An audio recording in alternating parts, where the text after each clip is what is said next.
Yes. The Royal Commission is now resumed. Good morning. I commence, as we always do, by an acknowledgement of country. I acknowledge the Gadigal people of the Eora Nation, the traditional custodians of the land upon which we are meeting today. I pay my respects to their elders past, present and emerging, as well as respects to all First Nations people who may be viewing this hearing on the live stream. Yes, Ms Eastman. Good morning, Commissioners, and good morning to everyone following the Royal Commission's hearing. This is our final day of hearings for 2020. So this morning we have a panel, and I'll introduce the panel members shortly. But before we move to the panel, I want to revisit some evidence provided by a witness who appeared at the public hearing in February. And Tony Mitchell and Joshie Mitchell have very kindly agreed at an early hour in Queensland to join us this morning. So I want to turn directly to Joshie and to Tony.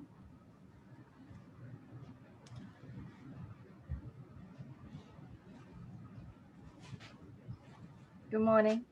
Good morning. Good morning, Joshie. How are you?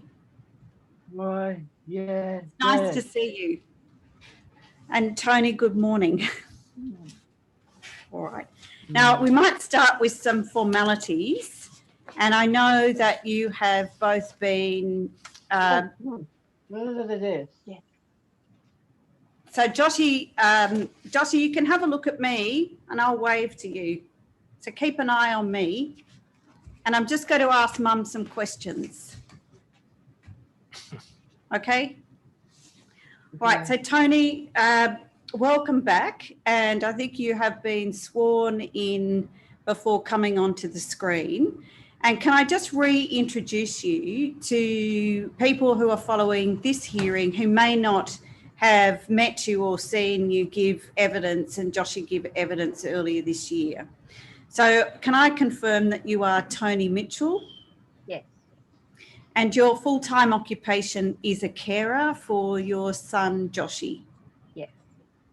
And Commissioners, you received into evidence in public hearing 4 as Exhibit 4.6, a copy of Tony's statement. So Tony, I just want to go back over a few issues that you told us about in February. So Joshie, I hope you don't mind me talking about you and let me know, but you have Down syndrome and autism spectrum disorder and a number of other disabilities. Tony, is that right? Joshie, that's right? Yes. And Joshie, you've had complex health problems since you were born. You had a significant heart problem that required multiple operations throughout your childhood. And you've had to have your bowel removed, part of your bowel removed when you were a teenager. And Joshie, you've had deteriorating lung conditions. So Tony, Joshie's often had pneumonia and respiratory infections. Yeah.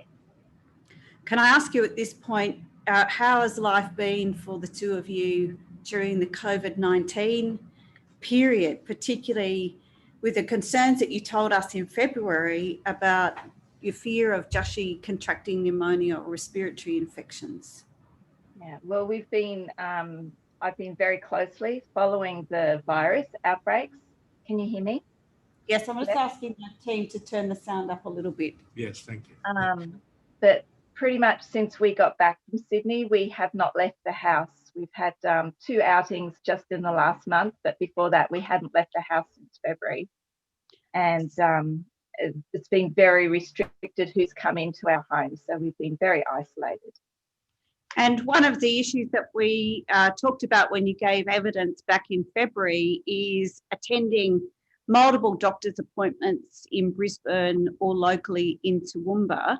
What's changed in terms of your engagement with doctors and attending clinics and various appointments?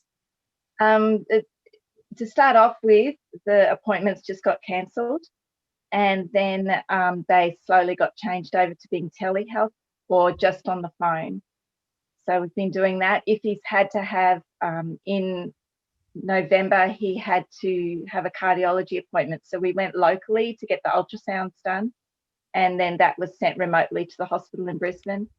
So we could have a phone consult instead of driving and being there in person. So we've sort of adapted to doing it remotely. Well, it's very nice to see both of you again. So now, Tony, this hearing is about the training of health professionals, not just doctors, but across the health professions. And this was a topic that you talked about when you gave your evidence back in February. And the start with the health profession started for you where before Joshy was born and then immediately after his birth. But I want to ask you about the diagnosis of Joshy's autism. Now, that took a long time. And as a toddler, you raised with the paediatrician, and the paediatrician also suspected that Joshy had autism, but it was hard to get a clear diagnosis of his autism because of Joshy's intellectual disability. So when was Joshy confirmed with a diagnosis of autism, and how did that come about? When he was 9, he was finally confirmed with autism, and that happened because the traits of his autism became a lot more dominant than the intellectual impairment ones, and they just became a lot more obvious and more easily to measure. Okay. And they were able to confirm that. And you told the Royal Commission in February that you believe that Joshy has not and is not being treated properly and has never been given the care and treatment he's entitled to. This has resulted in diagnostic overshadowing and Joshy suffering constant excruciating pain for many years because of ignorance, abandonment and neglect in the health system. So you've got a fairly strong view. You expressed that back in February. And I want to explore why you've reached these fairly strong views. Mm-hmm. One of the reasons is that you've said over and over again, doctors and nurses don't respect your knowledge or anything that you tell the doctors and nurses about Joshy or his health. Yes, that I've often been told you're just a mum. So they dismiss any research that I've done. And when I'm explaining his condition and the history of his condition and what's happening, they don't take on board what I do know and that I've done the research. I've had the doctors come in and deliberately talk over me. So they're telling me something, but they'll talk in as complicated terms and as possible and just talk over me and then say, okay, so that's it, and then get prepared to leave the room because they've done their duty that they haven't actually discussed with me. And I have to say, you need to sit down and talk to me. And once they realize I actually understand what they've been saying because I've been doing the research, then they will talk to me a bit more. But I often find I'm dismissed because I'm just a mum and I'm not a doctor. And we're going to hear we heard yesterday and over the course of today about how important person-centred care is and person-centred engagement with patients and their families should be. What's your experience of person-centred care and what have you seen in terms of doctors delivering person-centred care?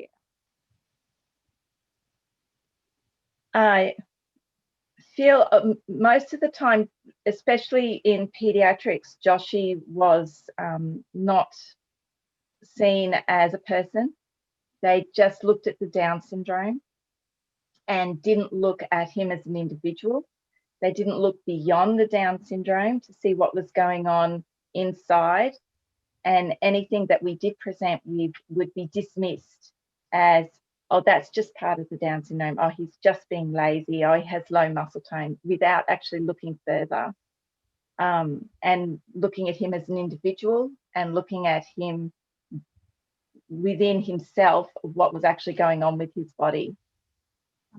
And you've had to have a number of occasions where you've had to go to emergency departments of hospitals, and you told the Royal Commission in February that once you arrive at the emergency department, then over and over again, you just passed over for the easier patients.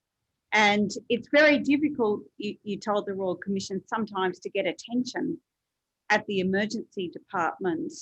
And what's been your experience of person-centred care on arrival at an emergency department?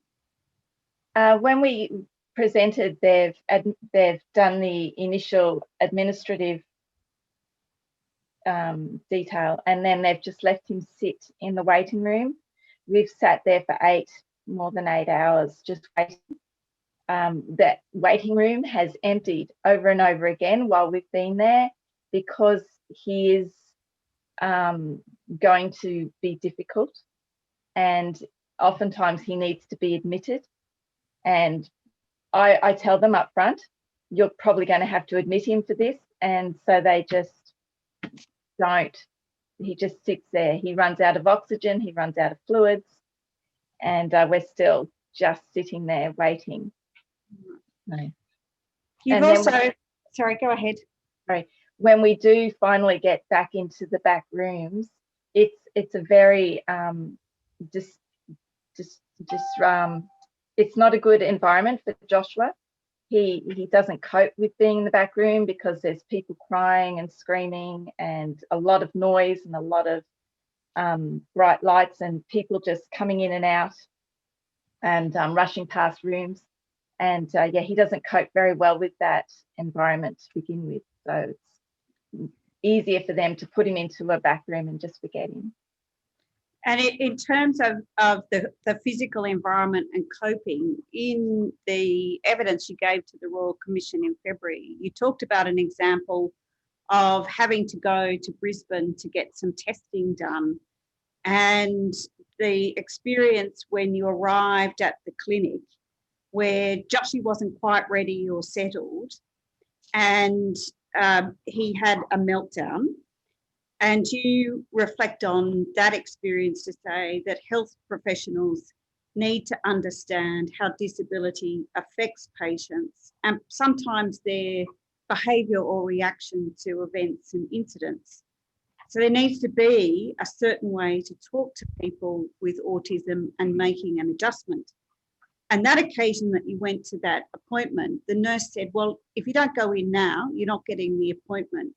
And the two of you left Brisbane and had to go back to Toowoomba, but you didn't get the test that needed to be done. And then there was a very lengthy delay before you were able to rebook and go through that process again. So what can you tell the Royal Commission about when you say there's a certain way to talk to people with autism? What guidance can you give us? And we'll ask some questions of the doctors coming up shortly about techniques that work for people with autism who are accessing health services. Okay, I would definitely say, you don't just fire at them questions. You need to prepare, say, okay, now we're going to ask you some questions, and not right there with crowds around them lined up. Maybe take them into a quiet space or a separate part of the counter where they can talk quietly. Ask simple questions, not a whole heap of questions at once, and give them time to process it and answer it, especially if they've got the dual diagnosis, such as Joshy. He has to have time to think about the question and process it before he can give out an answer. And oftentimes he'll actually repeat it back to you before he'll have the answer ready. But then also we've gone into the room to see an ortho doctor, and the room was extremely small. So by the time the doctor was in there with his desk and I was in there, and then Joshy's wheelchair came in, we couldn't shut the door. So he was just in the doorway. And when the doctor turned around, he had his hammer in his hand and he just swung around from his desk with the hammer up like this to immediately start doing Joshy's knees. And Joshy just like backed out of the door and took off because all he saw was a large man with a hammer raised at him. So that is never going to work. You can't. You have to understand how it appears to people, that they're not going to understand what your motivations are and what you're doing. Now, in 2015, you took it upon yourself to contact Toowoomba Hospital and asked whether you could come and run some classes for the registrars at the hospital. Yes. And the hospital agreed. And so you and Joshy together go to the hospital and you run a class for the registrars.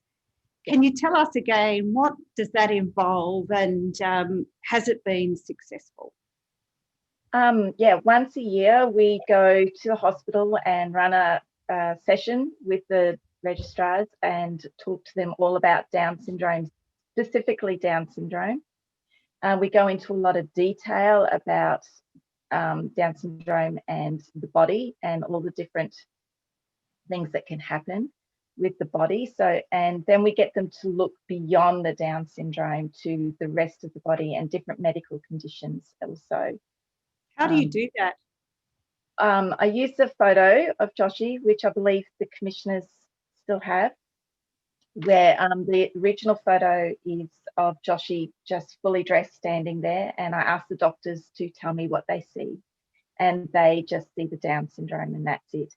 And then I turned the photo around, and on the back side of that, Joshy is in his continence aid, and you can see all his glasses and his hearing aid and his nappy, the oxygen, scars and such. And I asked the doctors, okay, now what can you see? And then they start listing other conditions. And then I asked them to tell me what they can't see and what else might be going on, like the autism and other things inside, and really getting them to think beyond the Down syndrome, because that's one of the biggest problems we've dealt in getting Joshy's diagnosis, is getting them to look beyond the Down syndrome. And that's been very effective. Now, the final words that you said to the Royal Commission back in February was this: I shouldn't have to be fighting. I shouldn't have to be saying it's more than the Down syndrome. I shouldn't have to be ringing over people's heads or calling in Ryan's rule. I shouldn't have to be doing this. Joshy should be treated as an equal, as worthy as any other person should be.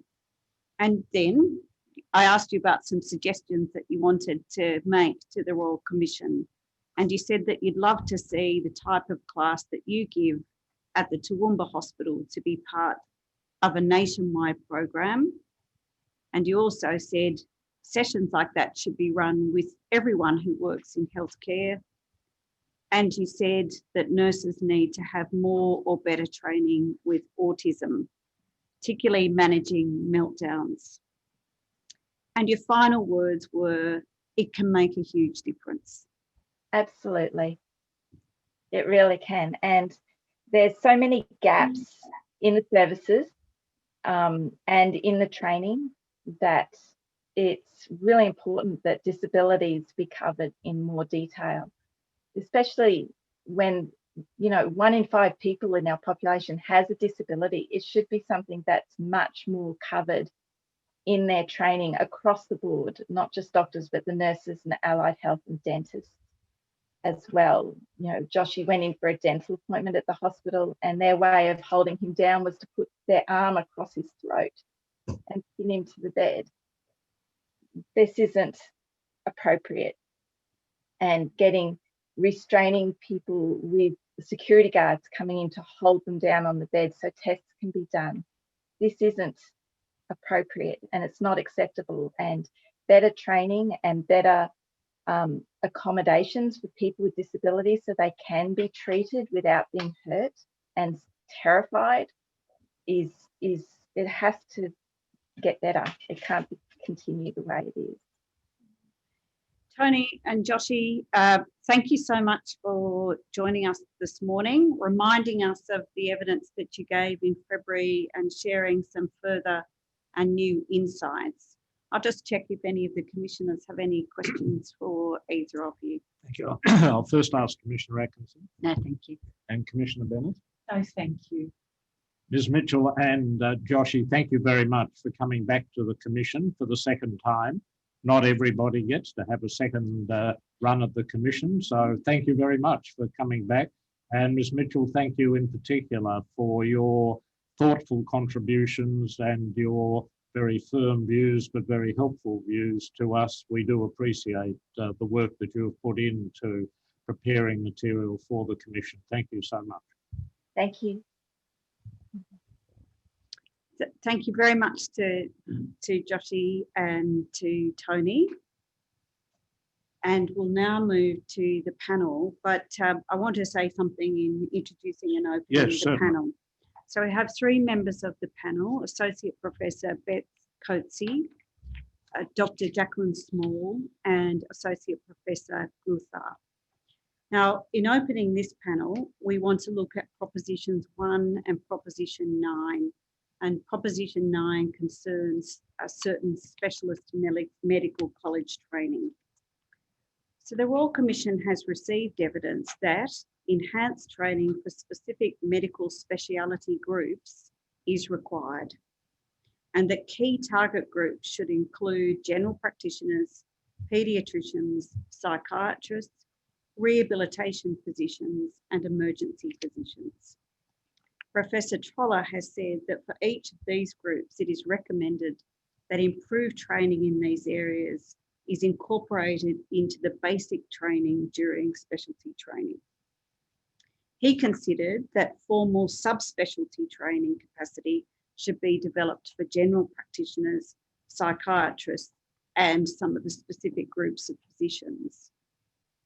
And he said that there is a need for scoping and feasibility of subspecialty training. That's an essential first step.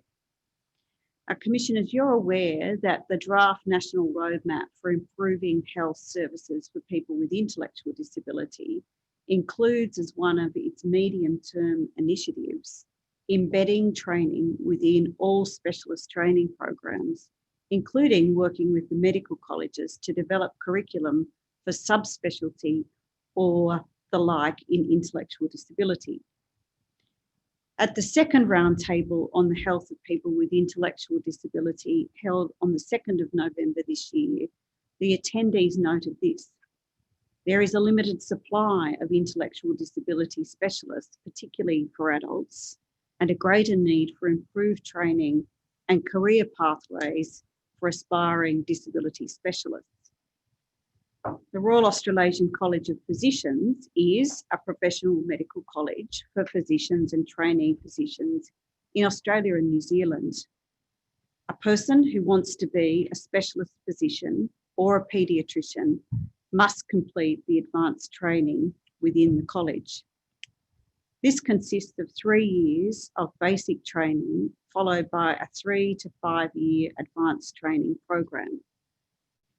You'll hear shortly that while there are a large number of specialty areas, there is no training pathway or subspecialty for intellectual disability or cognitive disability within the Royal Australasian College of Physicians. But you will hear that developmental and psychosocial training is a unique requirement for paediatric and child health trainees. Dr. Jacqueline Small, who I can see on the screen, so I'm confident now the panel members are there, is the President-elect of the Royal Australasian College of Physicians. And you may recall she is a specialist paediatrician who has a particular expertise in intellectual disability, and she gave evidence at public hearing 4. Now, Dr. Small argued then, and I'll ask her if it continues to be her argument as President-elect, that all health practitioners should have a baseline level of skills, knowledge, and awareness of the health needs of people with intellectual disability.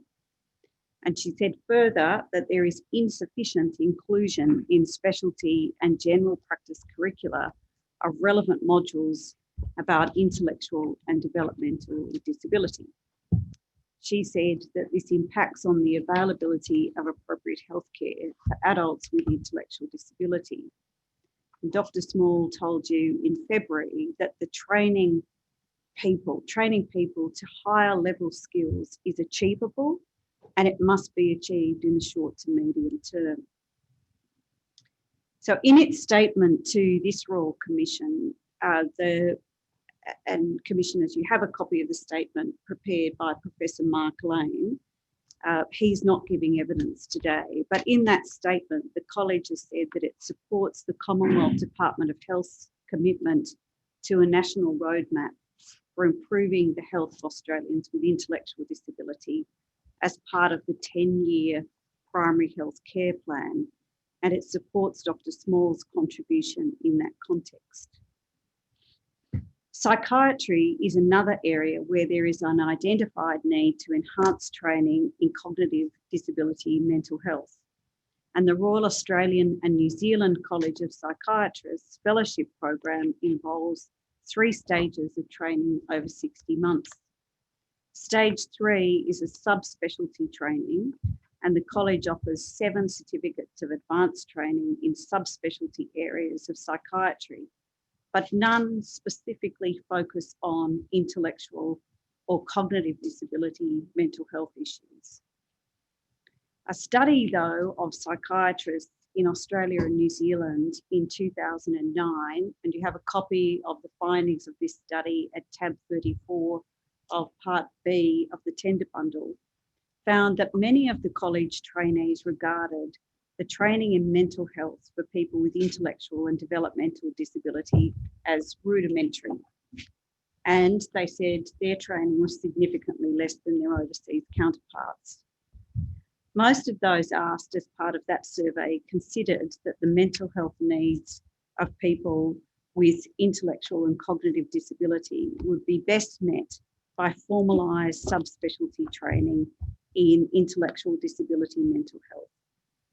That study also showed that if subspecialty training was introduced and there was a capacity in the system for rotations so that trainees could be offered the opportunity to work in intellectual disability subspecialist training settings, that would be appropriate. Now, Public Hearing 6, you'll recall Dr. Nikki Edwards said that she considered that psychiatrists should be required to do a 6-month rotation focused on intellectual disability during their training programs.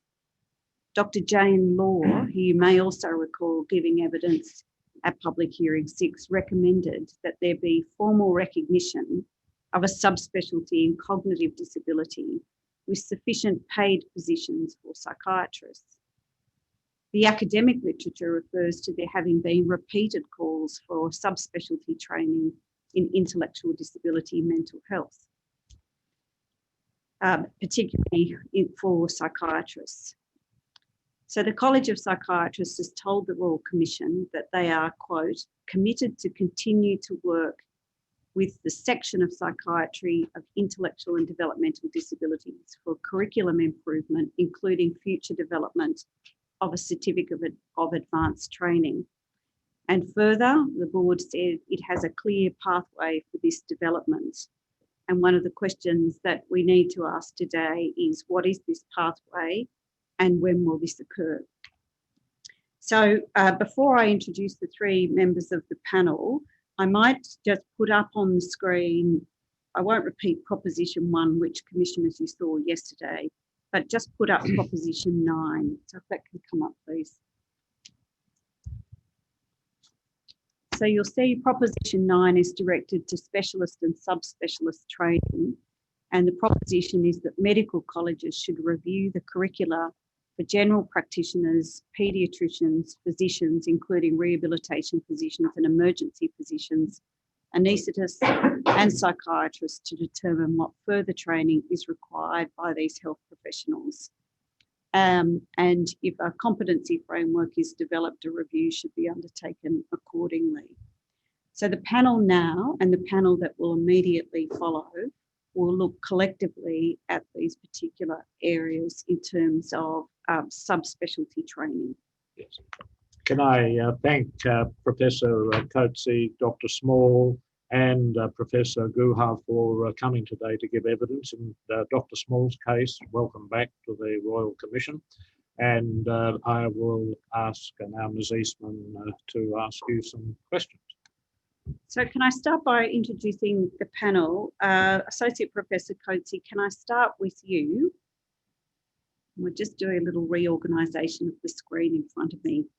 So you graduated in medicine from the University of Sydney in 1982, and you are a fellow of the Australian and New Zealand College of Psychiatrists, and you're also a fellow of the Royal Australasian College of Medical Administrators. Yes, that's correct. And you have a certificate in child psychiatry, a master in medicine, in psychotherapy, and a Master of Health Administration, and a Master of Arts specialising in French. Is that right? That's correct. And you are currently the Director of Child and Adolescent Mental Health Services for the Sydney Local Area Health District. Yes. And you've held a number of senior executive and leadership management positions for over 20 years. Yes. And your areas of clinical practice include perinatal, child and adolescent and youth health, psychotherapy, and you also have responsibility for impaired practitioners. That's correct. And the impaired practitioners is a particular scheme under the national law to manage medical practitioners or health practitioners who themselves have disabilities or impairments of different kinds. Is that right? That's correct. I'm involved in that scheme. And you have a particular interest in the training, education, and I think, as you say, the development of the next generation of psychiatrists. Yes. Okay. Now, can I turn to Adelaide? And I hope I'm right, Associate Professor Guha, that you're still in Adelaide. I might need you just to, as Ms. Wright says, change the settings. Now, you're an Associate Professor and an endocrinologist by specialty, is that right? Yes, And you have a particular interest in diabetes and also medical education. that is correct. And you've served as the chair of the Adult Division of on the Medical Education Committee and the chair of the Medical Program Curriculum Committee of the University of Adelaide. That is correct. And you've also, as I understand it, had involvement with the College of Physicians in relation to medical education and curriculum development. Yes, And I understand you have recently retired from full-time practice, is that right? I have retired from my clinical position, yes. Okay, but you still continue to have an active interest in medical education, is that right? Yes, I currently chair the College of Physicians Education Committee. Right, and that's a pretty significant committee. It is. I can see Dr. Small nodding. Now, Dr. Small, you are now President-elect of the College of Physicians. And the Royal Commissioners will recall your extensive CV, and Commissioners, you'll find that as part of Exhibit 4.10 and in particular 4.10.1 from Public Hearing 4. But just as a reminder, Dr. Small, you're a developmental paediatrician with over 32 years of clinical experience. Yes. And since 2017, you've worked as the team leader of the Disability Specialist Unit within the New South Wales Sydney Local Health District. Yes. You've also worked at the Sydney Children's Hospital Network as a developmental paediatrician. Yes. And are you still the president of the Australian Association of Developmental Disability Medicine? I stepped down from that role in September in order, because of the demand in the college. And that's a role, though, that you held since 2015. That's right, and I remain on the executive committee. Now, I want to remind you of some of the evidence that you gave to the Royal Commission back in February. You told the Royal Commission this, that people with intellectual disability are a minority group with significant health inequity. And you said, when you refer to health inequity, you mean avoidable inequalities in health between groups of people that arise from inequalities in social and economic conditions. These can determine their risk of illness and the actions taken to prevent them becoming ill or treat illness when it occurs. You told the Royal Commission that the available data shows that people with intellectual disability in Australia have a shorter life expectancy than those without intellectual disability, and those people died up to 20 years earlier than the general population. And you told the Royal Commission that 38% of these deaths were potentially avoidable. You said these alarming Australian statistics are also reflected internationally, and you expressed concern that people with intellectual disability have at least 2.5 times the number of health conditions than the general population, which meant that they are more likely to use a greater number of services, including hospital services, but experience lower rates of health condition detection and poorer access to preventative health care.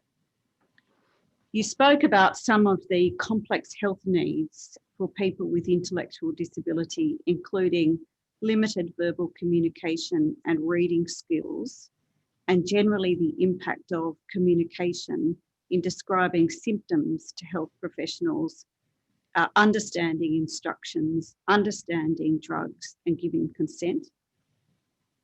You identified anxiety and distress in the patient with intellectual disability that can arise from communication impairments, and we just heard some examples of that from Tony Mitchell and Joshie Mitchell.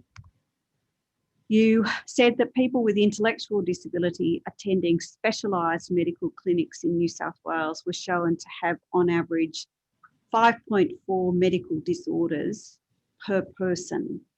And you identified particular concerns in relation to nervous system conditions, including epilepsy and mental health, respiratory system conditions, congenital conditions, oral health conditions, and overall nutrition. And you expressed some concern that some of these conditions are often not detected and treated and contribute to the early cause of death. And at paragraph 34 of your statement to the Royal Commission, you emphasised the importance of training at all levels of medical training and beyond into practice. Now, is that a fair summary of some, but not all, of the evidence that you gave back in February? Yes, it is. There are some additional matters that I might like to draw out later. Okay. All right. So in terms of the time that we have available, the approach I wanted to take with you all today is to just start with helping us understand the pathways to becoming a specialist. And we heard yesterday about undergraduate and graduate education in universities. And we were told that the curriculum is very crowded, that there is limited opportunity for students to have both a clinical experience and also a theoretical understanding of intellectual disability and cognitive disability. But yesterday there was a fairly heavy emphasis that the undergraduate training is really just the basic tools and that the real learning starts when someone's in practice. So let's start from a person who has completed their university studies and has now been registered as a medical practitioner under the national law in Australia. And I'll open this up to all of you. What happens to that person? What are their pathways immediately following graduation and before they might then decide to pursue a specialist course? Who would like to take that question? Maybe I could start with that because I've had responsibility in looking after newly graduate doctors. So after someone finishes medical school, they will need to spend a compulsory year as an intern before they will get registration. As an intern, they'll work in a hospital and they will rotate through a number of mandatory rotations in medicine, surgery, emergency medicine. And at the end of that, provided they've undertaken that successfully, they will get full registration. Most junior doctors at that stage will either go on to doing more hospital rotations in a generic way, or some of them may choose, and if they're successful in being selected, enter a specialist training pathway.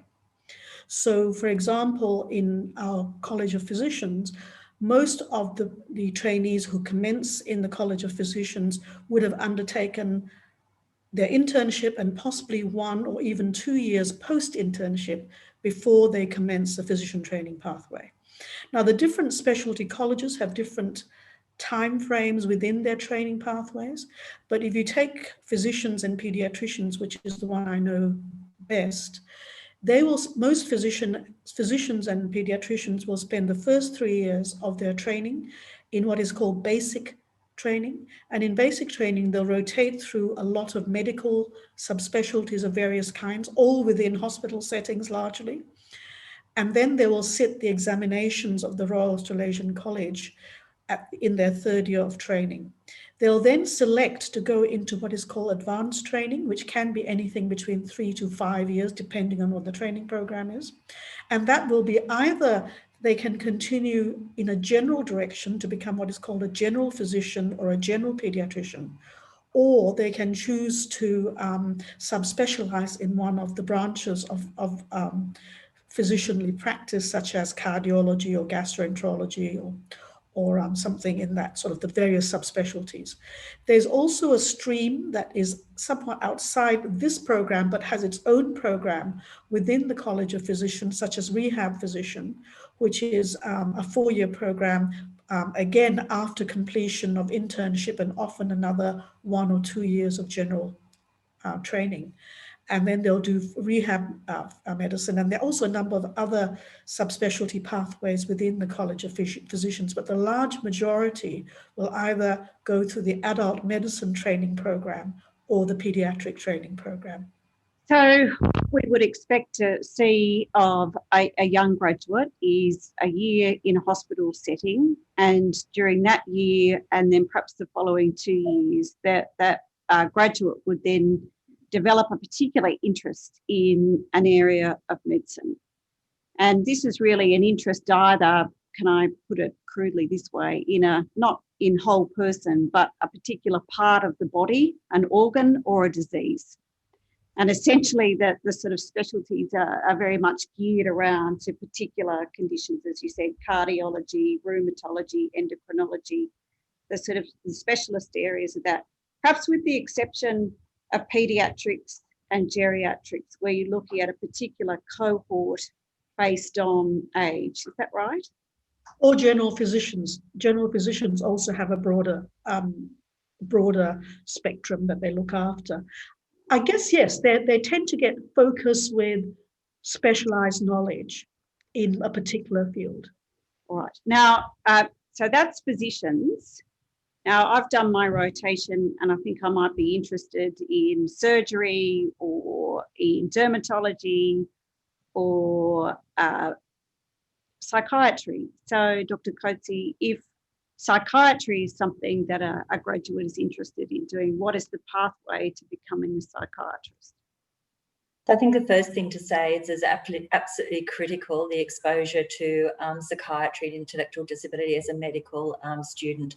And we find that there is strong continuity between interest at the undergraduate level that translates into seeking to be on the training scheme later.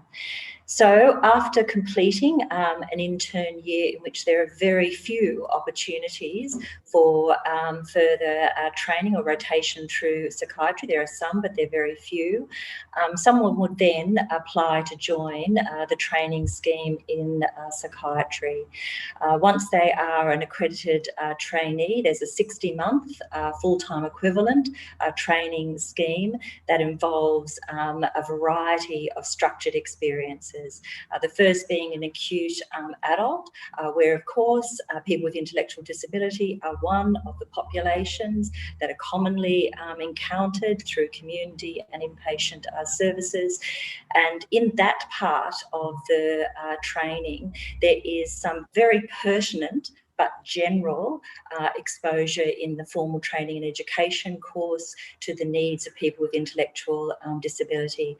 In the second stage of training, there is a higher level of specialisation with some mandatory rotations and some that are elective to the trainee, depending on availability.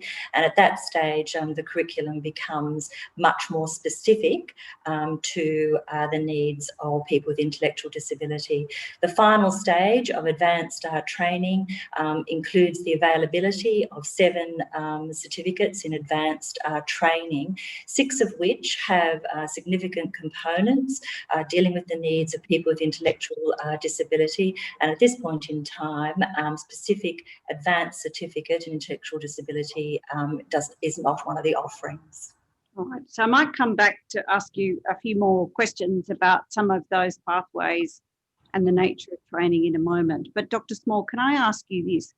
Do the colleges have any role to play in the curriculum taught within the medical schools at university? The medical colleges don't have a direct role in the curriculum that's taught at university. As you heard yesterday, the AMC is the overall guiding body that we report to regarding our curriculum at a medical college level, but also at a university level. And you've just mentioned the AMC there. It's the case, isn't it, that for both the College of Psychiatrists and the College of Physicians, that any training program offered by those colleges also has to be accredited through the AMC? That's correct, and the other medical colleges as well. And that process of accreditation requires the colleges to submit their particular training programs, and that includes not just the content, but also the form in which a trainee will be assessed. So also the nature of the way in which the trainee will be educated in the workplace settings, and a number of other criteria that have to be met for accreditation. Is that right? Yes, it's an extremely rigorous process. That's an ongoing process for the medical colleges. And yes, they look beyond the specifics of a curriculum as well. For example, the AMC has recently been very interested in the consumer advisory group that's been established within the RACP, also in the Indigenous Strategic Framework. So they form part of what the AMC looks at. And if you'd like further details, I think Professor Guha would be well placed to provide those.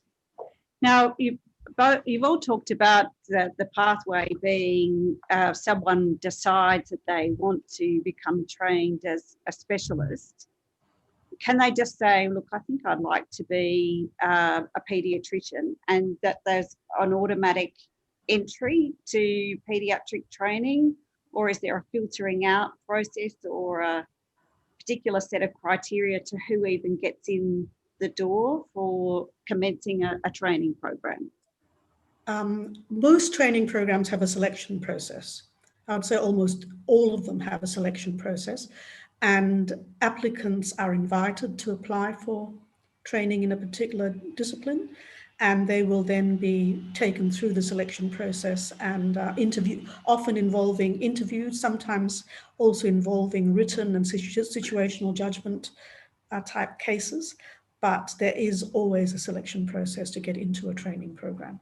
What sorts of things are you looking for in the criteria that will make somebody the type of candidate that you want to take on a specialist pathway? What type of person are you looking for? Right. I mean, I think that depends largely each individual training program will have its own criteria.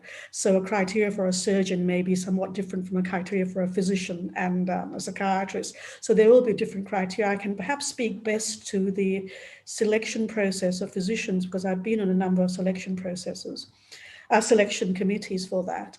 I mean, we're looking at people with the capacity to think laterally and think broadly.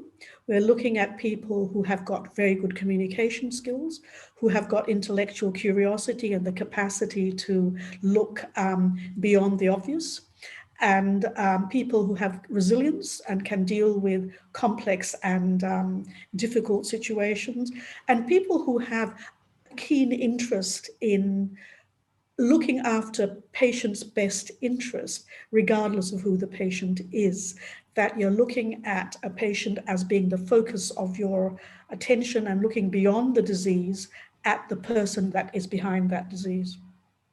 That sounds good in theory. How do you work that out in practice? It's a good question. There are different methods of doing it. As I said, situational judgment types of tests are being used increasingly so, and the College of Physicians has now developed a set of parameters looking at selection criteria. We often use scenarios that we'll give to our candidates and ask them how they would deal with various scenarios. But inevitably, in much of this, there is elements of subjectivity involved, of course.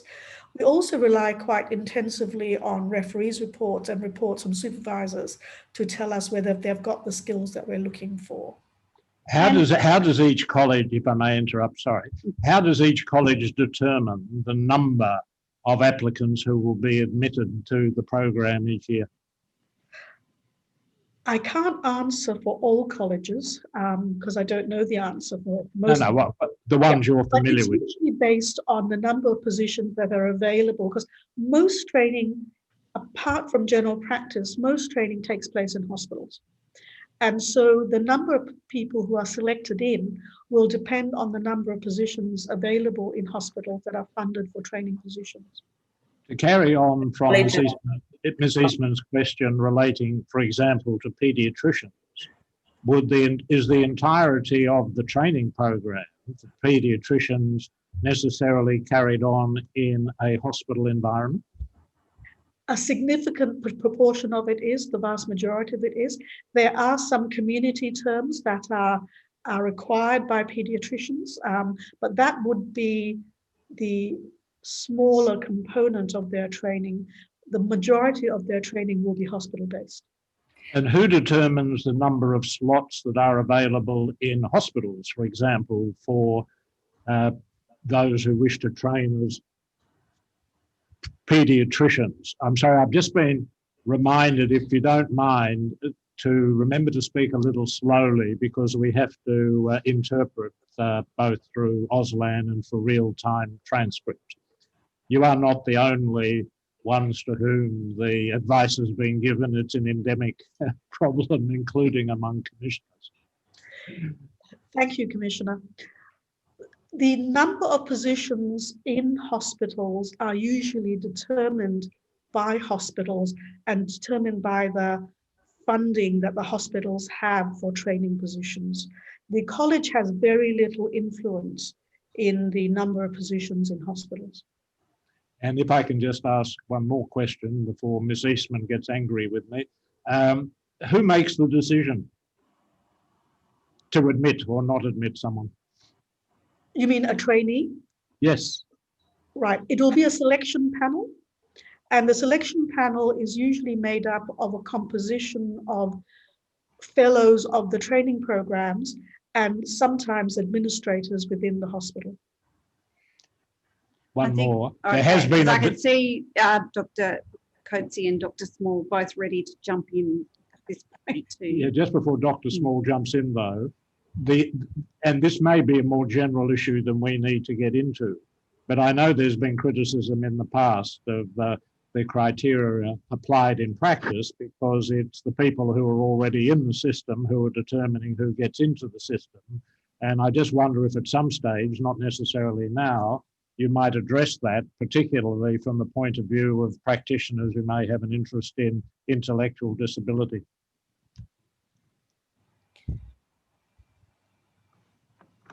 Dr. Small, I think, wanted to say something. Thank you. I was wanting to expand on a comment that Professor Guha made in relation to the specialist training program, which was a federally funded training program which aimed to diversify opportunities for training. And that was one of the mechanisms of enhancing community-based and flexible training within our health systems or outside our health system for trainees. So that's a federally funded mechanism that's, I think, potentially very relevant to what we're talking about today. Dr. Coatsy, did you want to jump in on any of those questions from the chair? Sure. Look, I just wanted to confirm that for the College of Psychiatrists, the intake procedure is very similar. To become a trainee in psychiatry, you need to be accepted onto the training program, which is managed by the college, and the college accredits training positions and training schemes. But you also need to be in a funded position employed by the jurisdictional health system. And I think that's important to note because the variety of experiences that somebody who might wish to subspecialise intellectual disability and mental health will be impacted by the jurisdiction in which they work. So that, for example, in New South Wales, whilst there isn't a college subspecialty advanced certificate, there are a variety of training experiences that are available because they're funded through our HETI, what's called HETI, our Higher Education Training Institute, and also a variety of experiences that are facilitated because there are identified supervisors working within services who have specialised in intellectual disability. So the states are actually a very significant third player alongside the universities and the colleges in what actually happens in terms of advancing specialist training. Now, if a young graduate has done the internship at the hospital and she decides that she wants to become a specialist in intellectual disability and cognitive disability, and just take out of the cognitive disability dementia for a moment, it's the case, isn't it, that there is no pathway available to that person to become a specialist physician in that area. And for psychiatrists, there may be 1 or 2 places open every year for a person who may want to develop that particular expertise in psychiatry. That's right, isn't it? That's my reading of both of the respective statements. That's correct. So as has been introduced already, training requires both a position for training as well as a curriculum, etc., and opportunities, a specialist training pathway. Within our college, as has already been mentioned, there are 2 pathways for adult medicine that exist, rehabilitation and general medicine, with rehabilitation having more well-developed aspects in their curriculum in relation to intellectual and developmental disability. As appeared in the statement before the February hearing, there are a number of elements of the curriculum that speak to intellectual disability, but our college recognises that we need to do more. There's already an enormous project underway, enhancing and developing and reviewing the basic training program as well as advanced training. So it's a good opportunity for looking at further changes for advanced training in particular. But I think the other element is training positions. And to the best of my knowledge, there's one position for a rehabilitation trainee in the country, and that's available in New South Wales. And I'm not aware of any training position in Australia for an adult medicine physician who wishes to specialise in intellectual disability.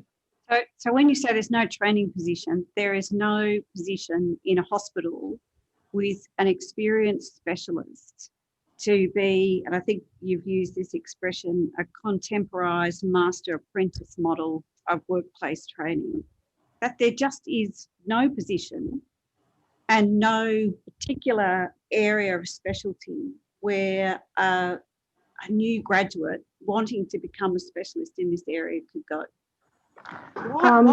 Why is that, Dr. Small? Can I just put it plainly to you? Why is that the case, based on what you have told the Royal Commission in February about a low rate of health outcomes, a higher rate of mortality? Notwithstanding this is a small population, there seems to be something of a health crisis within that population. Why isn't there a subspecialty that covers this area? Well, the RACP does acknowledge that the Royal Commission has found that on the balance of the evidence that there's systemic neglect of people with cognitive disability, and we are committed within our organisation to addressing inequities. So we have started some work internally looking at curriculum and training pathways, but that will take a fairly extensive amount of consultation and engagement beyond our college as well, particularly involving people with lived experience of cognitive disability. But as you've heard, on our own, we don't directly have responsibility for the training positions, and I think that's a matter for the governments as well to be drawn into this discussion. May I add something to that? Yes. I think Dr. Small is absolutely right in the sense that we don't have a directed pathway for training of people with cognitive impairment. But if someone is interested in that pathway, there are a number of avenues that a trainee can take and develop skills in the area of looking after patients with cognitive impairment. And a number of subspecialties have emerged within the college in recent years, addressing special niche areas that were not previously covered. For example, adolescent health and transition of health from pediatrics to adults. And a trainee with a particular interest in, for example, intellectual disability could go through a number of pathways, either in the pediatric realm or in the adult medicine realm. But it is something that they would have to, in a way, create for themselves within those realms in getting specialist training in that. That is certainly, the college's programs are reasonably flexible in allowing someone to develop a particular niche area if they want to do so. But we do not have a specific pathway. And I guess— Can I ask you this? If the model that you use is work-based training, which is master and apprentice, yes, without a master, how does the apprentice develop these skills? And that's a very valid question. There are masters scattered around the country that have got those skills, and often you'll find a trainee will link with someone like that. So it is possible to do, but it's not a straightforward pathway. So I think what Ms. Eastman, if I can frame it in a way that I'm drawing from the questioning, there seems to be a serious structural impediment to innovation in the sense in which we're talking about with providing medical services attuned to the needs of people with intellectual disability. They are structural impediments because you start with a hospital system, the way the hospital system is structured, the spaces that are available. And I understand the point that if someone is sufficiently determined, they may be able to navigate their way through the system to pursue their interest. But in order to be training people with specialist skills in treating, dealing with people with disability, you have to, in some way, overcome the entrenched structure of the system, don't you? Can I make a comment? I would agree with you. There needs to be training positions. Training positions in hospitals are funded by the states. The specialist training program that was funded by the federal government allows for flexibility determined and influenced by their areas of priority. And so there are those are the two main programs for physicians and paediatricians where training positions are made available. There are potentially a few other kind of boutique type positions, but those are basically where the positions are. And you're right, training occurs on the job with the guidance and framework and curriculum standards, etc., that are determined by the college, that are overseen by the AMC. There are a shortage of dedicated programs. So I think we're talking about two issues here.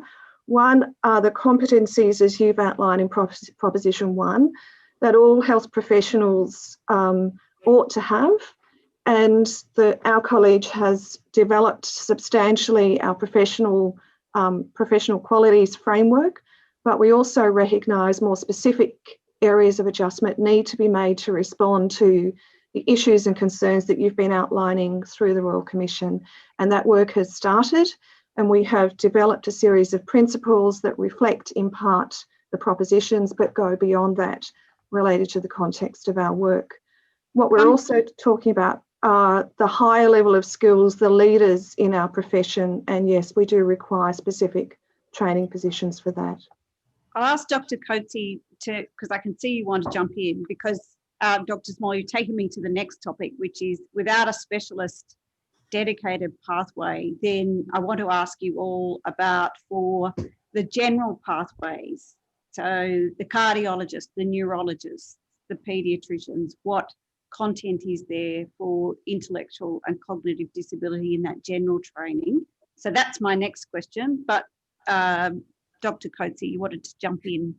Look, I did want to just comment from the point of view of psychiatry, and that is that I think we have had a strong leadership cohort of fellows of the college, particularly on the eastern seaboard, Queensland, New Zealand and Victoria, who have over time developed up very specific training experiences and provided trainees very much in the model of master and apprenticeship, the more in-depth experience.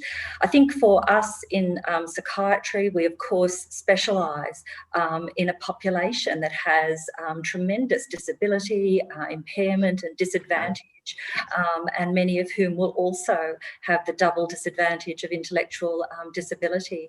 And the focus that there has been on having that capacity built up across the workforce and the curriculum I've described, but also in the training opportunities, for example, afforded by HETI, which means that people working in child and adolescent or in, say, forensic mental health can actually also undertake some specific training in intellectual disability.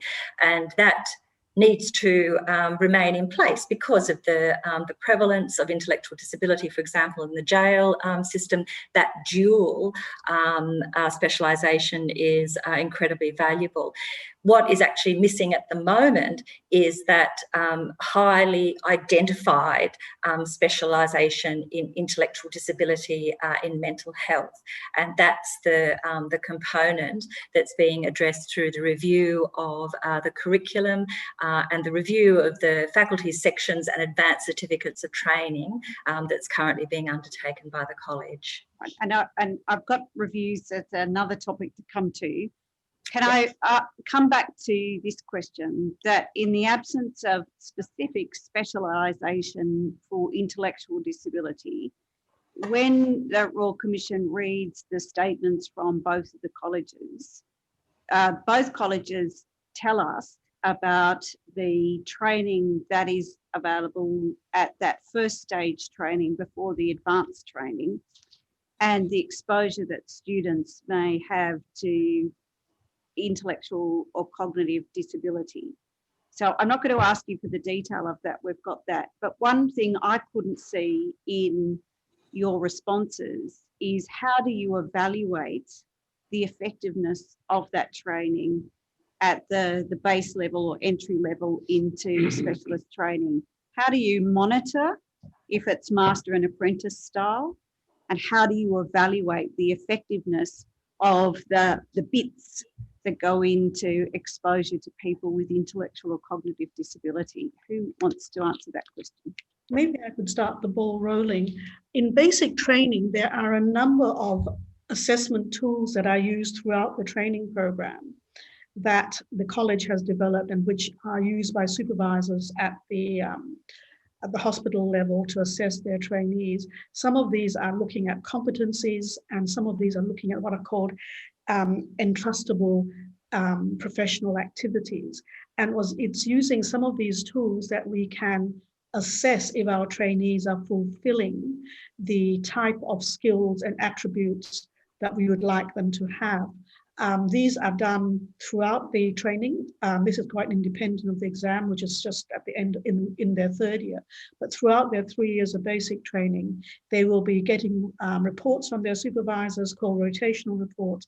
They'll be filling in competency tasks, and they'll be undertaking these entrustable professional activities that are geared towards actually assessing their performance in a number of key attributes that we think are important. But that process is looking at whether it's the particular disease or organ that they're developing the expertise. I'm asking you about assessing the capability and or competence in a person-centred approach to a patient presenting with intellectual disability. So how do the things that you've described in the statement about exposure to people with intellectual disability as part of the training, how can you evaluate the effectiveness of that in making the would-be specialist capable in meeting the healthcare needs of someone with intellectual disability? Sorry, that's a wordy question, but I understand. I understand. The entrustable professional activities are not based on disease-specific issues. They're based on the kind of attributes that we want physicians to have. So communication, taking consent, how do you prescribe things? How do you describe a process to a patient? So their communication and counseling and other such skills that are tested on that. And that is not disease specific or specialty specific. That is required of all trainees, both in basic training and in advanced training. There are some common attributes that all advanced trainees, regardless of the type of subspecialty they're in, need to fulfill, as well as the specific things that they need to do for their particular ology. But there are generic skills that are important and are measured by the entrusted pathway activities that assess those skills. Dr. Coetzee, in psychiatry, is there a method for both monitoring and evaluating the extent to which training is available to the students will allow the college to be satisfied that a psychiatrist has the competence and capability to treat patients presenting with intellectual disability?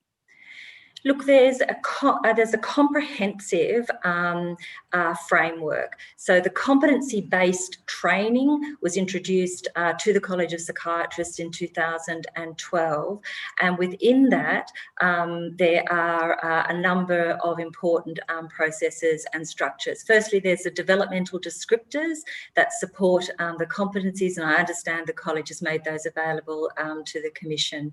There's then the series of formative and summative assessments that a trainee is required to undertake. A number of those involve actually directly observed clinical activities.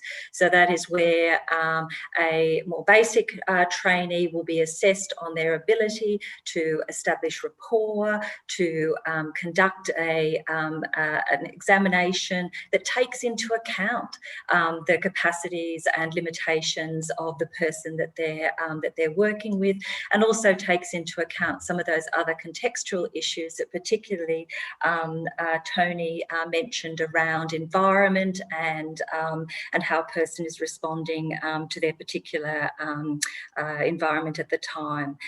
The most salient activity occurs in the workplace between the supervisor and the trainee, and is strongly based in reflective learning. So the trainee having the opportunity to review with the supervisor their skill development and how they've actually conducted an interview, or done things like engage with families, for example. They are then subject to reports which are reviewed through the training committees at the jurisdictional level that flow up to the college. So each trainee's progress is monitored very closely, in fact, over the progression of their training. That will be, of course, more specifically focused around intellectual disability according to the context in which the trainee is working, the patient before them, the family, etc. Does the college use the intellectual disability mental health core competency framework, which was developed in New South Wales with the Department of Developmental Disability, Neuropsychiatry and the New South Wales Department of Health? Commissioners, you have a copy of this behind tab 45 in part B, and that sets out, for example, on page 21, the top 10 attributes for working with a person with intellectual disability. So, Dr. Coatsy, does the college use that core competency framework at all in assessing or evaluating or monitoring competency skills in trainee psychiatrists? Professor Troller has provided detailed advice to the college on how the next iteration of the competency-based curriculum can be strengthened, and his advice, in very large part, is derived from the competencies. The competencies were a state-based initiative and designed to improve the competencies generally across the mental health workforce, working across a whole variety of settings. It wasn't specifically targeting specialist medical practitioners. I want to ask you then, in terms of the competency manual, is that used at all by the College of Psychiatrists? So the College of Psychiatrists has its own tools and manual, if you like, which derives from the competency-based fellowship. It does not use the specific tool that was developed by 3DN in New South Wales. All right. Now, I'm pressed for the time, and I'm going to ask if I can encroach on the morning tea for another 5 minutes. Looking at the Why are you looking at Commissioner Atkinson? I'm looking at all of you.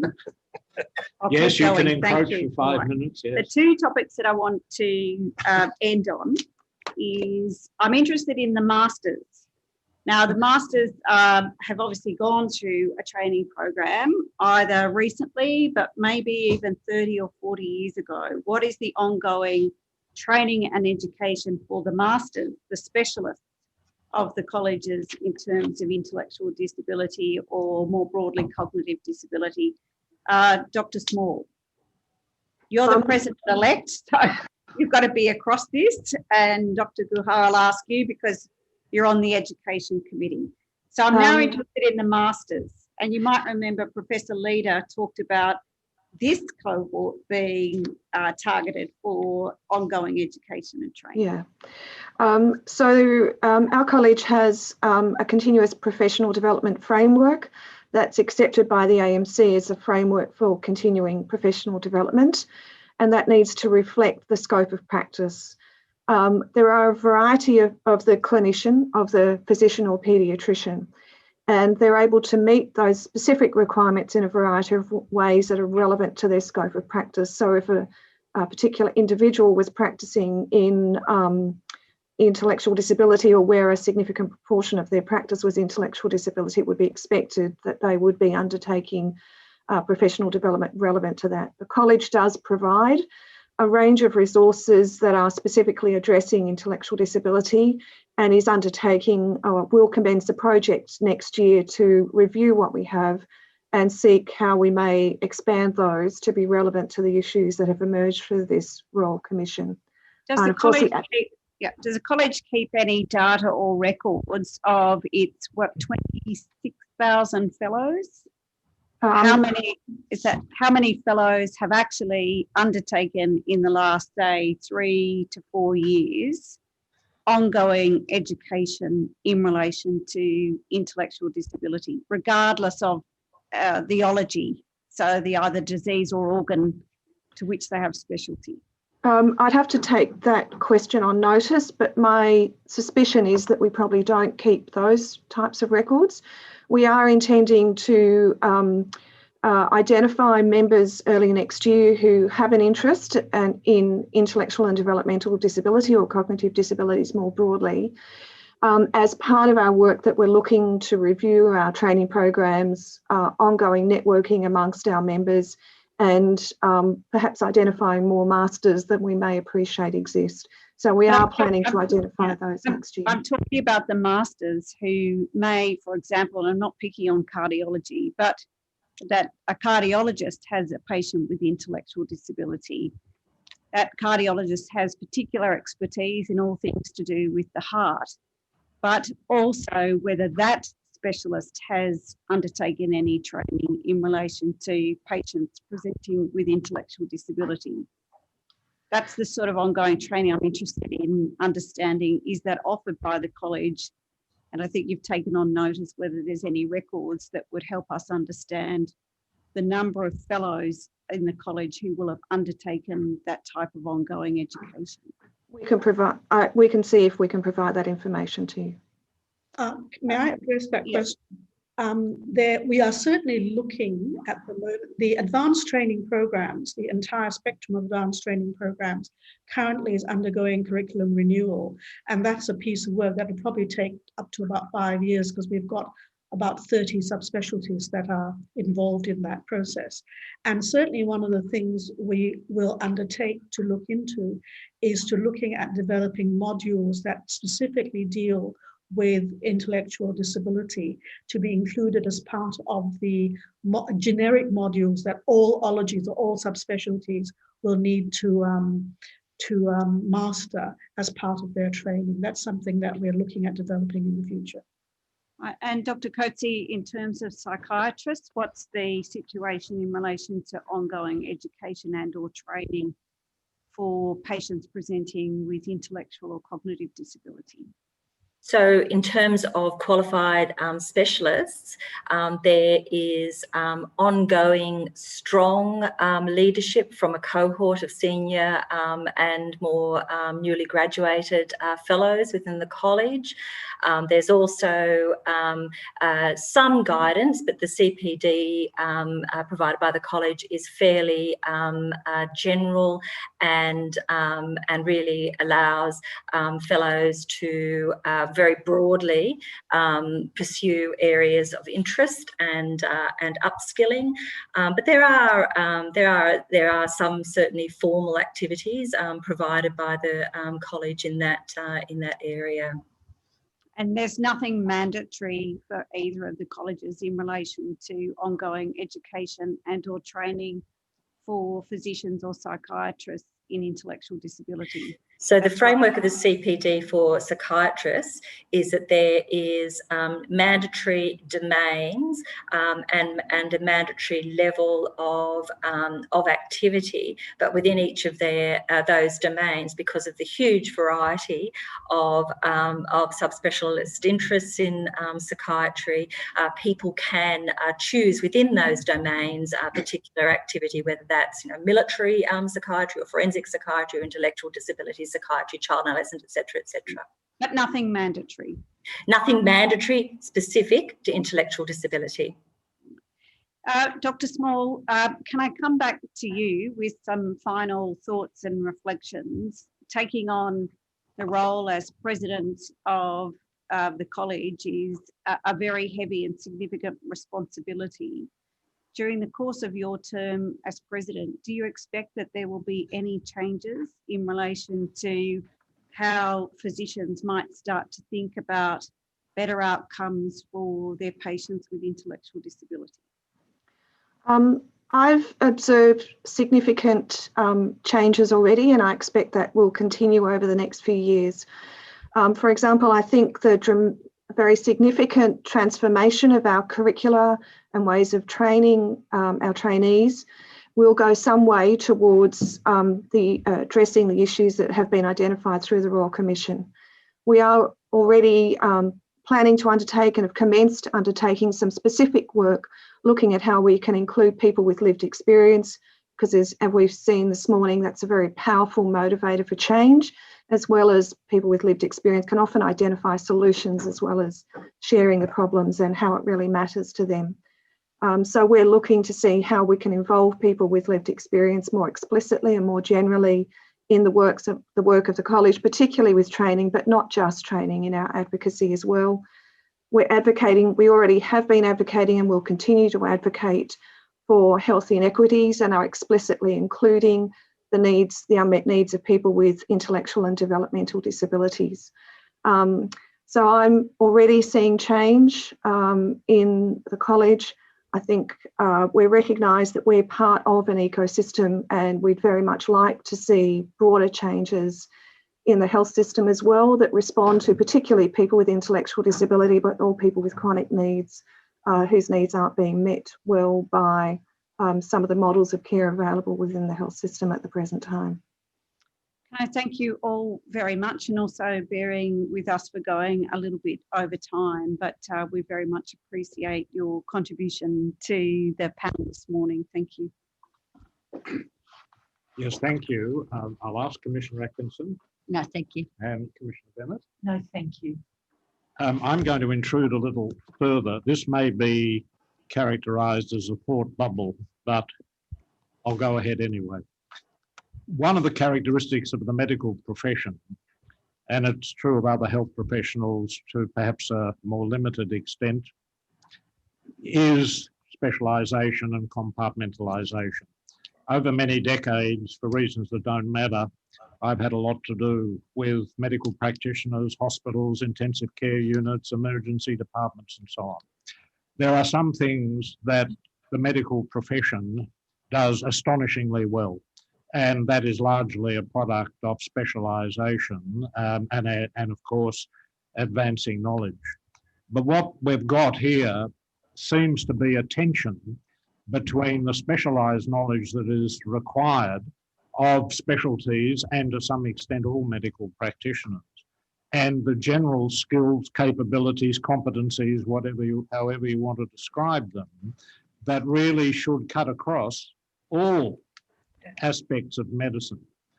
From what I've heard, and it's true, we have been looking at the specific issues of treatment of, care for people with cognitive disabilities, and there are other categories of people obviously within the community who need treatment.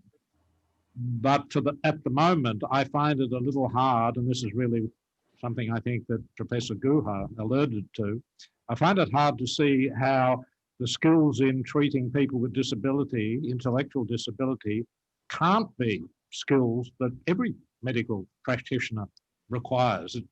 Maybe one can say pathologists don't need it, but that may depend upon whether pathologists are just sitting in a room dealing with blood samples or actually engage with patients. But would it not be the case that the capacity to treat, deal with, understand people with disability must be something that all medical practitioners, regardless of specialty, must have? Yes.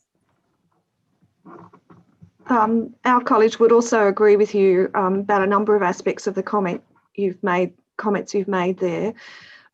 So we would support a competency-based approach that acknowledges that all health professionals, not just medical practitioners, ought to have a common core level of competencies in order to manage and effectively treat people with intellectual disability and their carers. Their carers are also impacted. But there may be some people who require a high level of competencies because they're the masters, they're the teachers, they're the leaders within the health system. And that's what we need to grapple with. Our college is very conscious that while subspecialisation has brought enormous strengths and growth in knowledge, that there's also a place for people with complex needs to be managed by somebody with more general expertise. That's been maintained in paediatrics. And I think there's reason for growing the role of general physicians and rehabilitation physicians with a broad outlook, with specialised skills with people with intellectual disability. But that's part of the tension about specialisation versus generalisation that our college needs to consider very carefully. I agree with the comments entirely, and I think it's important that we need to look at both two levels. One is a skill set that everybody has, and then a specialization skill set. But I think one of the other important elements of looking after a patient with complex and chronic disorder, and that's both with cognitive impairment, but many other chronic diseases, is the multidisciplinary team approach. And there is now increasingly encouragement at both hospital settings and community settings, and certainly our college is very strong in support of this, is encouraging and skilling our trainees and our fellows in multidisciplinary work so that complex patients can be better managed in that manner. Because I don't think any one person can actually deal with all the complexities that a patient may have.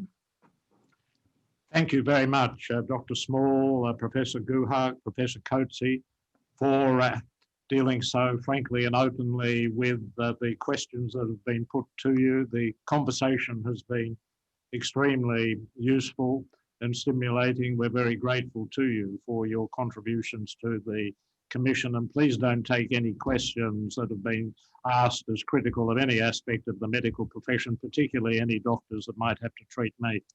Thank you.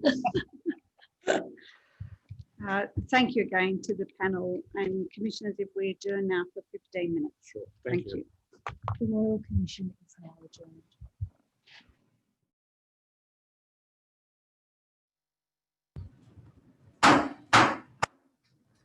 The Royal Commission is now resumed. Yes. Commissioners, before we move to our fifth panel, we're going to hear some short evidence from Virginia Howie. Ms Howie's statement is at tab 5 of Tender Bundle A. She is a registered nurse and academic and has taught in the area of intellectual disability and inclusive nursing practices for a number of years. Thank you. And I understand Ms Howie has already given an oath or affirmation. Your name is Virginia Ann Howie. Ms Howie, can you hear me? That's correct. Ms Howie, you're a registered... Yes, I can. Okay. Ms Howie, are you a registered nurse and academic? That's correct. You have a Master's of Clinical Nursing in the cardiac area from CQ University and a graduate certificate in tertiary education. Is that right? That's correct. You've practiced as a nurse for over 20 years in Queensland. That's correct. You became a full-time academic. About 10 years ago, yes. 10 years ago. And you were a lecturer in the School of Nursing, Midwifery and Social Sciences at CQ University for 10 years. Is that right? That's correct. And you're now doing a PhD in the lived experiences of registered nurses caring for persons with intellectual disability in the acute care hospital context. That's correct. At CQ University, did you teach a unit of study called Inclusive Practice for Nursing? That's correct. You wrote that unit and were the lead coordinator of it, is that right? That's correct. And your teaching at CQ ended only recently in 2020, is that right? Yes, in July. I take it we can assume that CQ means Central Queensland. Yeah. For those of Yes, us that's correct. For those of us who don't have the benefit of residing in that state, yes. And Ms Howie, you're a member of PANDA. That's correct. And a number of other associations, the Australian Society for Intellectual Disability and the Australasian College of Nursing. That's correct. Now, I want to ask you about your course, the Inclusive Practice Unit. Was that a compulsory unit in the Bachelor of Nursing at CQ University? That's correct. It was a first year, directed at first year nursing students. Okay, and was that taught over 2 semesters? That's correct. There were 2 intakes. And it included content on intellectual disability and other forms of disability, as well as health access issues for other marginalised groups. Is that right? That's correct, yes. And I think you've said in your statement that, to your knowledge, that was a unique unit of study. And by that, do you mean that you're not aware of a similar subject or unit being taught in any other Bachelor of Nursing degree in Australia? That's correct. I ask you, how did you come to be delivering that course? Did you propose it to the university or were you invited? I was invited. The School of Nursing had decided on the name already, and they were looking for me to lead a course or a unit, and so I just ended up being the lead coordinator for that unit. So I was quite happy. Okay, and you've recently left the university, and I think you've said that the inclusive teaching practice course won't be taught going forward as a discrete unit. Is that right? That's correct. Yes. According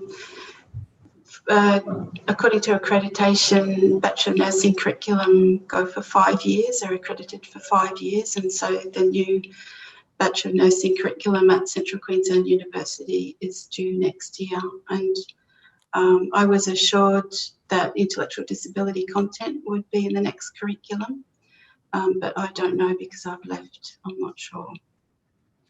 You've said that, to your understanding, the content of the course, the inclusive practice unit, will be spread over the whole degree program. Is that your understanding?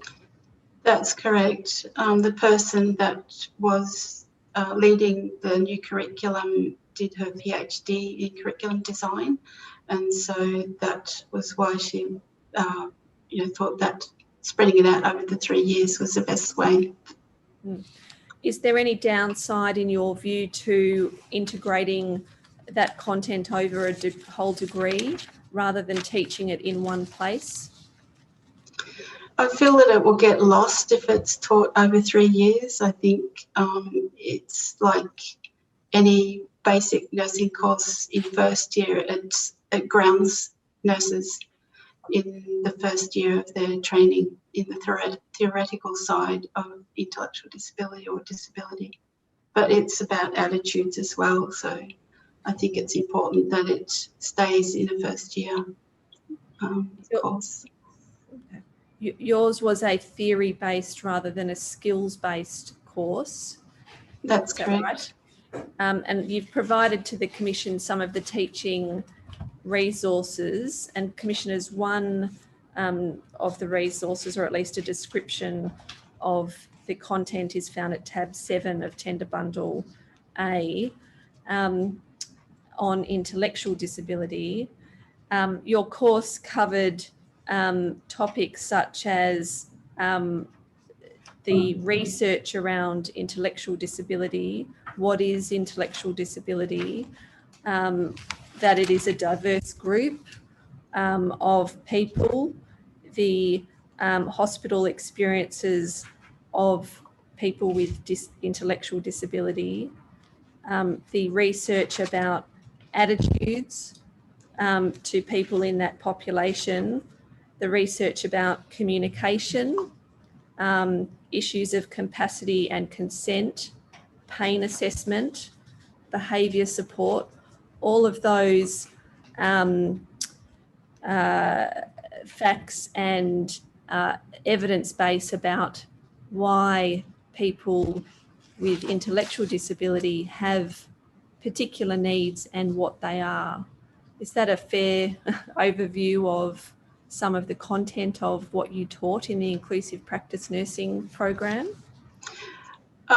It's just an introductory unit, so there's far more to it than that, but in terms of trying to squeeze it into one module, that's as much as I could do without overloading students with too much information, but it's just a beginning understanding of intellectual disability.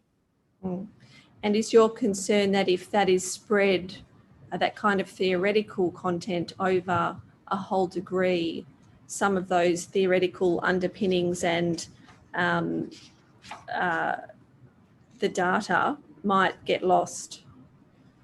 That's correct. Yes, I think it's basically depends on a champion like myself who wants to put it into the curriculum. If they're gone, like that's what happens. Like myself, there's no one else to champion it because it's a bit of chicken and egg. So if nurses haven't been taught it, they don't know how to teach it. So you need someone with a bit of expertise or knowledge to be able to teach it or to know where to go to get the resources to put in to the curriculum. One view that has been put to the Royal Commission is that if teaching related to cognitive disability is to be enhanced, it should cover all vulnerable populations, not just those with cognitive or intellectual disability. What's your view about that? I think cognitive disability is such a broad umbrella term for so many different types of diagnoses, such as dementia or age-related cognitive disability. Being born with a cognitive disability is different. So I think it still needs to be specific to intellectual disability and including autism spectrum disorder too. Because there are specific needs that affect this population, people with intellectual disability and autism spectrum disorder. You draw attention in your statement at paragraph 40 to the registered nurse standards of practice, and you've said that they contain only generic statements applying to all people, and in your view are not sufficient to ensure nurses have the skills, attributes and knowledge needed to provide quality care to people with intellectual disability. And I think you've said at paragraph 76 that you consider that the standards for practice for both registered nurses and enrolled nurses should be amended to provide for reasonable adjustments. Is that right? That could be done, yes. I think it would be easy enough to include it, and then you could use the broad term cognitive because then it's not focusing on a particular group such as intellectual disability, which the standards are not about. So if you were to include the word cognitive, it would cover a broad range of people, but it's important that nurses are aware that people with cognitive disability have the right to choose their treatment, choose which treatment that they have. And you've said that that PANDA's standards for nursing practice for people with intellectual and developmental disability go further than the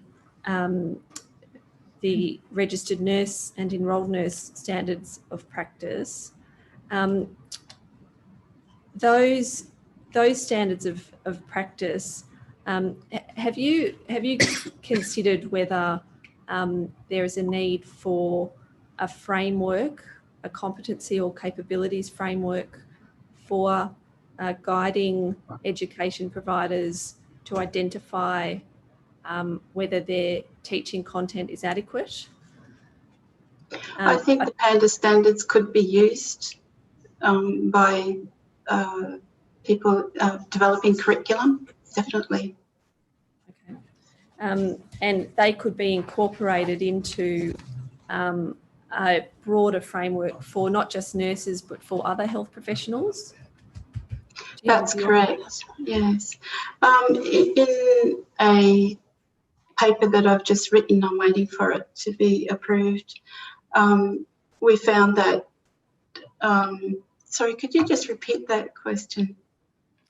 Just asking you, one of the things that the Commission is considering is whether there needs to be a competency framework for assisting education providers to identify what needs to be taught. What are the core competencies in addressing the health needs of people with cognitive disability? You've said that PANDA's standards for practice are more detailed than the general registered nurse standards for practice. Do you think those PANDA standards for practice could be informative of, could inform the content of a competency framework? They could be. We did a 3-year project around the PANDA standards, so we did some research into it and wrote about 3 papers, I think, and that was evidence-based, so that informed the PANDA standards. And they're deliberately different than the registered nurse standards for practice because we didn't want to repeat the registered nurse standards for practice. All registered nurses should be practicing according to those standards, but if they were to practice in the area of intellectual disability and developmental disability, then these PANDA standards are much more of a specific guide for registered nurses practicing in that space, because at the moment intellectual disability nurses are not recognised in Australia. There's no specialty area. If I may interrupt, Ms. Howie, is it the case that virtually every nurse will deal with a person with intellectual disability in their career, because they're found in every part of medical treatment? People with intellectual disability have the same and perhaps even more comorbidities than other people, but they have the same illnesses as other people. So every nurse is likely to come across someone with an intellectual disability, aren't they?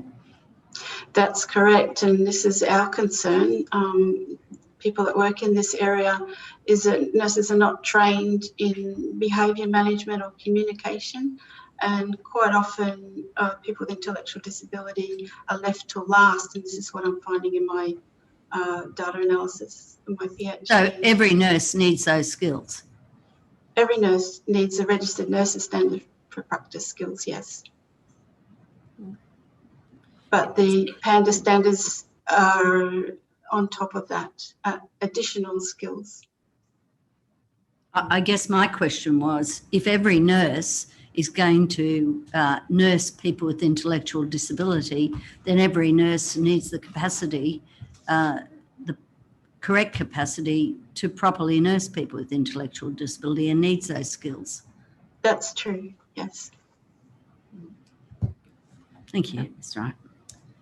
Ms. Howe, you've said that there's very little content in Bachelor of Nursing degrees for in respect of intellectual disability content.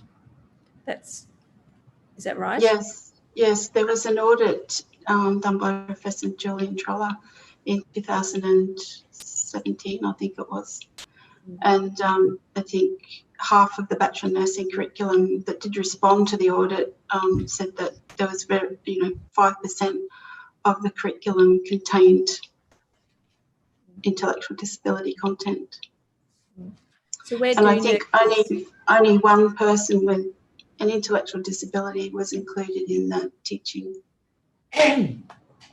Where do nurses get training in intellectual disability? They don't get specific training in intellectual disability unless they're in my course or unless there's other champions in Australia that I'm unaware of. I think maybe Western Sydney University has some content because there's a person there that is the same as me, is another champion. But I don't think they do. They don't get to have placements either, specifically in intellectual disability, because we've had trouble with that as well. What about at the postgraduate level? Are there any degrees dealing with? No. As far as I know, there's generic ones on disability that a number of universities offer across Australia, but that's for a number of different professions. Registered nurses can do those courses, but they're not specific to intellectual disability. Mm-hmm. what would you like to see come out of the Royal Commission? A number of things. I would love to see intellectual disability champions in hospitals that go to people. That has come out in my PhD data analysis as well, that people didn't have a go-to person like a diabetic educator or an interpreter or somebody that knew about intellectual disability that could help them. And also in the community, that would liaise between GP practice and the NDIS, and that would help people in the community as well access hospital, like a smoother transition between all tertiary, primary and secondary care. And in the area of education and training of nurses, what would you like to see come out of the Royal Commission? Mandatory training for all professions, all health professions, not just nursing, but yeah, I'd like to see it mandatory, but also in a postgraduate perspective as well, so that people that did work in the community had those qualifications. Unless there's anything else you'd like to add, Ms Howie, those are my questions. Ms Howie, I'll just ask commissioners if they have any questions. Commissioner Atkinson? No further questions, thank you. No, thank you. Ms Howie, thank you very much for your very detailed statement, which we have and which we have read, and thank you for the ideas that you've expressed both in that statement and today. Thank you very much for your assistance to the Commission. Thank you for inviting me. Yes, Ms Rudd. Thank you, Chair. The next panel will be, again, focusing on propositions 1 and 9, and we will hear from Dr. John Bonning. I might just ask the... I think we have check Dr. whether the Bonning on screen now. Panel's joining. We'll now be hearing from Dr. John Bonning of the Australian College of Emergency Medicine, Associate Professor Leonie Watterson of the Australian New Zealand College of Anaesthetists, and Adjunct Professor Annette Solman, who is the Chief Executive of the Health and Education Training Institute of New South Wales. And each has already given an oath or affirmation. Yes, well, thank you, Dr. Bonning. Thank you, Professor Watterson and Professor Solman, for coming today to give evidence. We appreciate your attendance, and in the case of Professors Watterson and Solman, the statements that you've provided to us, I know Dr. Bonning is using a statement that was previously provided at hearing number 4. So thank you for those contributions, and I shall ask Ms. Wright to ask questions of you and conduct the panel. Commissioners, those statements are at tabs 8 and 9 of Tender Bundle A, Volume 1, and Ms. Solman's statements at tab 88, which is Volume 2. I'll just provide some introductory remarks.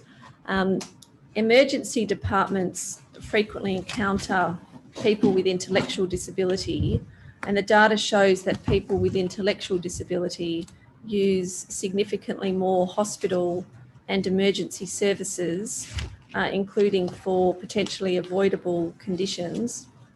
A 2018 data analysis found that people with intellectual disability had 1.6 times the rate of emergency department use compared to people without intellectual disability, and were more likely to present into the health system via an emergency presentation. And Professor Julian Troller has commented that this is an indication of poorly managed primary care needs of that population.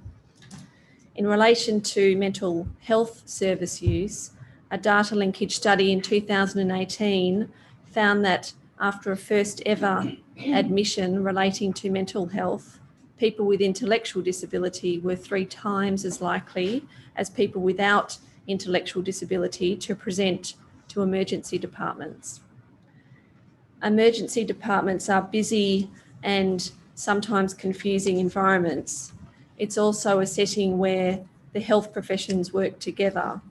A single patient can see multiple health professionals over an intense period of time.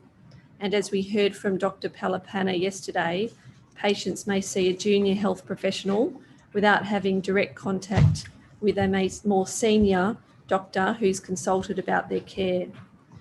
This may point to a need for a common set of foundational knowledge and skills around caring for people with intellectual and cognitive disabilities among health practitioners in the emergency department setting. At public hearing 4, Rebecca Kelly gave some evidence about challenges when presenting frequently to emergency departments with her 8-year-old son, Ryan, who has Down syndrome and complex health needs. She spoke of a rolling procession of doctors and others attending on Ryan, having to explain and re-explain her son's history, the devaluing of her knowledge and of Ryan himself, the trauma of multiple interventions, misdiagnoses in some cases, and health professionals missing signs of pain. A doctor herself, Rebecca Kelly, considers there are significant gaps in knowledge for most medical professionals in assessing acute care for people with intellectual disabilities. And she notes that this population will often present to hospital with more advanced and complex situations than would be the case for other patients.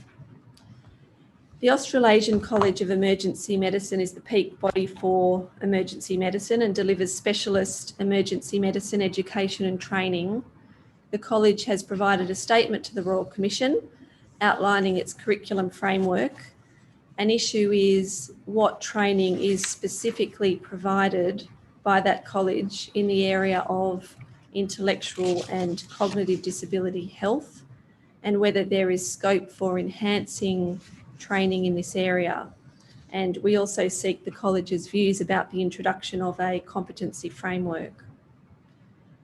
The Australian and New Zealand College of Anaesthetists is responsible for postgraduate training programs of anaesthetists and specialist pain medicine physicians, and it's one of the largest medical colleges in Australia, representing over 6,800 trainees and fellows. Trainees complete at least 5 years of training. Anaesthetists work in a broad range of clinical environments, from isolated rural environmental to large metropolitan teaching hospitals, and in both private and public practice.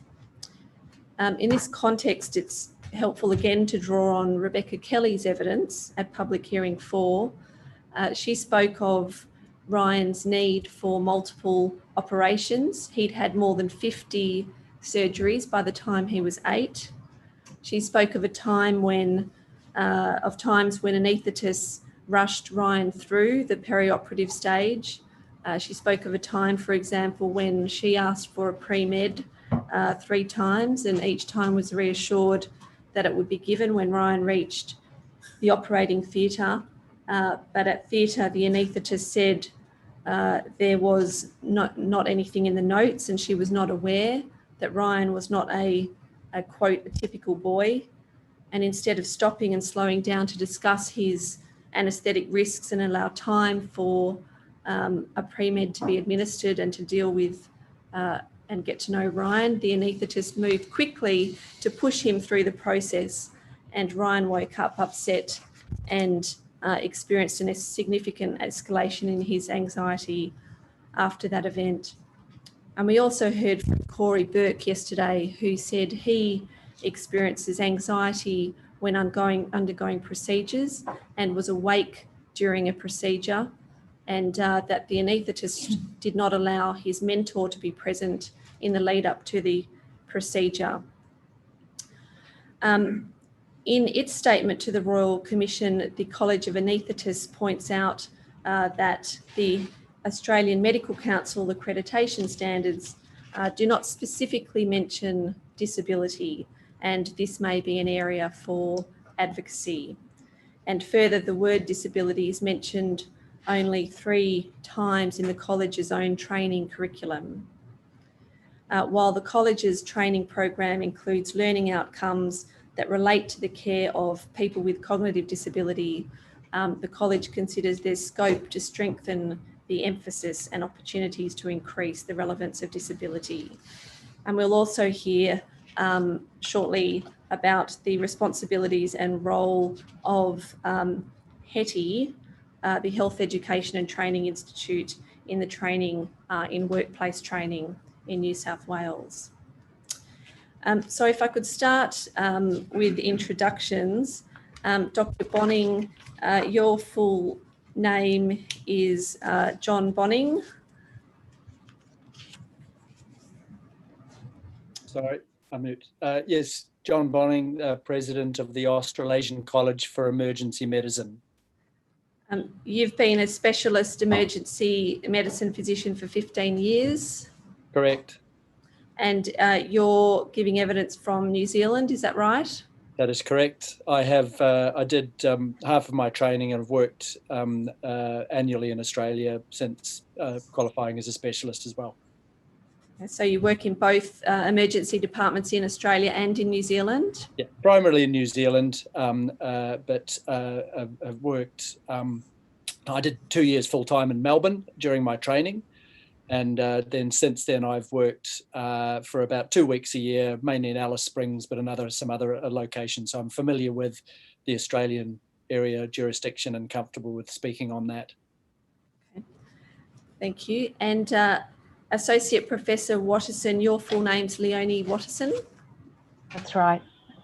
And you're a qualified specialist anaesthetist and fellow of the College of Anaesthetists? Yes. You're the chair of the Education Executive Management Committee of the Australian New Zealand College of Anaesthetists? Yes. And have been a board member since April this year? Since last year, 2019. I've been chair of the committee since April this year, June this year. Ms. Solomon, your full name is Annette Solman? Yes.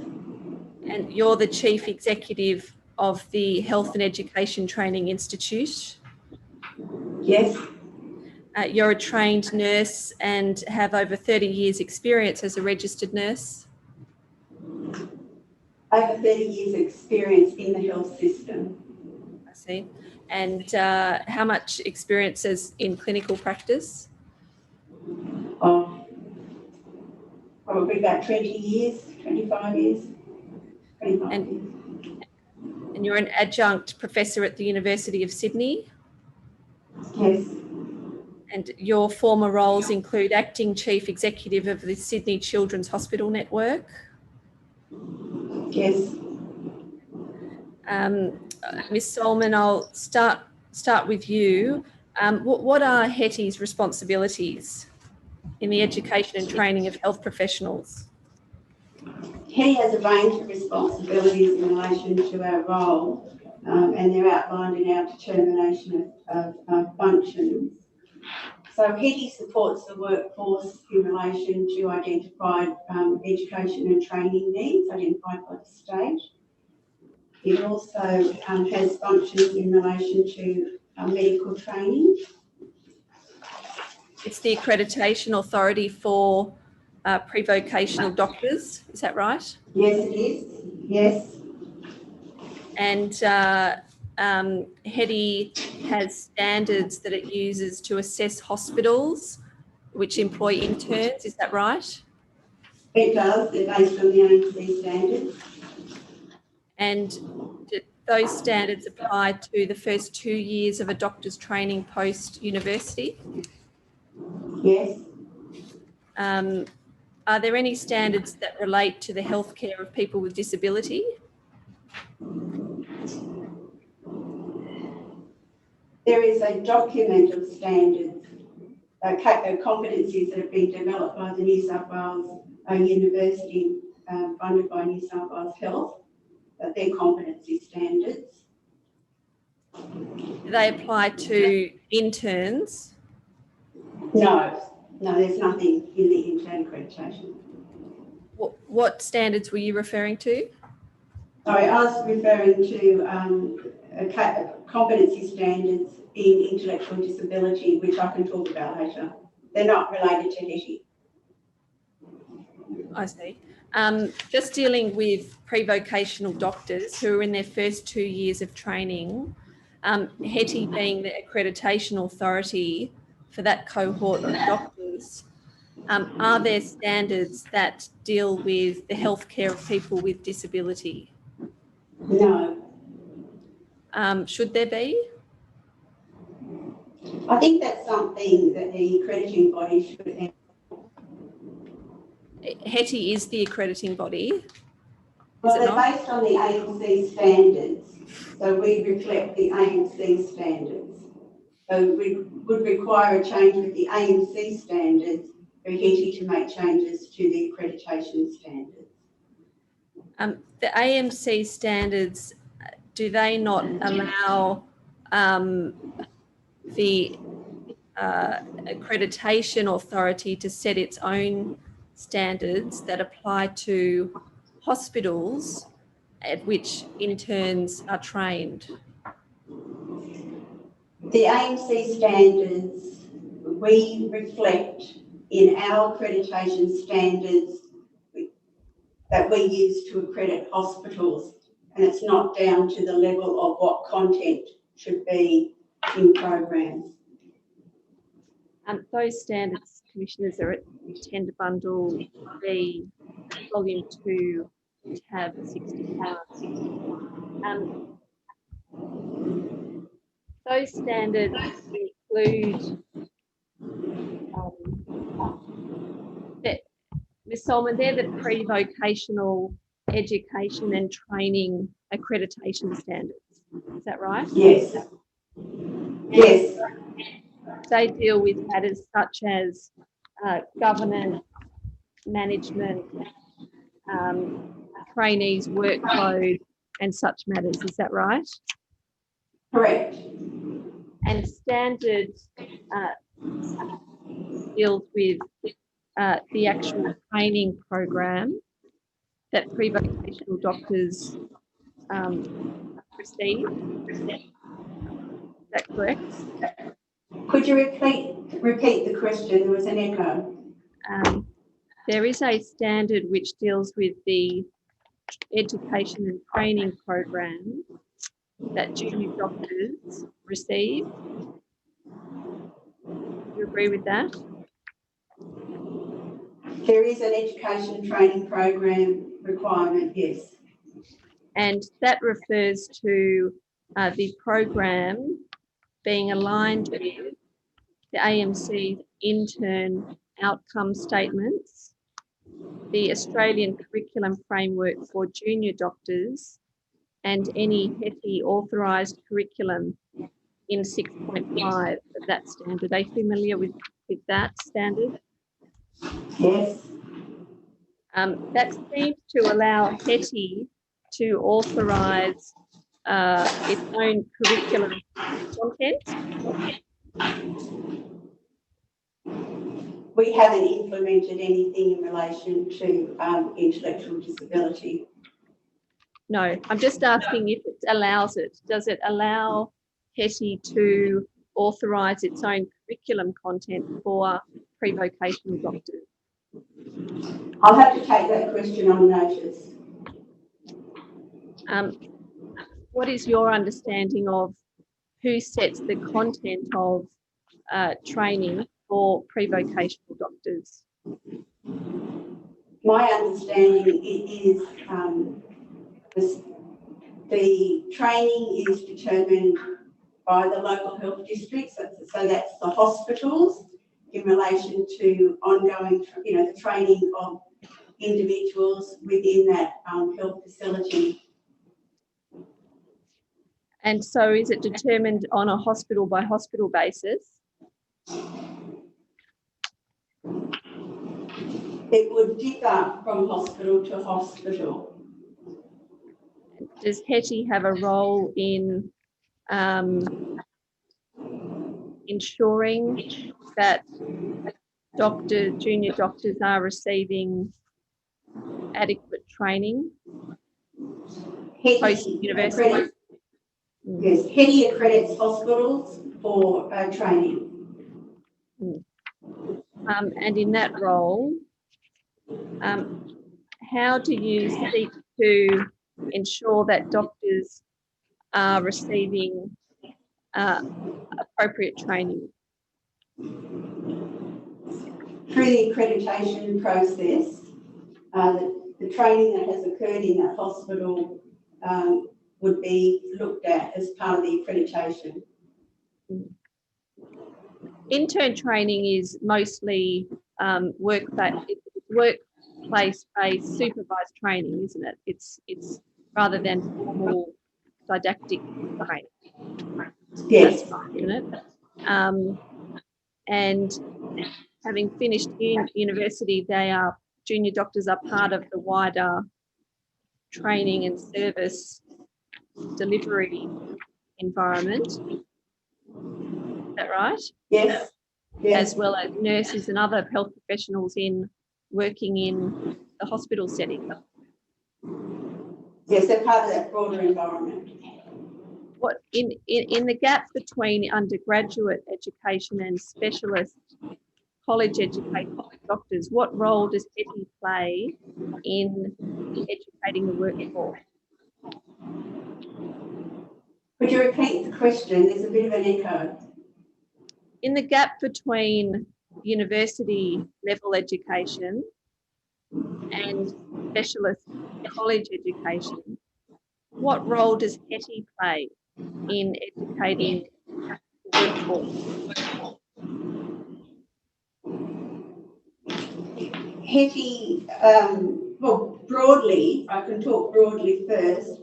There's a lot of programs that HETI offers that anyone in the health system can engage with in relation to a whole range of topics. So medical staff can actually access those particular programs.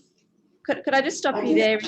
Are they the topics that are in the documents that you've provided to the Commission, which are annexed at paragraph 12 of your statement?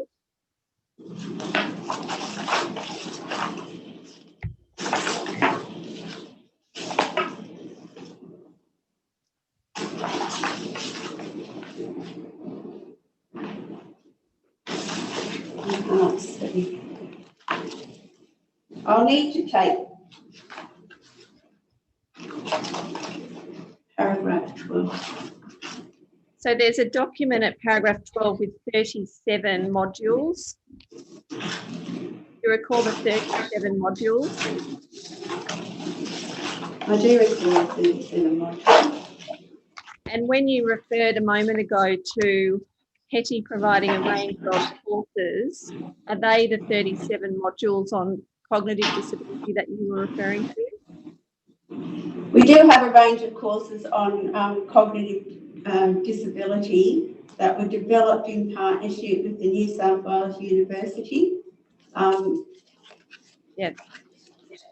So when you gave evidence a moment ago that HETI provides a range of courses, I'm just trying to ascertain, are some of those courses, the 37 that you identified for the Royal Commission as being relevant to cognitive disability?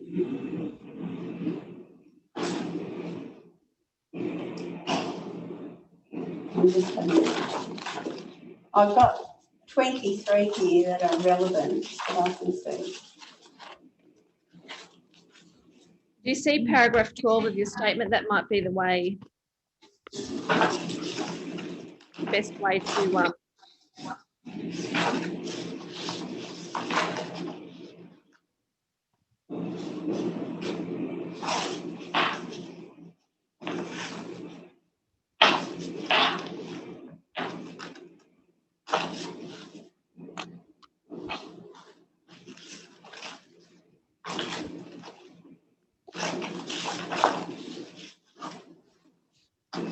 paragraph 12. I've got paragraph 12, outlining the statewide education modules related specifically to cognitive disability. And you see it says they number 37. Yes, they do number 37. Yes, and when you gave an answer, I asked you about what role does HETI have in educating the workforce between undergraduate level and college education? And you said, Our role is, and you referred to a range of courses. Are these some of the courses, the 37? yes, they are some of the courses that are available. I see. And they are optional courses? They are. Except for one, I think, on Aboriginal culture. The rest are optional courses?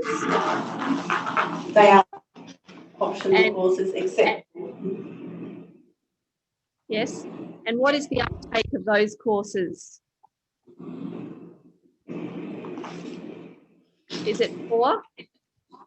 Or? I will have to take that on notice to provide Ms. the Solomon, data. can I ask this question? Did you prepare this statement or did someone prepare it for you? I prepared the statement. Did you? I see.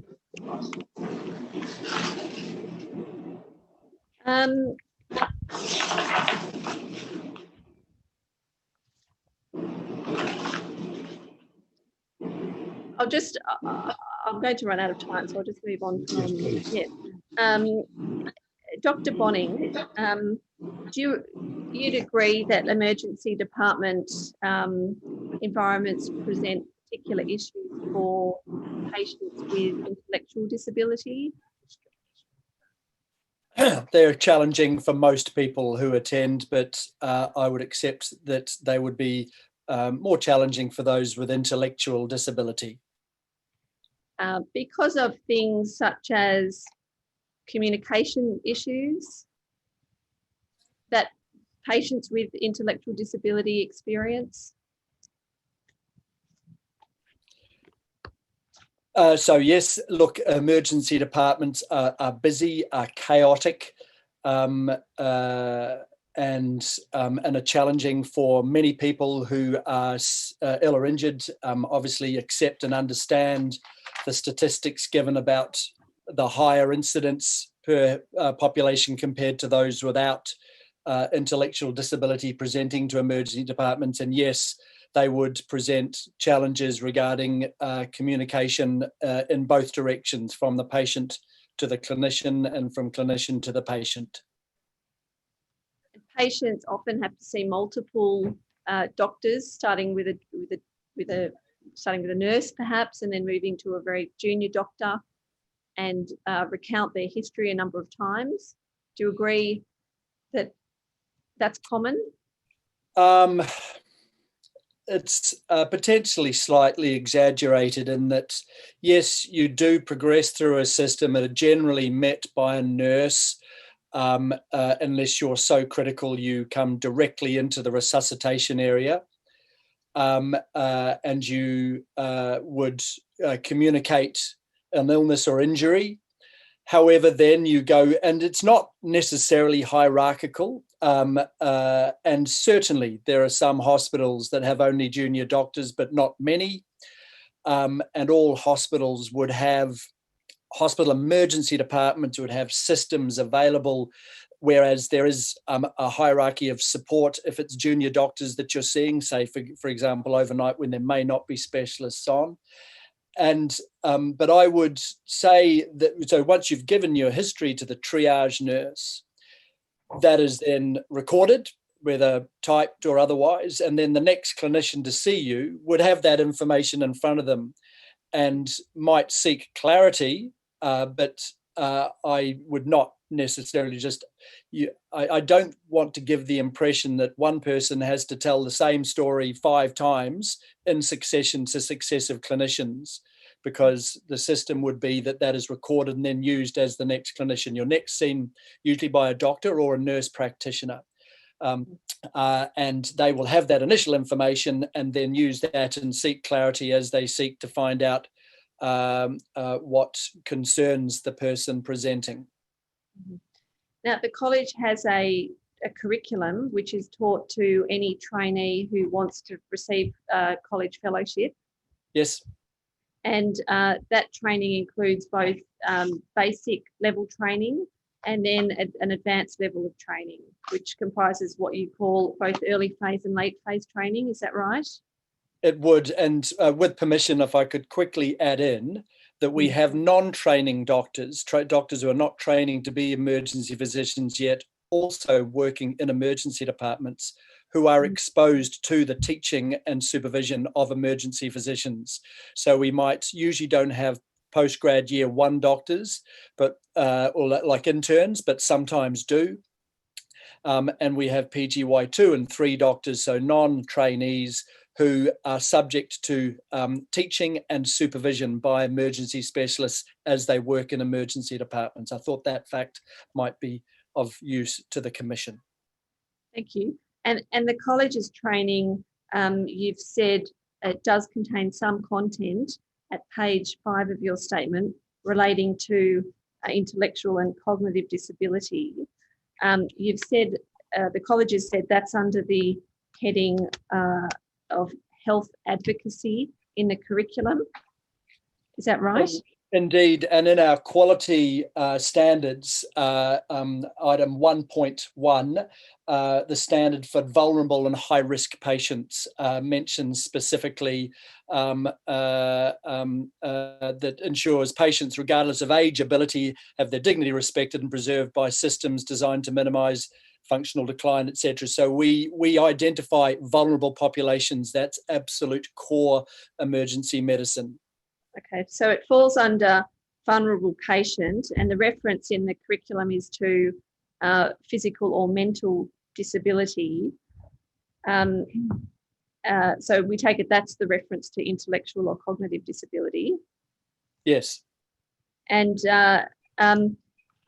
but what are the specific what specific content is there in the college's training program relating to people with intellectual disability as a subset of people with mental disability, or as a subset of vulnerable patients?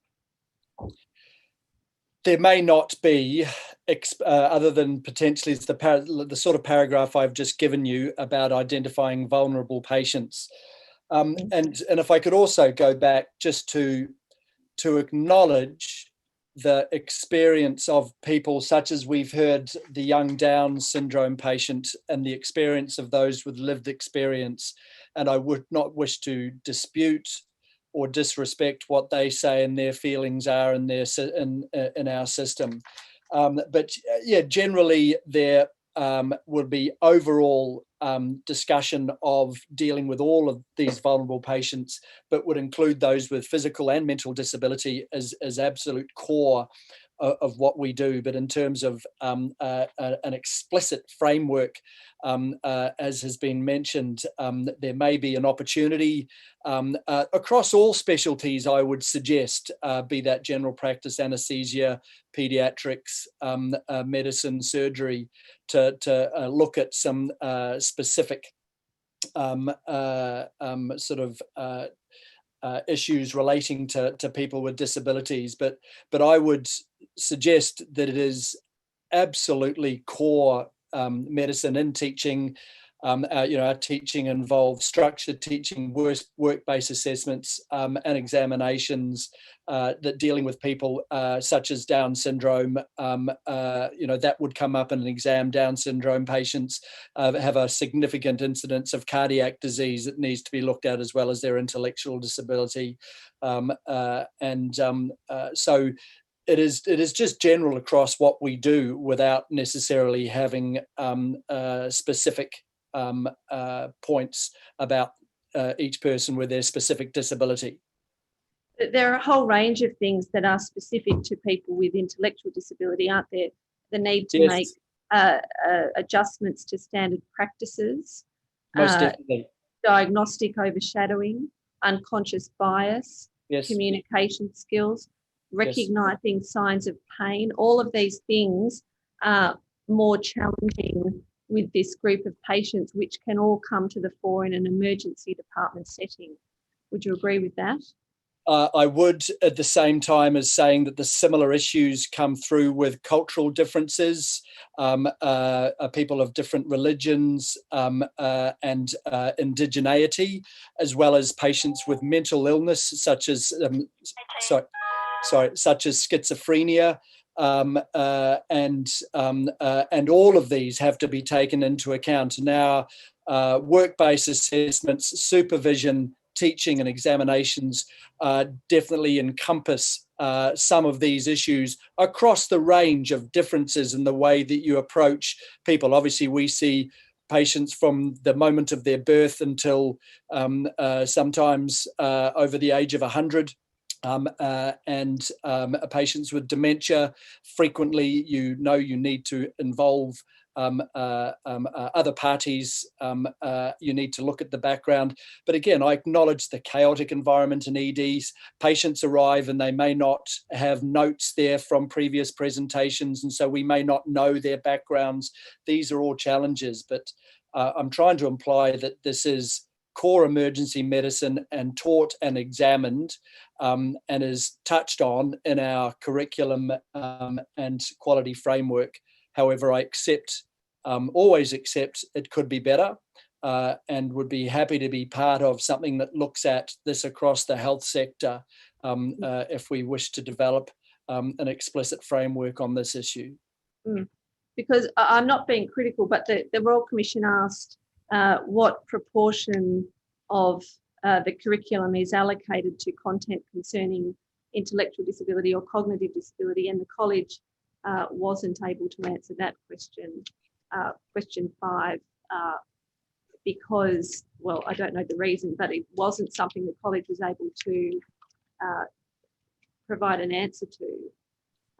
And is the reason because it is work-based training and it depends on the particular environments in which the trainees are working, and there's no formal discrete content on intellectual or cognitive disability in the curriculum?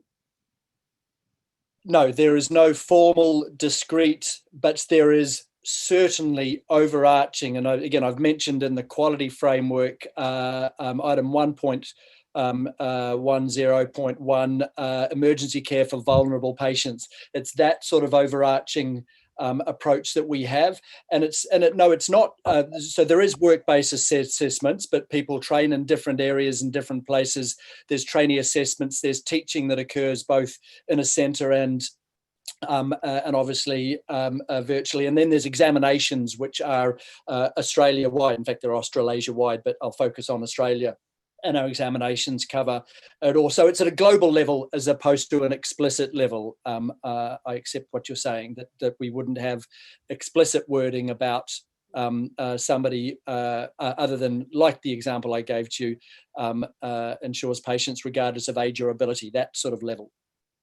And the college doesn't engage with the people with intellectual or cognitive disability in the development of content for its programs, and that's an answer at question. Yes. Yep. Or have staff with expertise or an interest in this area in the college. No. We have, so there's staff in the college, the 110 people that work in Melbourne, they're administrative staff, and then the teaching is provided by clinicians in hospitals, as well as a bit of global teaching provided by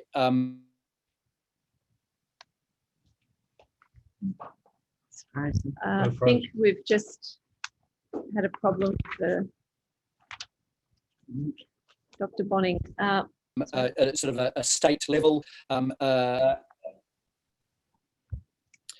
so you would not be thinking of college staff, more our trainers, our specialist directors of emergency medicine training, our specialists that work in emergency departments. They're the ones that you would look to seek expertise in, and there, whilst again there'll be some overarching expertise, there's not explicit. I accept that.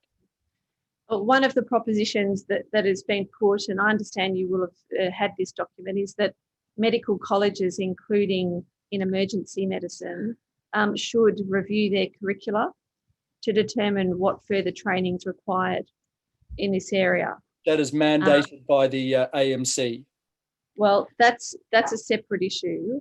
One issue is that colleges should be looking at their curriculum to determine whether their current content is sufficient.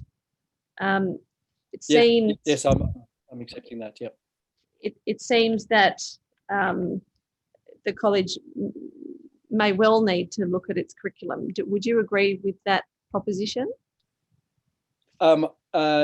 Yes, to look at explicit information about those with cognitive and physical disabilities. I'd suggest that might be a sort of a national thing for all specialties, from dermatologists and ophthalmologists to general practitioners, rural hospitalists, emergency physicians, and otherwise. Yes.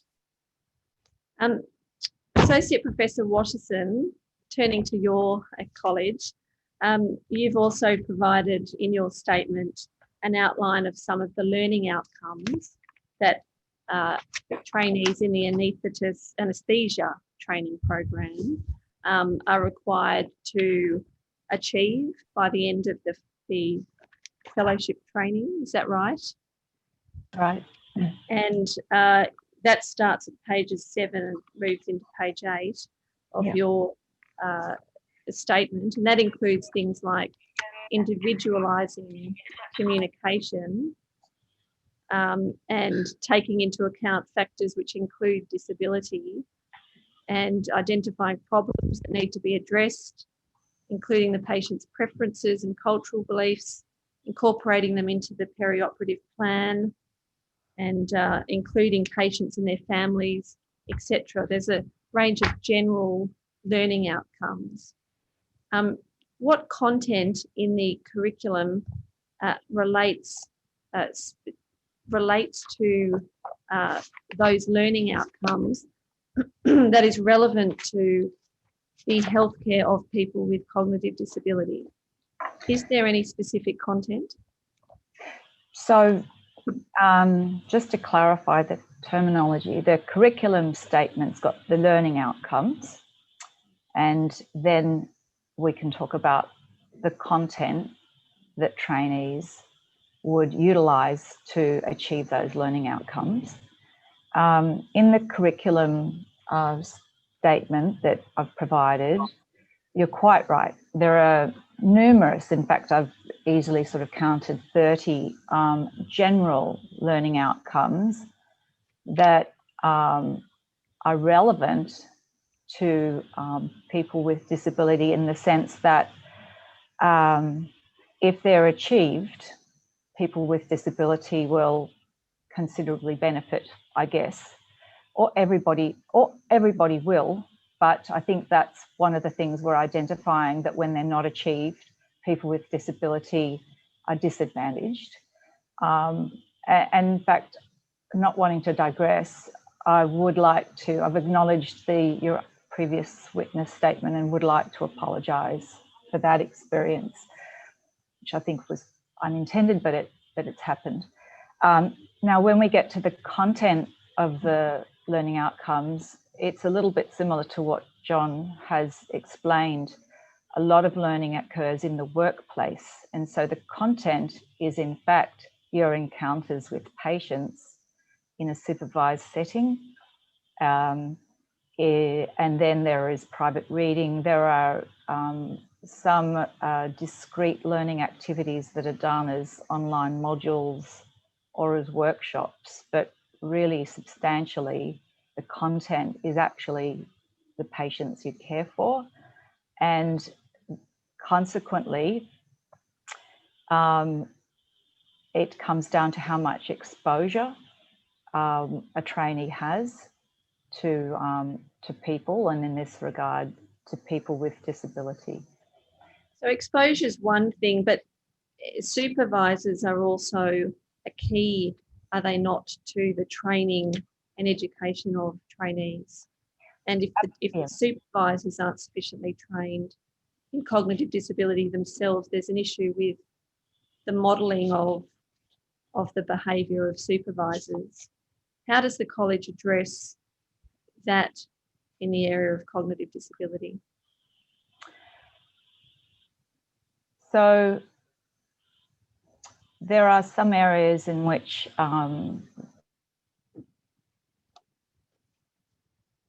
is an example of that. And pain medicine. We might have just missed something key sorry. there. It froze. There was a technical issue. If you could repeat that. Sure. So pediatrics is the area in which a trainee would have most exposure to a patient with cognitive disability, not exclusively so. The question of how the college ensures that supervisors are competent, again, that's one of the AMC standards, is to ensure that workplace supervisors supervise appropriately for everything that means, which includes having content subject expertise.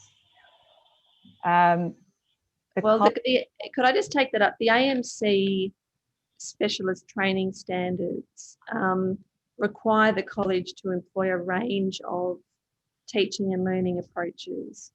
It does refer to work-based experiential learning, but it also requires the college to use supplementary approaches to learning. That's standard 4. Yeah. So is that a way in which the college could supplement the issue of perhaps supervision not being up to standard or having its own issues in terms of what is taught in caring for patients with cognitive disability? I think there is an opportunity for more awareness, knowledge fluency around the needs of disabled people. And I guess that, harkens to the proposal number 1. There are some anaesthetists who are more expert than others. Subspecialist paediatric anaesthetists tend to be highly competent. That is my understanding in this area. Generalist anaesthetists who have less exposure, I'd be less confident to say that they are highly competent in this area, if that makes sense. Well, that reflects some evidence we had yesterday that there is a particular need in the adult sphere. And you've said in your statement that there are periodically viva voce components addressing the needs of children with cognitive disability, which are assessed and examinable, and so that trainees coming through expect it and they do prepare for that. But what about adults with cognitive disability? Is that an area that should be assessed regularly so that trainees know they have to learn about this area? So as part of my preparation for today, I consulted the chair of the final examination committee where this would be examinable. And she confirmed actually that they do examine adults as well as children in their viva voces. Of course, the examination committee doesn't notify trainees about the particular content of exams, and they have 8 viva voces, and so to cover the breadth of the curriculum, you're not going to have one in each sitting of the exam. But trainees are very aware that there is a reasonable chance that there will be a viva on a child with intellectual disability of some type. Are they wholly aware that there may be an adult? Possibly less so, but I know that that is within the raft of vivas that will be presented, and I know from trainees' behaviours that as soon as one appears in an exam, then that will substantially affect their approach to learning, because assessment drives learning. So when was the last time it was included in a viva voce? Sorry, I'm just looking for that email. I don't know, and also because of the public nature of this hearing, I don't actually want to provide too much information on when it might next appear. Sure, I understand that. But if you, when you say that they're very aware that they're likely to get a viva about a child with an intellectual disability, but you're not really sure that they're also aware that they might get an adult, that rather suggests to me that one might deduce from that it didn't happen recently, but perhaps I'm wrong. I would deduce the same. In my dealings with trainees, in their discussions around exam preparation, it's not something that I hear them speaking about. But they might deduce from this examination, if they're aware of it, that perhaps they better prepare for it. Correct. And interestingly, are anaesthetists given guidance about how to obtain informed consent from someone who may have an intellectual disability for whatever procedure is to be followed? So the process of gaining informed consent is in the curriculum learning outcomes. It is something that is taught in the workplace and generally examined in the workplace as part of formative assessment. And so in practice, when does it happen? In practice, it happens on an everyday basis, where trainee anaesthetists might be observed to be obtaining consent. But I will. Sorry, I didn't make myself clear. In practice, when does an anaesthetist get the consent of the patient for the administration of the anaesthetic for an operation? So it may happen in a perioperative outpatient clinic setting, and it may happen in the ward on a day of surgery admission, and periodically it happens in the holding bay of an operating theatre complex. I asked the question because my experience may be atypical, but I haven't noticed that with anaesthetists in the pre-operative consultation, for which there is a specific item in the schedule for private health insurance, I haven't noticed that it's a really very careful analysis of what is about to happen. And I just wonder how informed the consent would be of someone who had an intellectual disability. I hasten to say my experiences are varied and they may not necessarily be typical. Well, your experiences are valid, and they all, it demonstrates that there's some variability. So I think one of the other points that you might be getting at in terms of training is to what extent would a trainee be observed in obtaining consent? And they will be on some occasions according to their level of experience. And once a trainee is considered to be sufficiently experienced in gaining consent, they may do that on their own. And that then, of course, also relates to the complexity of the consent process. So, for example, part of my practice until recently was pediatric neurosurgery, and I would either observe a trainee, or I would also get consent myself from parents. Usually they're very small children, because of the degree of complexity of that consent process, if that makes sense. It does to me. I had to give a consent once as a judge to pediatric neurosurgery. So I'm very aware of the complexity of that.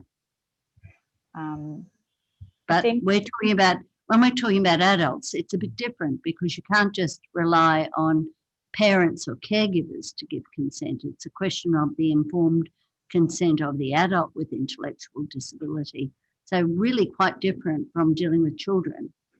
That's right. And look, I think probably the knowledge around capacity to give consent and how that is contextual for a person with intellectual disability, I think we could all be a bit better informed and a bit better skillful. Well, not all of us, but I suspect there's some variation in practice as well and in skills. You know, to be perfectly honest, I think that some of these skills are they're not straightforward to achieve either, and they rely upon not only a commitment to learning the degree to which one is exposed to different patients and some degree of experience and feedback in that process. Just very briefly, Dr. Bonning and Associate Professor Watterson, do we take it from both of you that there is some room for improvement and that you agree with propositions 1 and 9.1? I agree with 1, although 1.1, 2 and 3 seem straightforward. 1.4, I was wondering a lot about, particularly 1.4a and b, how they might work in practice. D was straightforward. And then in 9.1, sorry, yes, that seemed quite straightforward. And 9.2, I think regarding noting that pain medicine is a separate postgraduate program to anaesthesia, that is already, I guess, would be considered a subspecial, like an example of 9.2. Okay, thank you for that. And Dr. Bonning, what are your comments? And yes, look, if I could just quickly add in to the issue that was just discussed with my learned colleague about consent. It's a huge issue for us as well. I've just consulted my Director of Education and Chief Censor, and we've had in recent exams questions about dealing with elderly demented patients and patients with terminal illness. Of course, dementia, whilst not its congenital cognitive impairment, is certainly cognitive impairment. So that is examined in adults, and of course we examine around children as well. And yes, we don't dispute that we could do better. We all could do better in everything that we do. And looking at Proposition 1, coming up with a competency framework, as I suggested, I believe this is something that could be developed federally across all specialties. I don't believe many would specialties would be excluded from needing to know and do better about dealing with patients with cognitive impairment. It is, as we've implied, absolute core to all of our work and dealt with globally. And there are explicit issues that we've touched on, but just focusing on cognitive impairment, sure, it could be better. And the same with mentioning things more specifically in specialist training, Proposition 9, and potentially having modules available for continuing practice development for specialists per Proposition 10. Look, all sorts of people have difficulty when they meet the health system in any of its different forms, and there are always some adverse events, and we acknowledge those with lived experience where it's gone less well, but hope that we do train and continually develop a medical workforce that can deal with the entire population, and focusing particularly on vulnerable populations, including those with cognitive impairment. Thank you to all of you for your statements and evidence. Thank you. I'll just inquire whether Commissioner Atkinson has any questions. No, thank you. No, thank you. Thank you very much for coming to give evidence today and for your statements. We appreciate the assistance you have given to the Royal Commission. Thank you. Thank you. Thank you very much, Commissioners. If we could adjourn till 2 o'clock. Yes, we shall adjourn until 2 p.m. The Royal Commission is now adjourned.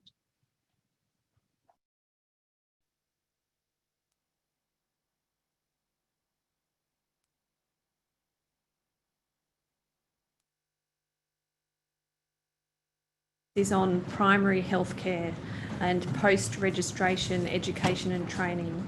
And we'll hear from Dr. Brendan Goodger of the Central and Eastern Sydney Primary Health Network and Dr. Larissa Rusk of the Royal Australian College of General Practitioners and Dr. Sarah Chalmers of the Australian College of Rural and Remote Medicine. At public hearing 4, the Royal Commission heard that primary healthcare is of critical importance across the lifespan of people with intellectual and developmental disabilities, and that preventative healthcare measures among populations with disability are generally very poor. Studies have shown that people with intellectual disability have significantly higher numbers of unmet needs and lower uptake of preventative health services compared to the general population. General practitioners and other primary health professionals are, of course, the gateway to basic health prevention measures, such as screening measures and comprehensive annual health examinations.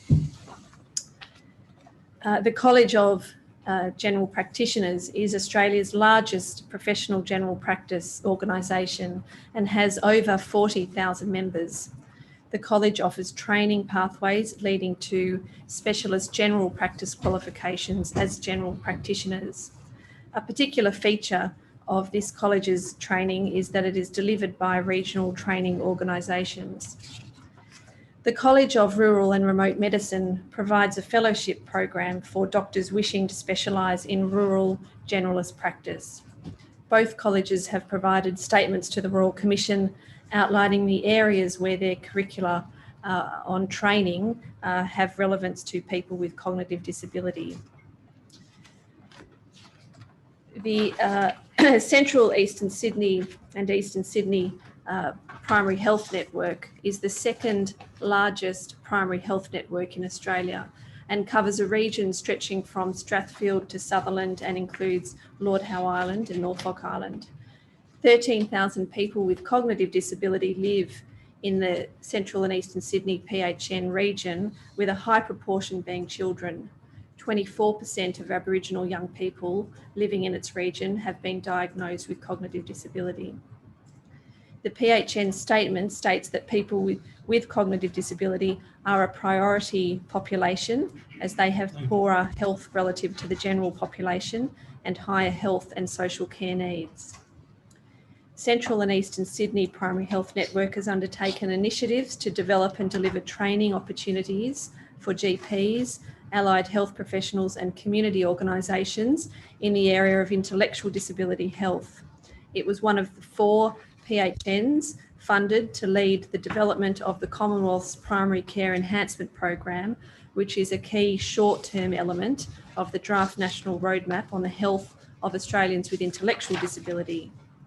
The Primary Care Enhancement Program aims to enable better models of care for people with intellectual disability. The Council for Intellectual Disability was funded to lead the development of national resources for the PCEP over a 2-year period from 2020 to 2021. And we'll hear now, Commissioners, some evidence from Laura Nang, who is employed by the Council for Intellectual Disability to assist in the development of those resources before we turn to hear evidence from the 3 panel participants. If that could be played.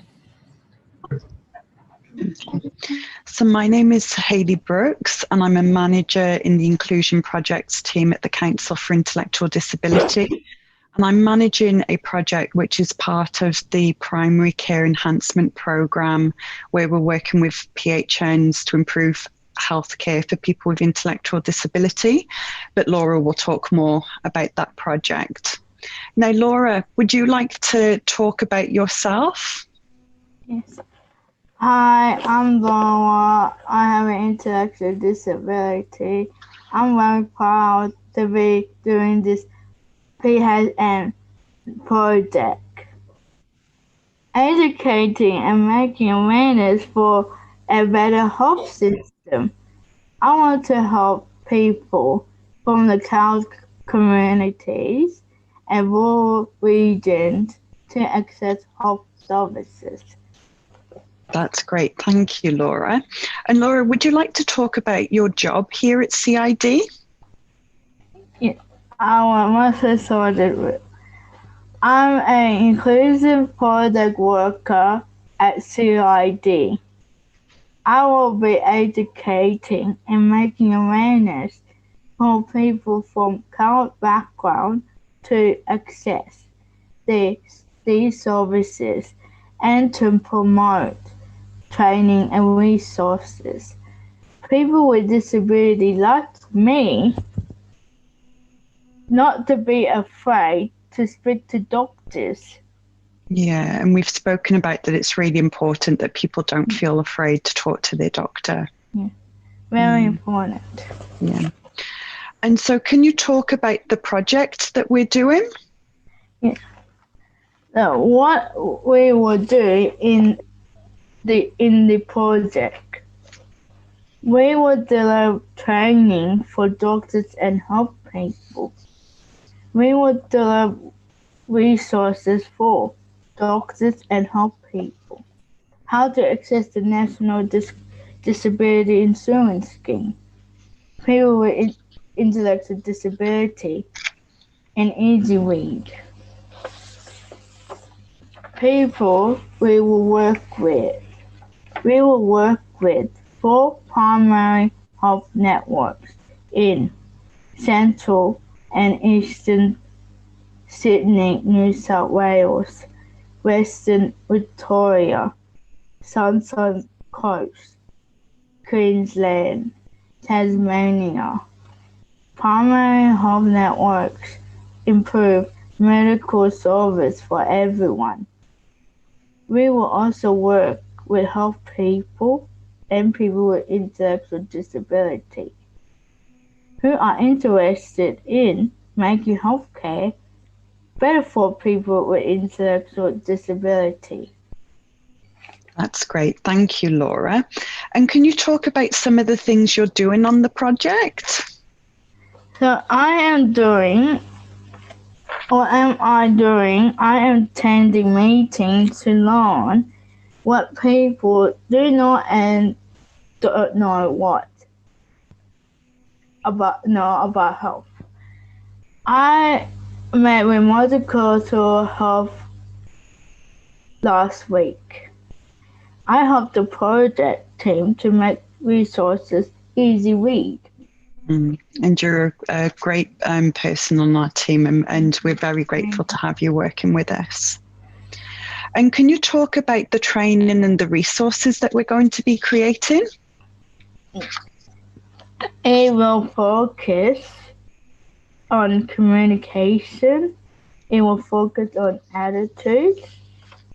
It will focus on treatment.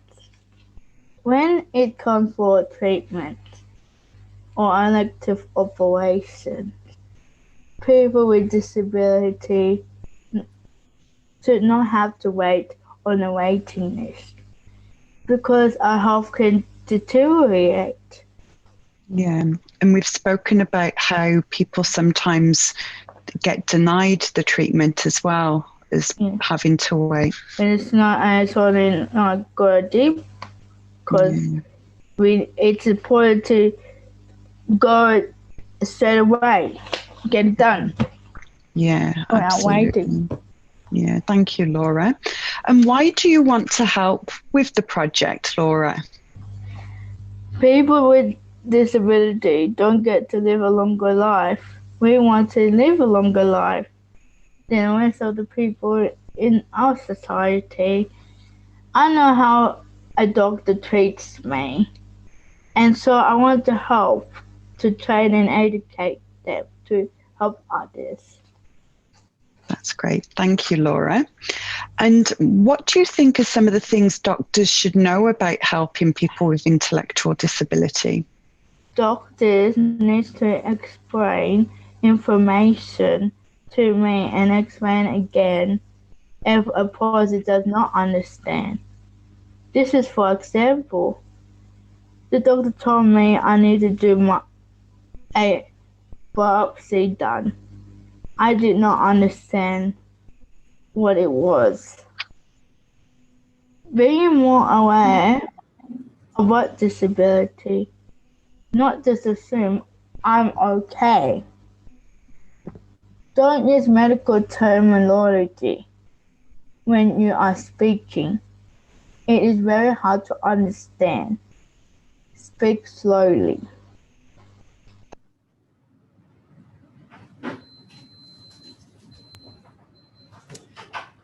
Leave that there. And Dr. Brendan Goodger, you are the General Manager of Primary Care Improvement at the Central and Eastern Sydney Primary Health Network. I think you might need to unmute. Yes, that's correct.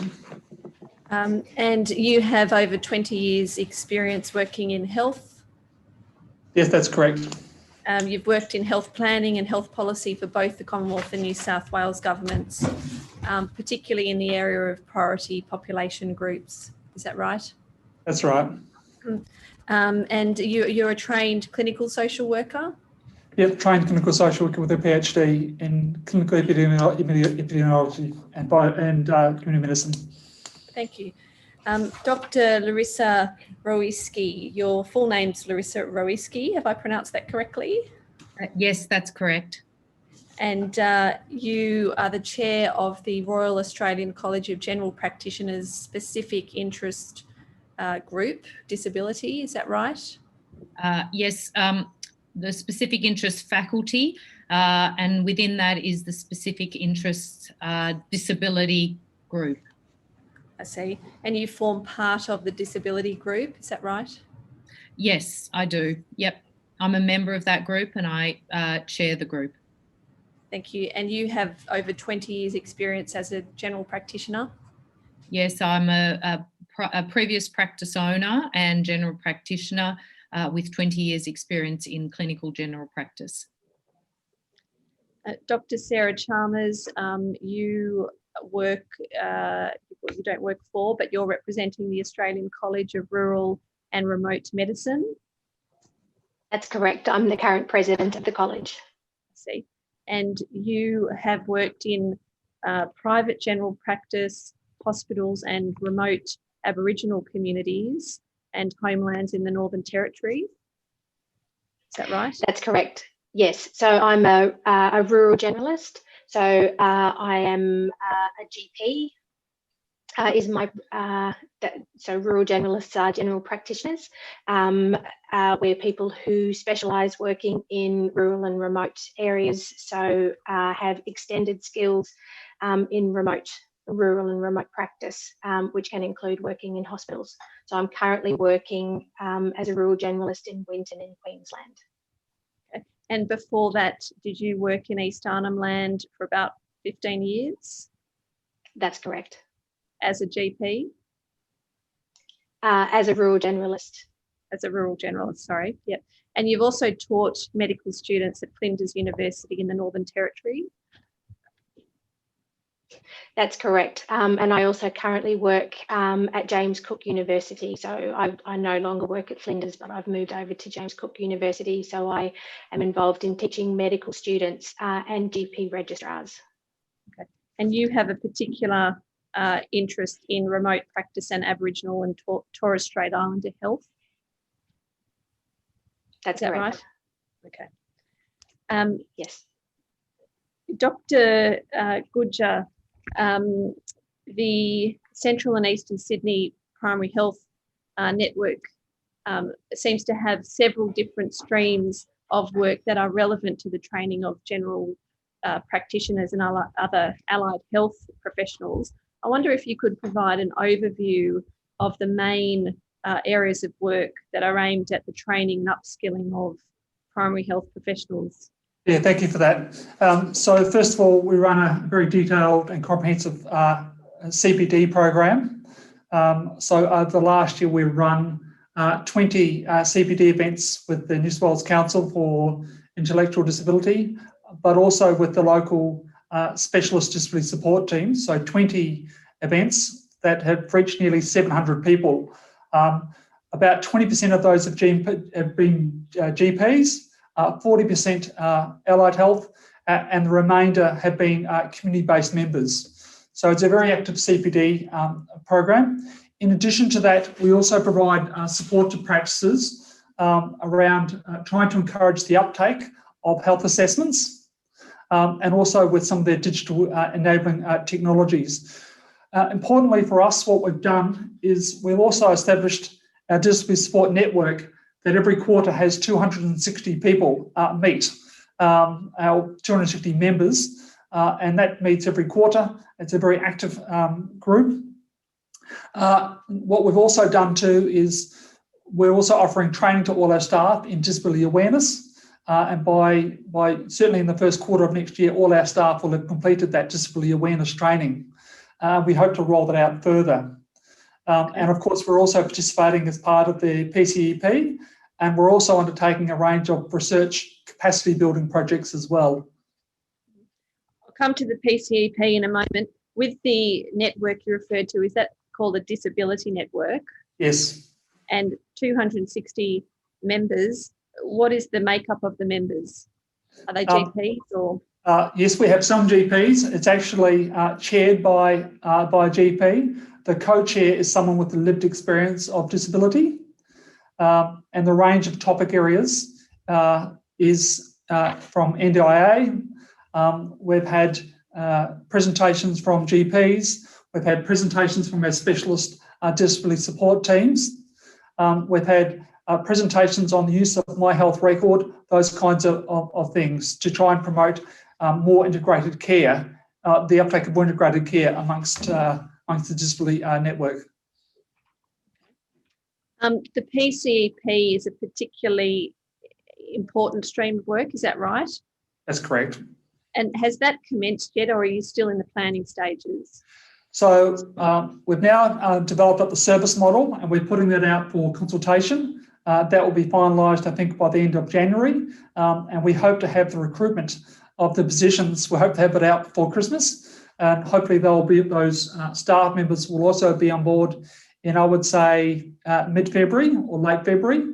The other thing too that I want to do is appoint a GP medical advisor as well to provide some assistance to me on this. And we think that's really, really important to try to encourage greater clinical care and support for those GPs who are interested in participating in taking up issues around intellectual disability. Okay, and what will be the first steps next year once you've done that recruitment and planning stage? So the first step really is around, one of the key issues that's been identified for us is GPs struggle to help navigate the system because the system is incredibly complex. So what we'll be doing is employing some navigators, some service navigators who will actually go out and visit our 609 general practices in our region. They'll work in with our practice support team, of whom we have 8 FTE. But these navigators will go out and they'll work with the practice managers, they'll work with the practice nurses, they'll work with the GPs to try to enable them to provide better support when they're trying to look at where their patients should best get care. Often what happens is that when a GP sees someone with an intellectual disability, it's like they don't see them very often. It's like, well, where should they go? What's the best kind of care? What services are out there? So what this navigator will help do that. Now, in addition to that, if I may, we're also going to employ an educator, and we think this is absolutely crucial because part of it is around building up the knowledge of local general practitioners, but also allied health. we have nearly 12,500 allied health providers in our region. So we also want to build up and extend that primary care workforce and to have these navigators, these educators, concentrating on that primary care workforce, those GPs, those allied health. What will be the role of the educators and how many will there be, do you expect? Well, initially there'll be one. We hope to have more on that. So one up to two. But again, they will work with the navigators. They will also run our CPD program and be involved in developing up events. If we can, I'd like to establish our communities of practice or something like that to really encourage those GPs who are interested to get together. Because at the moment, GPs who are interested in intellectual disability feel quite isolated. And that's certainly what we've heard. In our region, they're practicing in quite an isolated way, despite their best of intentions. They want to work with others, it's just that they're a bit isolated. What we want to try and do is bring them together and really try and harness that. Because providing care for someone with an intellectual disability is incredibly complex, given the current funding and system arrangements. So what we hope to do is provide some education, for example, on how to do case conferencing. How should multidisciplinary teamwork look? We've got telehealth, where we've got other practice support systems that are being developed. So how do we best utilise that to get that multidisciplinary teamwork happening? That's why we want someone to actually go out to the practices to do that practice education. Dr. Goodger, I wonder if you'd be good enough just to speak a little more slowly, because Yes. you need to interpret, our Auslan interpreters need to interpret your evidence and everybody else's, and we also have a real-time transcript. So just a little slower would be good. Thank you. Yes, thank you. Dr. Goodger, you spoke about the importance of GPs and allied health professionals building networks where they can share their knowledge and resources. Are there any resources that you will be providing as part of the PCEP? Yes, there will. We have already developed quite a large range of resources ourselves through our ongoing education program. But what we'll also do is work very closely in with the Council for Intellectual Disability. We think that it's absolutely fundamental. There's quite a lot of resources out there now. So it's about pulling them together and making sure that they are localised, that they're relevant to our practitioners in our region. And how are they to be made accessible to general practices? Yeah. So what we will do is, again, we will run a large number of events. We'll also visit those general practices and actually do some one-on-one education sessions with the practice managers, with the practice nurses and the GPs. So it really is that one-on-one type work. But in addition to that, it's also about holding workshops where we can bring those who are interested and really try and foster that sense of collaboration, that sense of community around education, and hopefully also to develop up a sense of a commitment to quality improvement around intellectual disability, because that's one of the other things that we've identified as being a really crucial issue, which is around how to continually improve the services. Dr. Rowiski, does the College of Australian General Practitioners have any role in building networks between fellows of the college once they've completed their education and if they have their formal fellowship qualifications and may have an interest in intellectual disability? Thank you. Thanks for the question. And the answer is yes to both. I should also mention that I'm a director of the board of the college, and I feel that it's important to mention that I am a parent and a carer of a son with a severe cognitive disability.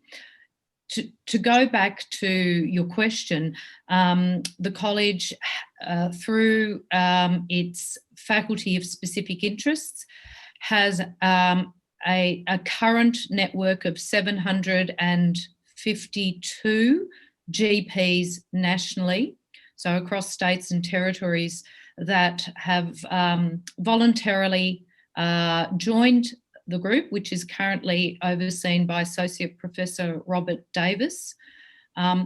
The purposes of this network are to advance the skills and expertise of GPs that are working and providing healthcare to patients with cognitive disability and other disabilities. Also to advocate on behalf of patients, to represent patients and primary care in this area, so representative role. Also a role in collegiality and a role in research. Currently, this group is in the process of developing a recognition framework to actually define what advanced skills are in the GP context, in the provision of healthcare to people living with disability, including those with cognitive disability. The group is also advising the board around position statement that would be considered. So that's being prepared by the college. And the group has been active to date. Its representatives include academic GPs, researchers, GPs, GPs who have led 3 centres of excellence in developmental disability, GPs with lived experiences of living with disability themselves or caring for close members with disability. The group also caters to early career GPs and is inclusive of registrars and trainees that may be interested in both mentorship and learning. So it's actually quite an probably quite an important group in terms of its ability to inform the membership broadly, which is actually in excess of 43,000 currently, and also provide advice to the board and consideration through the appropriate committees. And did you say 752 GPs Yes. who have an interest in the provision of care to patients with intellectual disability? Yes, who've voluntarily joined this specific group, this interest group. Yeah.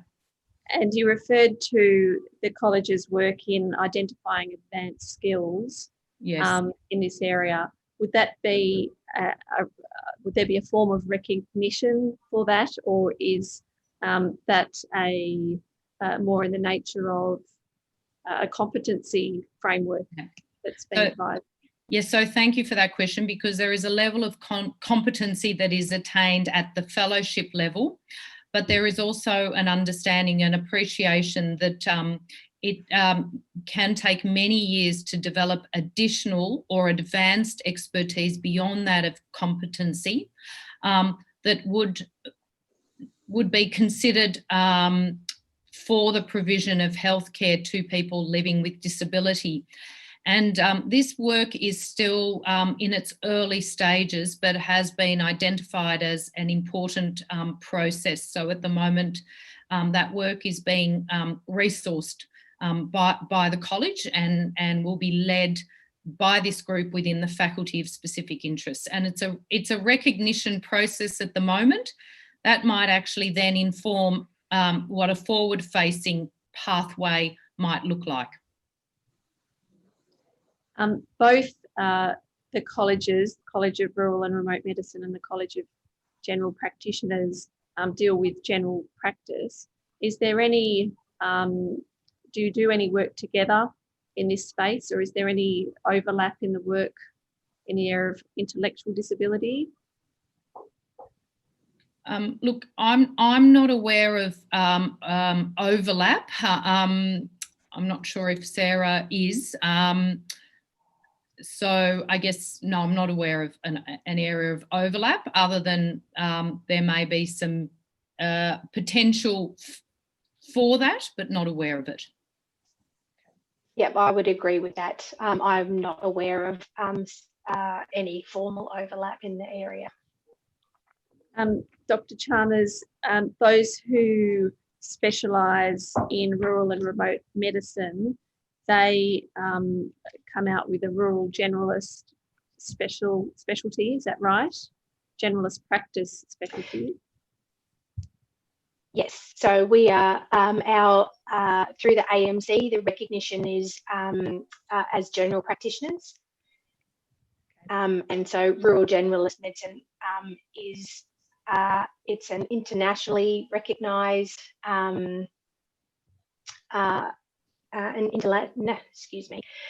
so it's internationally recognised as a position.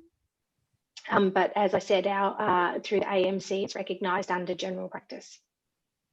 And trainees and fellows, they're working then in private general practices generally?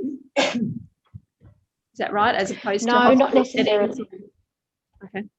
Where do so they yeah, work? not necessarily. So they can work in private general practices. The more remote you go, the more difficult it is to manage a private general practice. And certainly when you're working out in very remote areas, and particularly in remote Aboriginal communities, people are often employed through community-controlled Aboriginal organisations. So it's people are often actually employed in by multiple employers. So they may do private practice during the day, work in a Aboriginal controlled medical service on some days, and may also be employed by the hospital. So work across a wide range of services. And if I could draw on your experience in that context of dealing with patients in the Indigenous context, the evidence shows that intellectual disability is more prevalent in the Australian Indigenous population compared to the non-Indigenous. What observations have you made in that context over your many years of medical practice in First Nations contexts? Do you have anything that you can share in terms of your observations of the adequacy of training provided to doctors in caring for Aboriginal and Torres Strait Islander people with cognitive disability? So the way that this is managed in general practice training is so GPs are trained in generalism. That's what we do, and we are required to be able to manage pretty much anything that a patient presents with. And I think it's a very important part of how this is managed is we talk about patient-centred care. And have a particular focus on doctor-patient relationships. And so in a general sense, what this means is that anybody who walks in the door, a GP is trained to form a relationship with that person, and hopefully over a long period of time, because we work across, we talk about continuity of care as well. In particular for the Aboriginal communities that I have worked in, this is really the general approach, which is that a person comes to see you or is brought to see you by their carer, and your job is to focus on the patient, to build rapport and to manage the issues that they present you with. So I don't know if that answers your question.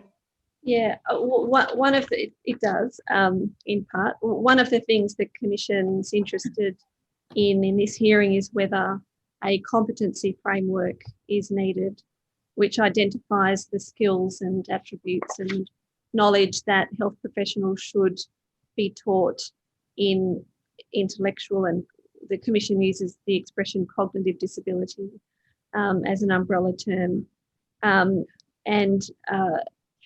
So I was asking whether you have any observations on whether those attributes and skills are common to all people with cognitive disability, or whether there's any particular or specific training needs for health professionals when dealing with First Nations people in this group. Yeah. Yeah, I guess what I was trying to say before is that, you know, we train everybody to be able to manage, you know, the person that presents in front of them and the issues that they present with. In terms of specific competencies and frameworks, certainly you could, you know, I think if you tried to put together a competency and framework for every single possibility of a condition that a person could present with, you know, that would obviously be very difficult to teach, very difficult to assess. So I think the general principles of what we try to do is to ensure that our practitioners, as I said, are able to deal with the person who's sitting in front of them, and to know how to get more information if they feel that they don't actually have the skills for the person who's in front of them at the time. One of the areas you've noted in your statement where the curriculum does deal with disability is in communication skills. Is that right? And the curriculum deals with good communication, the impact of cultural and linguistic differences on effective communication. It does seem to be at quite a high and general level. Is there anything specific in the training on dealing with people with cognitive disability? So there are a number of, I'm just trying to think of the correct term, through the curriculum, there are a number of statements as to what a rural generalist should be competent at the point of fellowship. And while so they're probably not as specific, I think, as specifically referring to cognitive disability, but they go across a range of different disciplines, so including mental health, aged care, paediatrics. So there are a number of competencies through the curriculum that relate to, you know, the diagnosis of cognitive disability and management of people that are identified or who present with a cognitive disability. And the doctors who go through your college's training would be expected to be seeing a high proportion of Aboriginal and Torres Strait Islander patients, wouldn't they? A higher proportion than, say, the College of General Practitioners, by virtue of the location where they work. So my understanding is that there are actually more Aboriginal and Torres Strait Islander people living in metropolitan areas than there are in rural and remote areas. However, I think what you might be referring to, certainly people who work specifically in remote communities. And yes, absolutely, being able to, you know, I mean, we actually also, as well as having competencies around managing or dealing with patients in of Aboriginal and Torres Strait Islander descent, we also have one of our advanced skills specifically relating to that. So yes, it's definitely part of our core curriculum as well as advanced specialty training. And given the high prevalence of intellectual disability in that population, do you think there should be greater emphasis on cognitive disability health in the curriculum, or do you think it's sufficient? Yeah, so I mean, there are, I think that at this point in time, the curriculum manages, it does deal with how to manage somebody with a cognitive disability. There are also a number of, the college offers a number of extra, sorry, trying to think of the word, CPD activities that relate to specifically managing somebody with a cognitive disability. I think it's also worth saying that, again, in rural and remote communities, our resourcing is much less than it is in major metropolitan areas. And I guess to back up some of the things that Brendan was referring to earlier, we very much work in multidisciplinary areas. And so in some cases, it may be that perhaps the doctor is not the specialist in that area, but we'll have other allied health professionals around them that will help guide them in their care. But you have said in the statement that the college could include more training on communication competencies and in courses to include cognitive disability resources and references to the skills and competencies needed. Yes. And do you agree with the propositions that the Royal Commission's prepared, such as Proposition 1, which is to create a competency framework? Do you have any comments to make about the propositions? Yeah, so yes, absolutely. As I said, there are some processes through or some points in our curriculum that refer to that, but as I said, it seems to be a bit more scattered through aged care, mental health, as opposed to being specific for people with cognitive disability. And I think having a framework to put to base whether it was additions to the curriculum or extra CPD type modules for practitioners to use, definitely. So it could allow you to assess whether the curriculum is adequate at the moment. Yes. Yeah.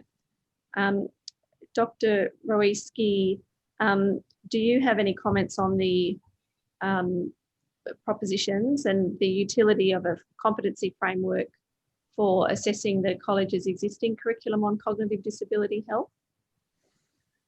Look, I think we would welcome a generalised guidance, and I think a competency framework that really speaks to primary care in its fullest sense. So we recognise the GPs are critical, but the other providers that are also very important. So we feel that while we do provide for, and we provide resourcing and guidance and standards around the provision of healthcare to people with cognitive disability, that again could be further developed and enhanced. And so there is work to do there, and I think the college would welcome broadly an overarching framework that sets, I guess, a certain standard for all those actually in the primary care setting to be guided by. I think it's very important, though, that we are able to develop and set standards that are informed by the general practice perspective. And by that, I mean the diversity of general practice, which isn't just private general practice, but is community health. We have many GPs working in Aboriginal controlled health services in metropolitan, regional, rural and remote Australia, and in a range of other settings. I also should note that there are many general practices that are owned by corporates. And again, they will often be developing their own education and training programs and may look to the various colleges, both colleges, I guess, for standards and for, I guess, accreditation of those activities. So in terms of becoming a qualified general practitioner, yes, there are a number of pathways out there.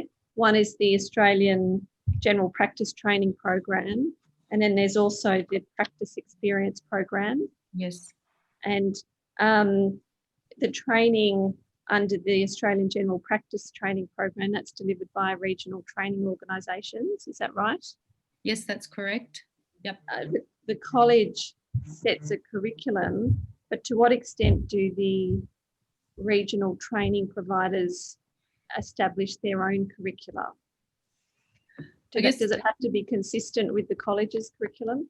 Yes. I don't think you would say that they establish their own curriculum. They would need to follow a set curriculum, and within that, they would have the flexibility about, you know, how material might be presented, in what format, and that there would be flexibility around the timing in which trainees were exposed to education and learning opportunities. I think you bring up a very important point, which a lot of this learning occurs in the practice setting where it must happen, and that a curriculum is really a set of standards and guides, but the learning needs to be applied and practiced. Observation's incredibly important, and I note that in the propositions there is mention of supervised clinical attachment, and this is very much the philosophy that underpins the way that we learn when we're training. And it's important that supervised clinical attachments allow exposure to trainees to the delivery of healthcare in the settings that they are actually training. So, you know, it's important to understand that cognitive disability and provision of healthcare to those living with cognitive disability is part of the experience of a trainee, and certainly we do set out in our curricula and expectations that would be met. We also have a process that monitors that, and a process around remediation should a standard not be met. So monitoring and evaluation is also important. Dr. Rowesky, I wonder if you could just help me make sure I understand how the system works. What is the earliest that I, having graduated from a medical school, can hang out my shingle to be a general practitioner? When can I do that? Okay. So usually after you've graduated from medical school, you may spend 1 or 2 years in the hospital system. Right. And that's, you're an intern basically, and then you're a first year graduate in a hospital system. Somewhere around that time, doctors make a decision about whether they want to pursue a career in general practice. It may occur later, but the majority would around that time. And around that time, they would join a training program, either with the RACGP or with ACRM. And sorry, just pausing there. Do they have to join the training program? Yes. Why is that?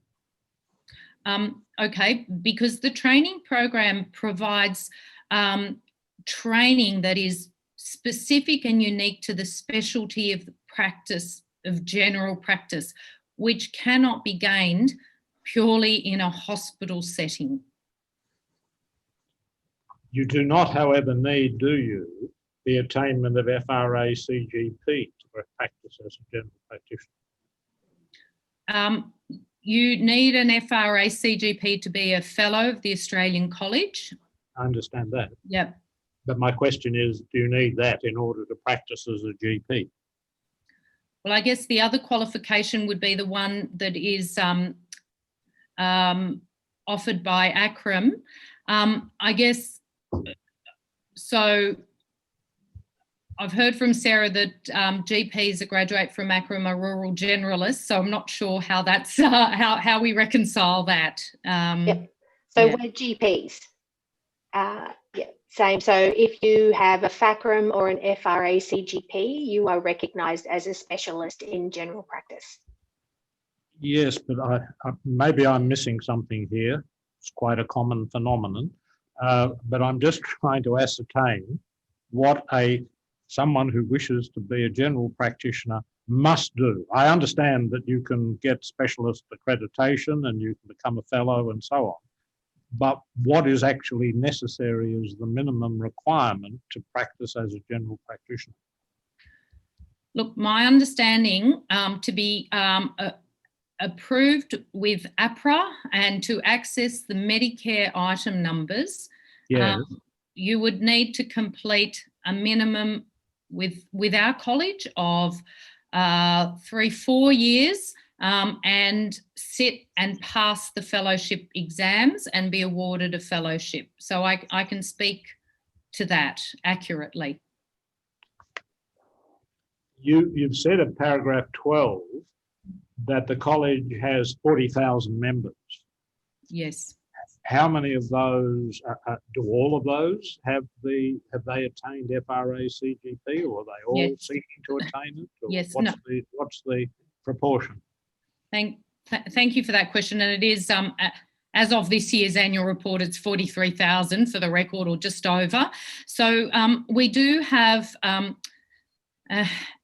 my apologies that I can't tell you the exact year, but we have a large proportion of senior GPs who practiced as GPs prior to, I guess, the onset, if you'd like, of the defined training pathway to be awarded a fellowship. And so they may be recognised through a process of recognising previous or experience, and would have gone through a process to be recognised in that way. So I guess that's the grandfather or grandmother clause. That's correct. That. Yes. Yeah. Yes. Yeah. Yeah. And the rest. And all. Well. I mean, to a great degree, I think that probably represents the membership. I'm just thinking if I'm missing a category, and my apologies if I am. I'm happy to try to provide that information to you more accurately. But I think that would represent the two by far largest cohorts of our members. We do have, retired members and members who are on leave as well from clinical practice, but yes. Thank you. You've set out from paragraph 128 or 127 the core skills required to work in general practice and the 5 domains that are covered, which includes communication skills and other domains. Then, Dr. Awiski, you've said that there are also some contextual units that are particularly relevant to people with disabilities. And there's 2 such units, is that right? Yes. What's the relevance of those units? Are they learning outcomes, or are they taught content or assessed content? So, sorry, I'm just going to look at the document as well, sorry. That's at paragraph 130. Yep. Yes.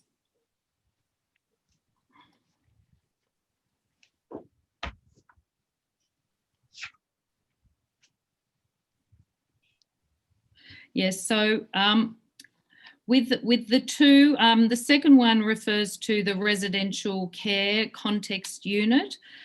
So it would refer to the provision of healthcare to individuals who are residing in residential aged care facilities that have cognitive disability. Now, a proportion of those will be there because they've acquired this disability later in life, so they may well be aged care residents, but we also know and provide care to a large proportion of residents that aren't aged or aren't elderly, but in fact are in these facilities because there is no other suitable accommodation for them. And it would talk about the aspect of provision of care. Yeah, I'm just asking how are these taught? Is this subject matter taught as part of the curriculum? Do they have to be taught by the regional training? Yeah, so they would be taught actually in supervised clinical practices. So the regional training providers oversee hundreds of clinical practice settings that have identified GP supervisors and GP educators that take trainees, are accredited to take trainees and provide them with that experiential learning through a period of years at a basic level and then an advanced level.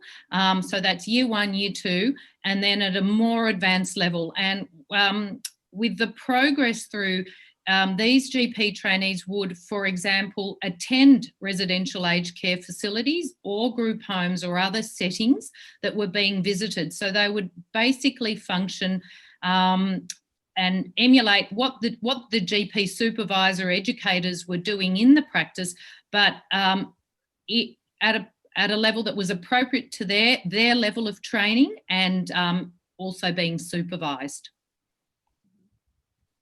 And how do you monitor whether the learning outcomes that are relevant to people with disabilities are properly taught in that supervision model? Yep. So in the supervision model, there would be some set, you mentioned learning outcomes.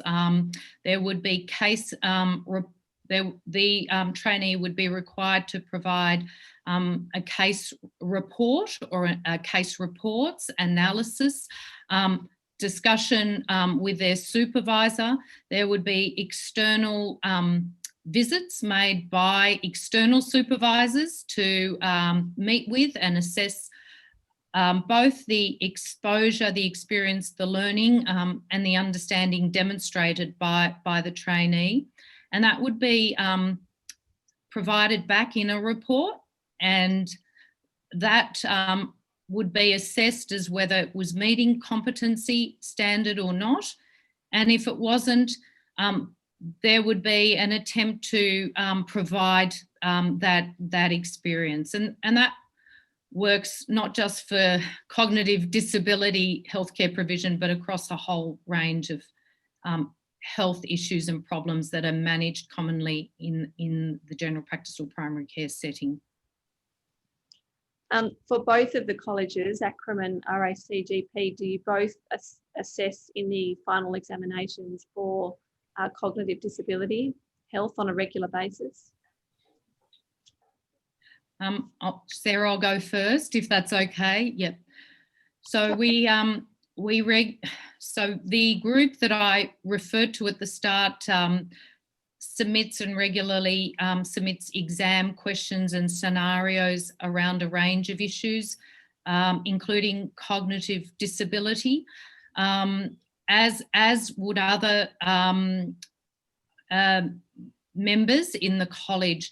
Those would be vetted and assessed and developed and then incorporated, usually overseen by the Director of Education and her team, currently it's a her, for inclusion in the exams. I can't say to the frequency with each exam cycle, and we can run 4 or more each year, but there is a process in place, and I understand that questions and cases are regularly submitted for those exams. And Dr. Chalmers, what about your college? So there's a couple of different exam formats. So there's written examinations as well as what's called primary care stamps, which is sort of a combination of an OSCE and a Viva. I was unable to actually get evidence as to how many of our multi-choice exam questions directly relate to cognitive disability. However, I was with the stamps, so it's an exam that's run twice a year, has about between 10 and 12 stations at each exam, and there is at least one question each year that relates specifically to a case of including a cognitive disability. Dr. Gujjar, you also mentioned that the PHN is doing work to expand its continuing professional development program to provide further training opportunities in cognitive disability for medical and health, allied health professions. There has been some evidence received by the Commission that where CPDs are offered and they're optional in this area, there's fairly poor uptake by general practitioners who might regard this as a small, very small subset of their patient population. How do you reach those more reluctant GPs with your CPD program? Thank you for that. So what we've been doing is utilising our disability support network to really try to grow our reach, but also in our general areas of CPD, what we are doing is putting a specific reference in to those people with an intellectual disability or a cognitive disability. So in other words, we might be discussing a health condition, and what we will do now is weave in reference to intellectual disability. So that way we're trying to reach a broader group of general practitioners. The other thing that we're doing is we've got about 4 or 5 GPs in our region who are well known and who are really strong, passionate advocates. We also get them to present in those events, and we also are leveraging off our specialists in our disability support teams in both our local health districts to also encourage GPs to attend as well. Okay. And what would you like to see in place if in 5 years from now, if you had a wish list in terms of improving healthcare to people with cognitive disability? Yeah, so thank you. I'll try to be brief. Which is we believe that there could be a greater emphasis on some of the accreditation standards, and we think that they could be that the issue of cognitive disability could be reinforced in the accreditation standards. It's mentioned. Applying to which level of education? I'm applying to accreditation for general practice. So, for example, it's about trying to upskill general practice staff in their attitudes and their approaches to those with a cognitive disability. So that would be one strategy, to build that more strongly into the accreditation processes for general practice, as a way of upskilling staff and making sure that they've got the appropriate systems in place to support that. The other thing that we've made a recommendation in our submission is around greater incentives for GPs to participate, both in terms of a multidisciplinary care planning, because at the moment GPs are not really well incentivised for that, but also to have something like a practice incentive payment that directly targets cognitive disability. At the moment, we have practice incentive payments for a range of different areas, but there's none specifically for cognitive disability. And so what that means is that it's around the incentive, it's around a commitment to quality improvement. Practices who participate as part of the practice incentive payment have to make a commitment to ongoing quality improvement that's then backed up by tailored and targeted support provide the primary healthcare networks such as ours.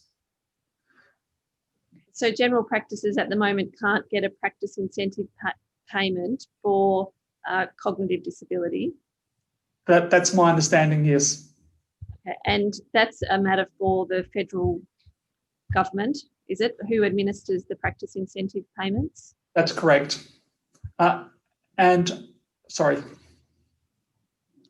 Who administers the practice incentive Yes, payments? correct. Yes, correct. And they were released last year. A range of different initiatives were released last year, and I have no doubt that that's under development. But at the moment, there is not a practice incentive payment for cognitive disability. That's my understanding. And what would those payments enable? They would enable practices to be much more involved in terms of quality improvement.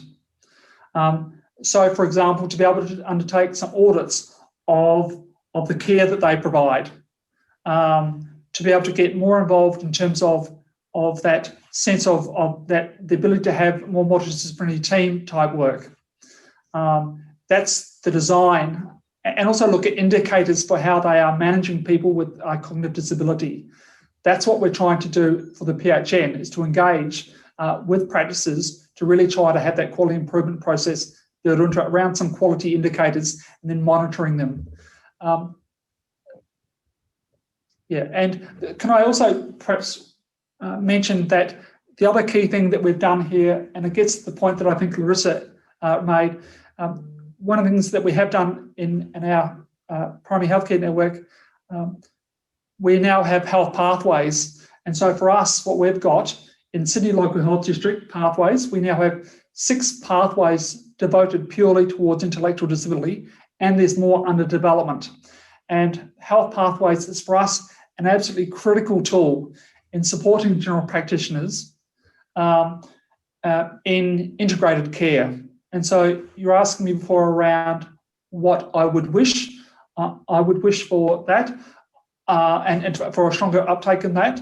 And I would also wish for those pathways to be extended to include, where possible, allied health, because at the moment, allied health, there's a lot of emphasis on general practice. But as I said earlier, we've got nearly 12,500 allied healths in our region. And, we've got to focus on general practice. And our PHN will certainly be trying to put an increased focus also on the inclusion of allied health. Thank you very much. Those are my questions. Thank you. Commissioner Atkinson, Commissioner Bennett. Yes, I'd just like to ask Dr. Goodger just a few questions about the incentive payment. Firstly, is it only paid to public health networks? Is it also paid to GPs? No. Acknowledging what you've just said, that at the moment it's not for cognitive disability, how much is the payment actually? And is it based on something like the number of patients might go to a practice, or where the practice is located and the demographics within the community? Can you just tell us a little bit more? And you've said it's also about accessibility of hours of care. If you could just tell us a bit more about it. Yes, I can. So the payment is based on essentially $12,500 per quarter. It's $12,500 per quarter. They have to meet certain conditions under which they are able to participate as part of that. That is, they have to be accredited as well. And so part of that's also about demonstrating a commitment to quality improvement. So again, that's the nature, and it's based on what's called a standard whole patient equivalent, which I'm happy to provide some further information in terms of a definition. So it's based in effect on the number of patients, but the technical term is the standard whole patient equivalent. So it's not necessarily based on hours of care. Practices, once they satisfy the criteria around being accredited, etc., are able to then receive that practice incentive payment, and the PH then go and work with those practices to try to develop up quality improvement plans around areas that have been identified by those particular practices. Does that answer your question? Yes, thank Thank you. Dr. Goodright had just one question. In your statement, you say that there are currently 13,000 people with cognitive disability in the region. Professor Troller says that his estimate, I think, is 1.8% of the population has an intellectual disability.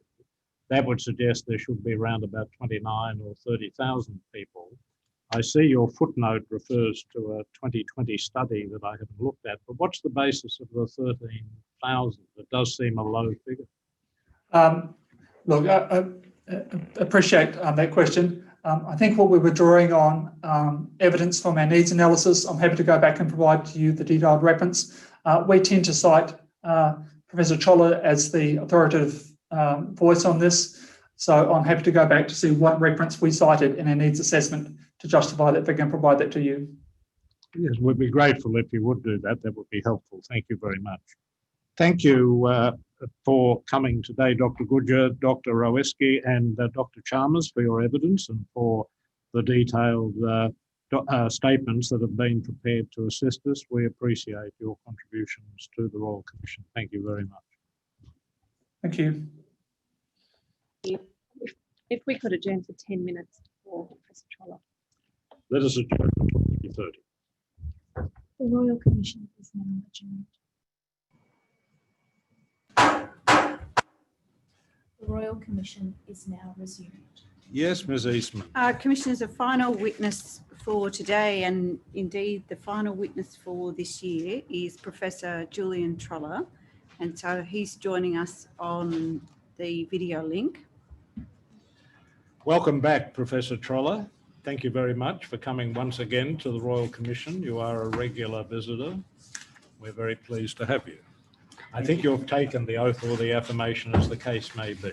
And that's right, Commissioner. Thank you. And Ms. Eastman will now ask you some questions. So you are Julian Troller. I am. And you're a neuropsychiatrist with more than 30 years medical experience as a medical practitioner. That's correct.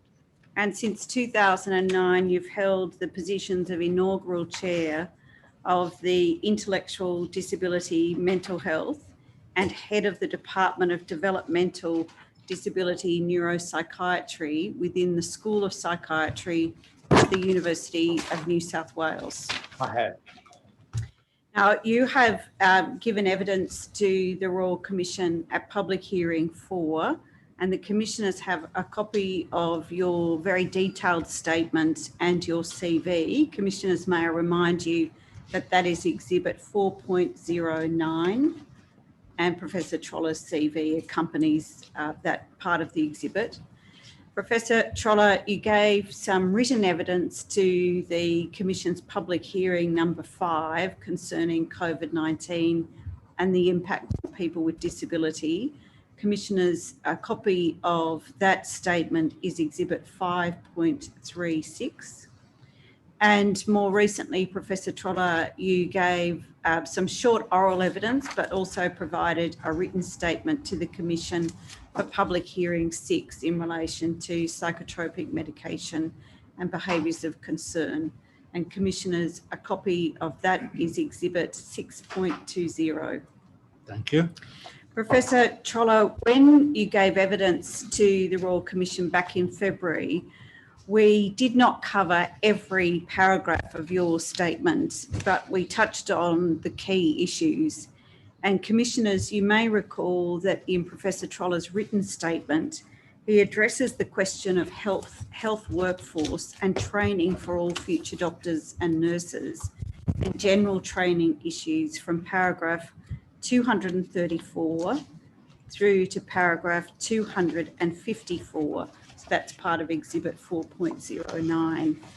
And I won't ask you, Professor Troller, to run through all of those matters again, but is it a fair summary to say that your view was, and I assume remains, that Australia's higher education sector plays a key role in preparing medical and nursing graduates to meet the diverse needs of healthcare of our population, and there needed to be quite specific training done to both care and treat people with intellectual disability. So at a high level, is that right? It should do so. I don't believe it currently does. And your conclusion is that at the present time, it fails to meet standards of both competency and capability. And your view expressed to the commissioners at paragraph 243 was if there is to be training, it ideally should be based on, you say, an overarching national competency framework which could be developed for health professionals in public settings. And you referred to a particular model that you were involved in developing, a manual and a toolkit for New South Wales in relation to the mental health workforce. Now that's the document that the commissioners have behind tab 45. And that is the Intellectual Disability Mental Health Core Competency Framework, a manual for mental health professionals. Is that right? That's right. And there was an accompanying toolkit that assisted its implementation. Right. I might ask you to come back to the framework as we go through your evidence. And I'm particularly interested in asking you about the development of core competency, but also if this toolkit and the manual have been used, whether they have produced different or new outcomes. But Professor Troller, you've followed the Royal Commission's proceedings over the past 2 days. I think you've watched some of it, but you're also across all of the evidence, and we provided to you a copy of the complete tender bundle. So I wanted really to gauge your reflections on what the Royal Commissioners have heard over the past 2 days and to sort of seek your views on a number of issues. And I think the first one to start with is this. The Commissioners have heard evidence over the past 2 days which seem to reflect a general agreement that more could be done. There is a need for improvement and there is a degree of goodwill. At the same time, that seems to reflect a position that's been in place for many years. And so can I ask you, why has the change been so slow? And at the present time, whether you think there is any realistic prospect of change? I think there are many contributors to the slow progress. I'd like to point out that advocacy in this area has been present and forceful for decades, and that evidence of the health gap, including the mortality gap and the barriers to access to healthcare, have been known about, and that we've seen no progress, for example, in primary medical and nursing degrees on teaching in this issue. So that's a stagnation. I think it stems from a number of root causes, primarily disability and health separated some years ago for good reason, but unfortunately the medical professionals left disability and people with disability behind. And so in that process of separation, we saw a de-skilling of medical workforce and a de-emphasis of training and exposure and awareness of the needs of people with disability. So the current crop of medical professionals, including those at fairly senior levels now who are in the driving seat regarding the formation of curriculum content and standards, lack the awareness of the health needs of people with disability and therefore lack a vision for its inclusion in curriculum and standards. And so that's the situation we're in now, and we must seek to address that. Can I just explore that with you a little more? Is this something that you're saying is as a result of our history being one of segregation of people with intellectual disability in particular, often in large institutions? What came with deinstitutionalisation was a move away from a medical model of disability and into an expectation that a social model would wrap around a person coming from an institution or no longer being required to live in an institution. And the expectation was that health and other services would meet the needs of people with intellectual disability. And so it hasn't. And so perhaps the specialist services that may have existed within institutions are no longer there. Is that what you're saying?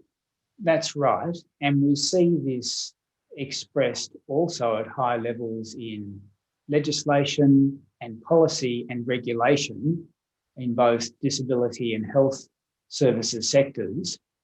The National Disability Strategy has attempted to address this, and the current strategy, which expires this year, has a very strong focus on the health sector. In fact, it has a whole item with a series of points about the role and responsibility of the healthcare sector and professionals in it to meet the needs of people with disability. But it's very difficult for a document like that to mobilise a response in another compartment which views itself separately. And what other factors contribute to why there's either been inertia or just a lack of translating the goodwill into action? We've heard a lot of the lived experience of people with disability, and I'd like to acknowledge those who've spoken in the current hearings, particularly Tony, Joshi, Dr. Tracy, Corey, I think Dr. Groeski, Laura, and others who might be listening, because what they've experienced is a lack of capacity in this area. And I think these people have spoken strongly, but historically the voice of people with cognitive disabilities has not been heard. It's not been a forceful voice until more recently in advocacy, and it's not been listened to when words have been spoken. So I think there's an issue of valuing people and valuing lives that comes into play. There's also an issue of crowding or perceived crowding in curriculum content, and a fear if we put the lives of people with disability and value them appropriately in standards and curricula, that it may become too cluttered, and that potentially other groups with substantial health needs may also come forward requesting the same.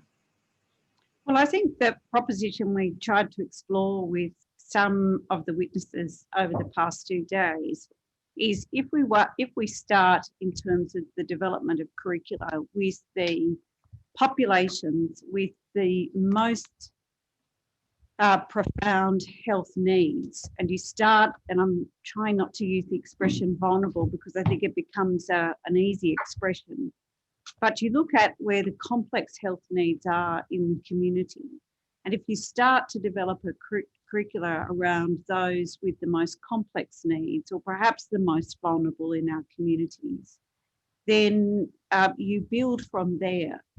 And it seems from the evidence that has not been the approach either to developing accreditation standards or developing what we teach in our universities. So how does one approach the development of curricula and or the development of accreditation standards if the most difficult, the most vulnerable and the most complex in our community are put to one side? Associate Professor Nathan Wilson yesterday made a very important point that perhaps it's about not so much the labelling as vulnerable or high need, there's a value judgment in that, but we must focus on groups we know have a substantial health gap, a substantial health inequality. So my view here is that where we see the evidence stacking up, both from the point of view of the lived experience and then the population health data, backing that, as well as good research that shows the barriers and enablers of access to healthcare for people with disability, including the lack of experience and confidence of health professionals. We must take note of that. The purpose of the curricula are to train future doctors and nurses in meeting health needs. So where we show that that is failing, we must make sure we include those groups and their needs within the standards and the curricular content.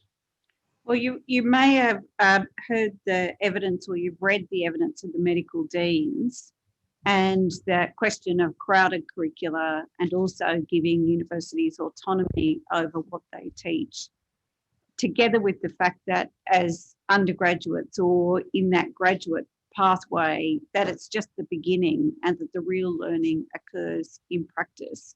Do you have a view about what that means for the development of curricula across the 22 universities that teach medical programs in Australia and New Zealand?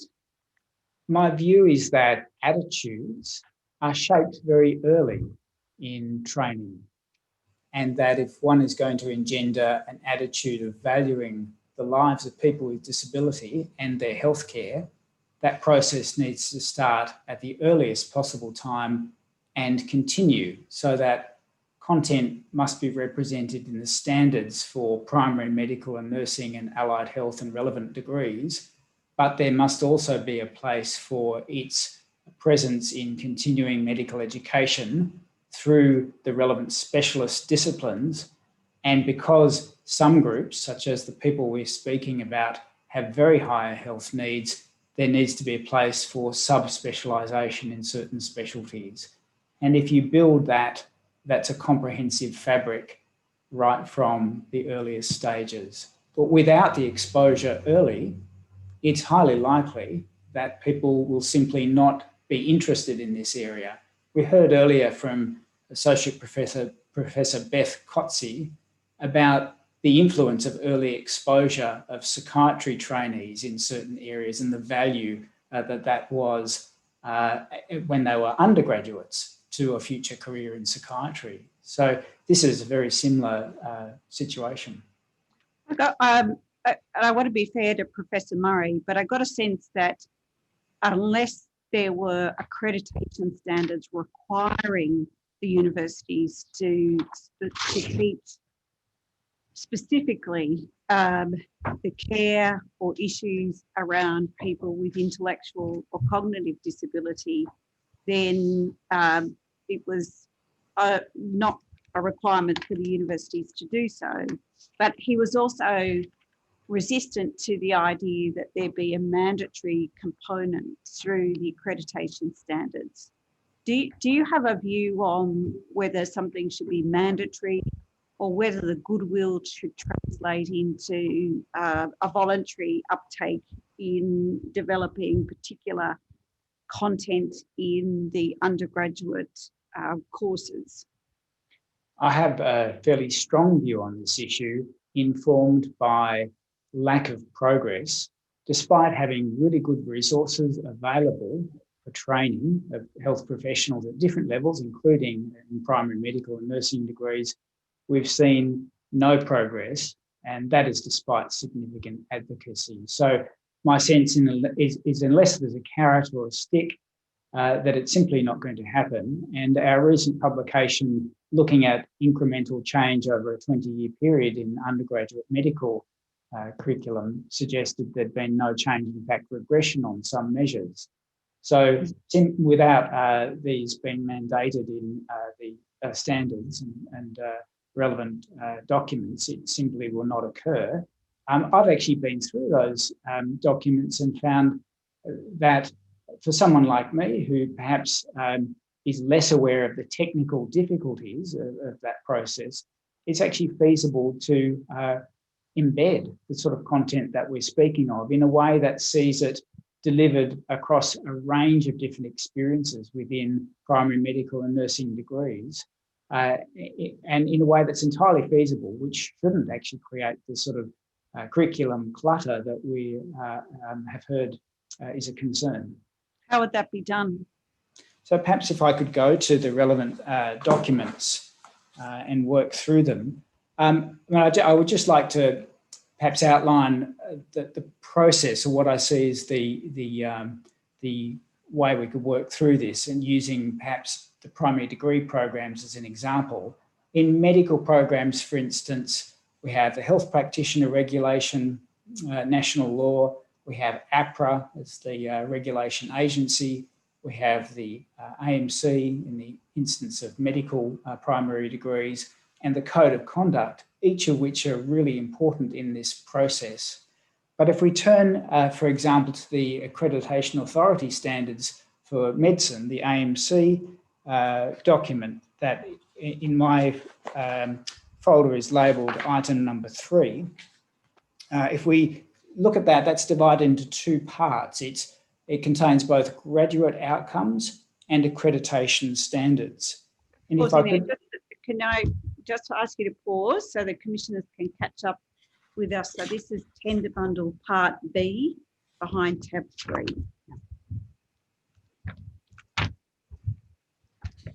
Has an orange cover on it. Please let me know when you're ready. You go ahead. Okay. Yes, go ahead. Thank you. So if we look simply at the graduate outcomes under domain 1, clinical practice, the medical graduate as practitioner. This is on, it's got page 2 on the page bottom 2. of the page. But a domain 1 in the blue print at the top of the page, is that right? That's right. It's a domain 2 now, a clinical practice, the medical graduate as practitioner, halfway down page 2. There are 15 points under clinical practice, the first 4 of which, and then the subsequent 2.8 to 2.14, contain some domains which could include the construct of reasonable adjustments for people with cognitive disability within them. Each of those points, I feel, is highly relevant. If I could ask you to turn the page to domain 3, on page 3, health and society, the medical graduate as a health advocate, there is ample opportunity to include health disadvantage in 3.1 and to broaden 3.4 to include broader health disadvantages. And 3.2? And to include disability specifically in 3.2, and to include the barriers experienced by those with psychosocial or cognitive or other disabilities in 3.5, and including, for example, in 3.7, where it speaks about understanding and describing the role and relationships between health agencies and services, it will be a simple matter to include other agencies that are of high relevance to people with disability. For example, disability agencies or other agencies beyond health. Because of course, I've got a note here for myself to ask you in relation to 3.7 and 3.8. Does an accreditation standard of this nature necessarily need to take into account the now rollout of the NDIS and that interaction between disability services and the NDIS, for example? Yes, recognising that people have support across a range of different areas in life. It's natural that the standards should be, the graduate outcomes should be broader. And in, for example, 3.8, other groups other than Aboriginal and Torres Strait Islander peoples who experience health disadvantage that is very substantial and obviously embedded here, this point could be expanded to include groups experiencing health disadvantage. If it's possible to move to domain 4, professionalism and leadership, it makes reference to provision of care in 4.1, provision of care to all patients in accordance with good medical practice, a code for conduct. Yet when we look at the code for conduct, it has 2 mentions of disability and a total, just on scanning it, of 26 mentions of Aboriginal and Torres Strait Islander peoples, another very important group to include, but you can see that there's a gap then for people with a known health inequality, which could be addressed in that code of conduct. And it's possible also to consider broadening point 4.8 to include other groups, including those with disability. If we turn then to the accreditation standards, which are also a very important part of the puzzle, in terms of standard 1 on the top of page 5, there's information about governance. And here, the medical, at 1.1.3, the medical education provider consults with relevant groups on key issues relating to its purpose, the curriculum, graduate outcomes and governance. We don't have a framework for including specific groups or a defined imperative to include people with lived experience in that process. Likewise, in the standard 1.4 educational expertise, the educational expertise of Indigenous people is clearly recognised, but more broadly, could we not recognise lived experience experts? And I can continue on perhaps to standard 4 on page 9. Again, learning and teaching in standard 4. The medical educator at 4.1 employs a range of learning and teaching methods. Why shouldn't we at 4.1 and 4.4 embrace those with diverse needs and lived experience, including those with lived experience of disability? And in standard 8 on page 14, the clinical learning environment, 8.3.3, partway down the page, the medical education provider ensures the clinical learning environment provides students with experiences in the provision of culturally competent care, healthcare to Aboriginal and Torres Strait Islander peoples and or Maori peoples. This is an opportunity to consider other groups with health disadvantages. So, I do see the logistical difficulties of revising such documents, but I do see room to include the needs of people with cognitive disabilities, recognising the substantial health inequality experienced by them. Professor Truller. Yeah, you go. Couple of things. First of all, in this document, under Standard 7, with students, I was a little bit surprised to see in 7.2.2, where it says that the medical education provider has policies on the admission of students with disabilities, it says, and students with infectious diseases, including blood-borne viruses, which rather suggests that the admission of students with disabilities is a negative rather than a positive. Well, on the contrary, in the play out of this is one of the good examples of where this point leads to substantial thinking and inclusive practice in medical education, for example, in my own university. So there is a very clear agenda that ensures that students with disabilities and those with other conditions are included and certainly their needs are accommodated. And this is a powerful example of how there's value in having things written into the standards that then results in substantial change and effort and resources being assigned to it in medical degrees. You need to read 7.2.2 with 7.3.2. That is, it makes it clear that this is designed to support students with disabilities or who may have infectious diseases and so on. That's right. And can I ask you another question? Sorry. Behind these standards is this document, procedures for the development of accreditation standards. And I was wondering if in 2.1, which is paragraph 2, is describe how the proposed new and revised accreditation standards support or contribute to, and 2.1 is improving patient safety, effective care and health outcomes, including for vulnerable members of the community and Aboriginal and Torres Strait Islander people. If after including for vulnerable members of the community, there was inserted and people with disabilities, that would then provide a support for all the things you said in the standards to incorporate people with disabilities specifically.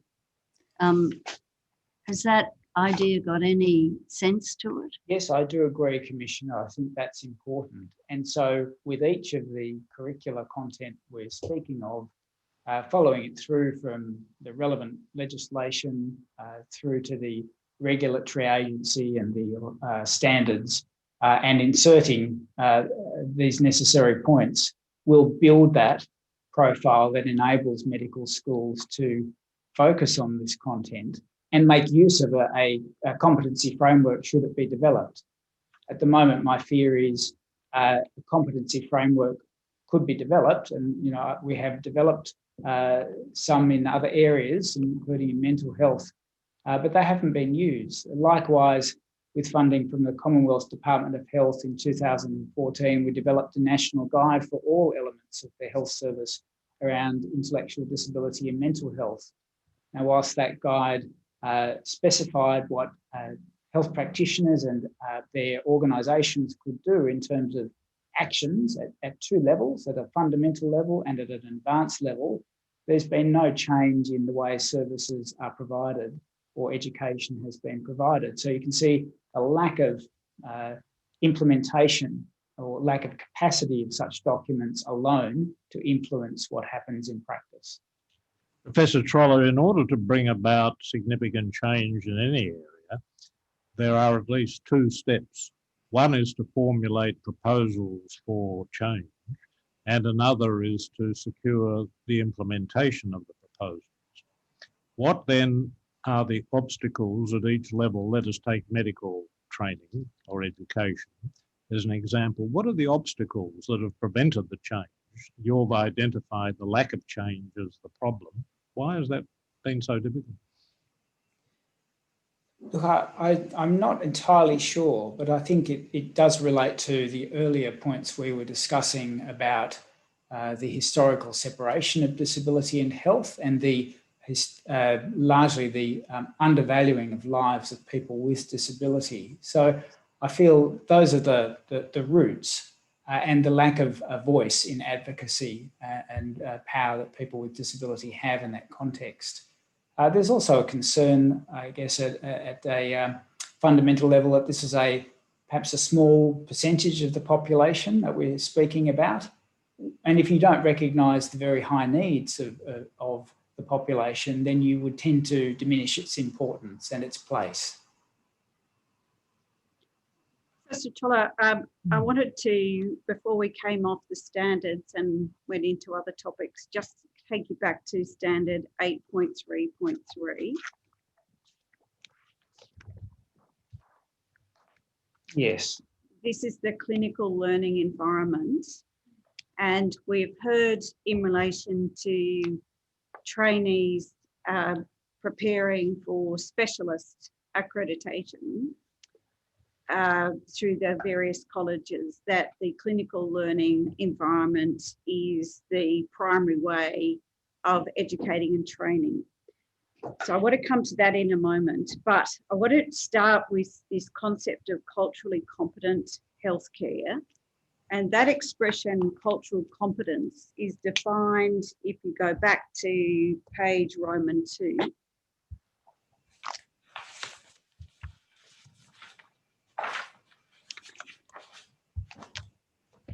Yes. And your suggestion is that 8.3.3 could be expanded to include other groups, including people with intellectual disability. The way the AMC defines cultural competence, you will see draws on some work of the Medical Council of New Zealand, and the footnote refers to a statement on cultural competence going back to August 2006. And I'm not sure whether you've had an opportunity to look at that. But that, if you take it from me, that this statement from the Medical Council of New Zealand was updated in 2019 and the language changed from cultural competence to cultural safety. Are you aware of that? I'm not, and I haven't had the opportunity to read the documents. And if one looks at the definition of cultural competence, which is requiring an awareness of cultural diversity and the ability to function effectively and respectfully when working with and treating people of different cultural backgrounds, and then identifying particular professional qualities that the practitioner would need, that definition of cultural competence is a little narrow, is it not? I agree. Historically, culture has been viewed in a certain way, but certainly with expansion of that construct, this could be a way of including people with cognitive disabilities. And you've referred to the concept of reasonable adjustments. To what extent does cultural competence need to have a meaning that reflects not only the Australian legal context, but also a broader concept that would include people with intellectual disability? I think I've tested you on 8.3.3 because particularly about clinical learning environments, that's important. But I'm putting to you, I'm not sure that the definition of culturally competent healthcare is an appropriate definition to ensure that it captures the healthcare needs of people with intellectual disability, given its definition in the standards. So what I'm putting to you is, does that definition or cultural competence or cultural safety need to be revisited? It does, yes. The basic gist here is that we are trying to ensure that medical graduates are able to overcome or assist a person from a diverse cultural background in overcoming any barriers they may experience in their healthcare journey. And so naturally extending that, if you were to do the same for people with cognitive disabilities, the parallel is in provision of reasonable adjustments that are tailored to that individual's needs. If you then take a step forward, and in the bundle, this is the documents behind tab 4, these are the standards for assessment and accreditation of specialist medical programs and professional development programs by the AMC in 2015. And if you turn to page Roman 5 in this document under the glossary, there's a slightly different definition of cultural competence, and it picks up that concept of cultural safety, although it still goes back to a 2006 document. And just looking at that definition, the AMC is drawing on the Medical Council of New Zealand's definition, but it also draws on the Royal Australian College of General Practitioners' explanation of cultural safety. Now, in light of what I've suggested to you for the AMC accreditation for what we might call primary medical programs, there seems to be a little bit more nuance, doesn't there, in the concept of cultural safety in the accreditation standards for specialist medical programs. And do you still think that needs some work to do? I agree that this is a better definition, but there is still some room, I think, to expand that construct. The safety for people, and the terminology that's used there is perhaps not quite specific enough for the health needs of people with disability in terms of provision of reasonable adjustments. And have you turned your mind to the specialist accreditation guidelines on what amendments, if any, could be incorporated in relation to specialist training? I haven't had that opportunity, but it is feasible to work through that document. Essentially, I was using the primary medical degree standards as a graduate outcomes and accreditation standards as an exemplar. Essentially, this process needs to be worked through for each primary degree that's relevant, including medicine, nursing, allied health, psychology, and so on, dentistry. So there's a raft of material to look through, and this would need to be done, I think, with close consultation and engagement of people with disability to ensure that the types of changes being suggested reflect the needs of people with disability. Right. Did you want to say anything now about the training and education in the context of specialist pathways? And we asked the various colleges today, what is the general content in relation to intellectual or cognitive disability in the programs, but also specialist pathways? And I think there's a little bit of a dead end when it comes to any specialist pathways to become a specialist in intellectual disability.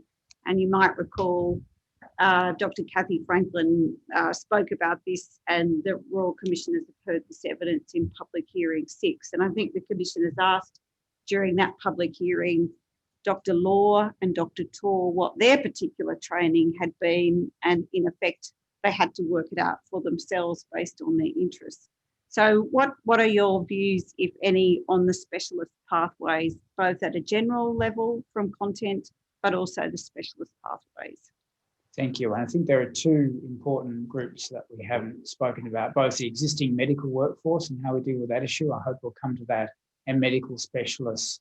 I think psychiatry is a good example here because in Australia, psychiatry is slightly more advanced in its evidence and collection and thinking.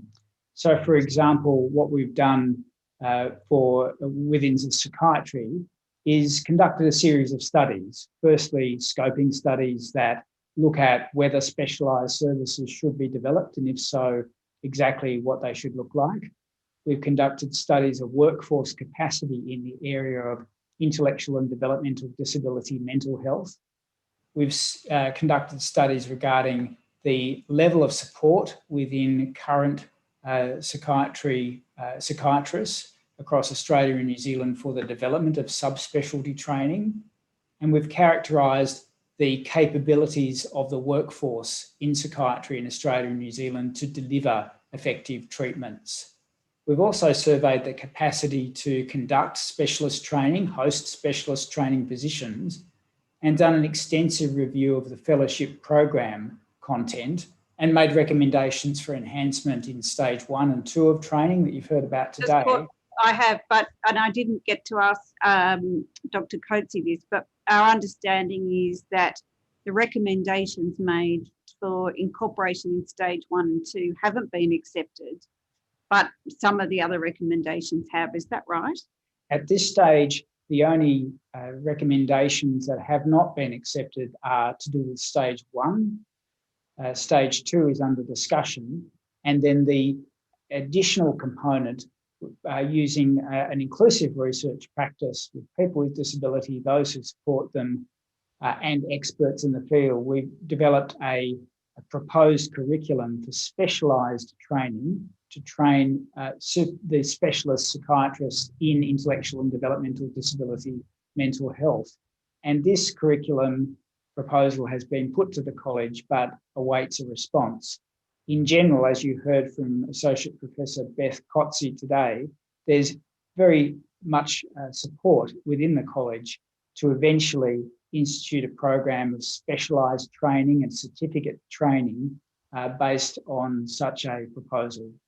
What's the time frame on that? Have you been given any indication? I haven't. I've had discussions with successive college presidents, all of whom have indicated support for this area. I don't doubt that it will occur. Part of the issue here is that we were able to do this work through generous funding that was provided by for different studies that I've mentioned from both originally Disability Services and then New South Wales Health. However, the funding is for specific projects, and that's now ceased. So I've now handed over all those recommendations to the college and have limited resources with which to drive that project further. But there needs to be a commitment both in terms of funding and implementation of these recommendations.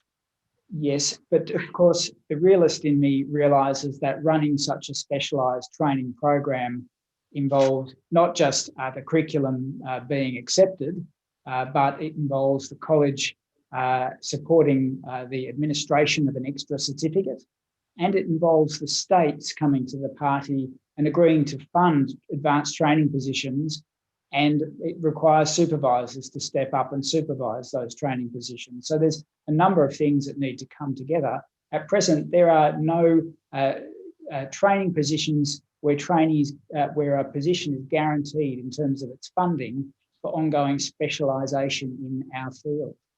We try and cobble together funding from different competitive sources, and you heard earlier today from the Health Education Training Institute, which is one source of funding for a one-year specialised training experience in this area, and the STP program from the Commonwealth. But apart from that, there are no guaranteed funding sources to support specialised or advanced training at present that I'm aware of anywhere in Australia or New Zealand. Now, I'm conscious of the time and conscious that the commissioners may have questions for you.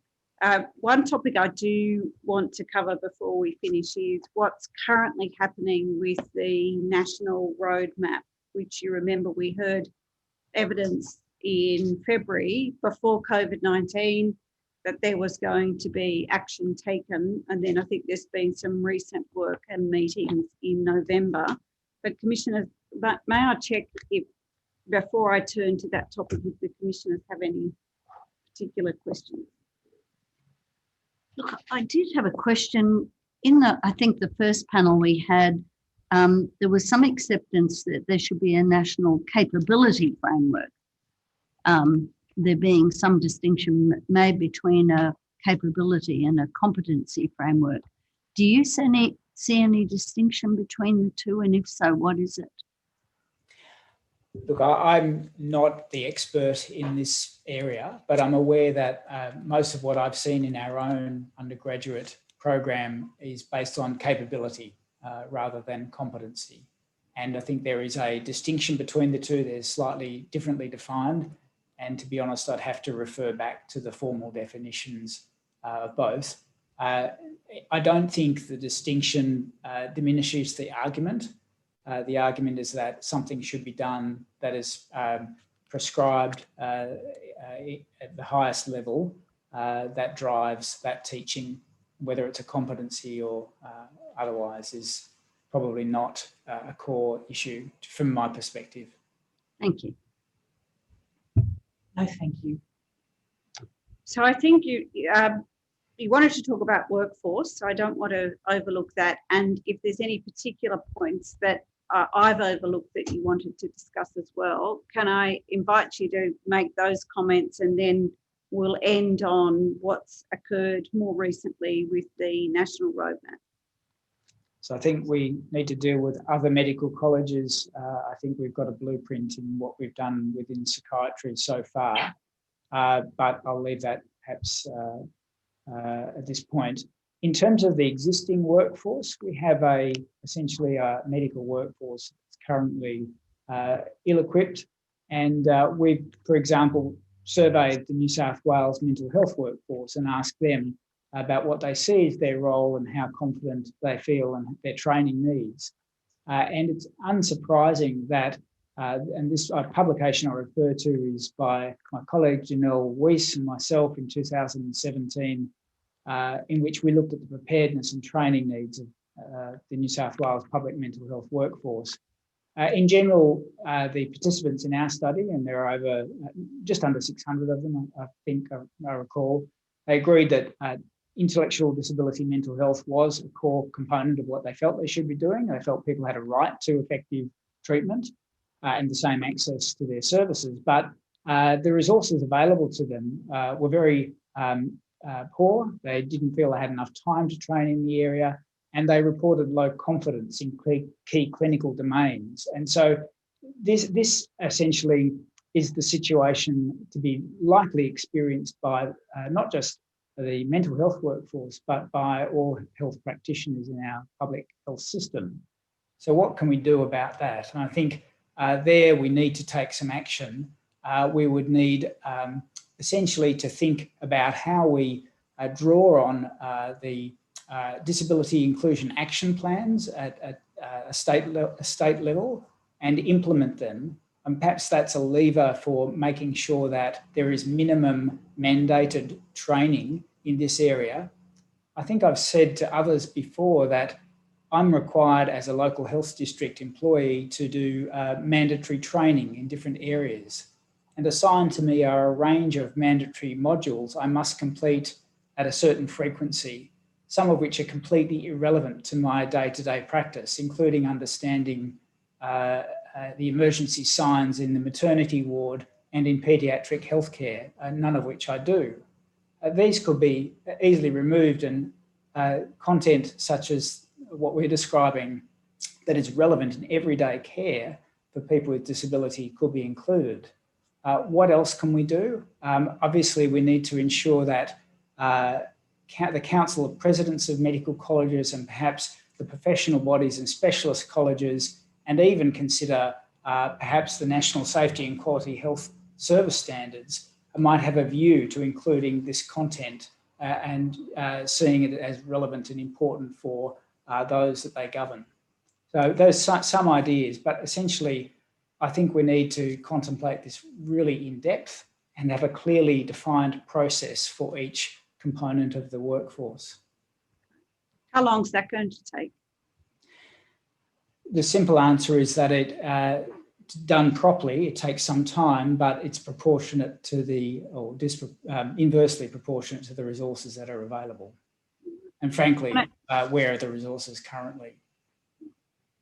Can I move then to the second roundtable? So that was held on the 2nd of November, convened by Mr. Cottrell, the First Assistant Secretary of Primary Care Division in the Commonwealth Department of Health, and you attended that roundtable. Yes, I did.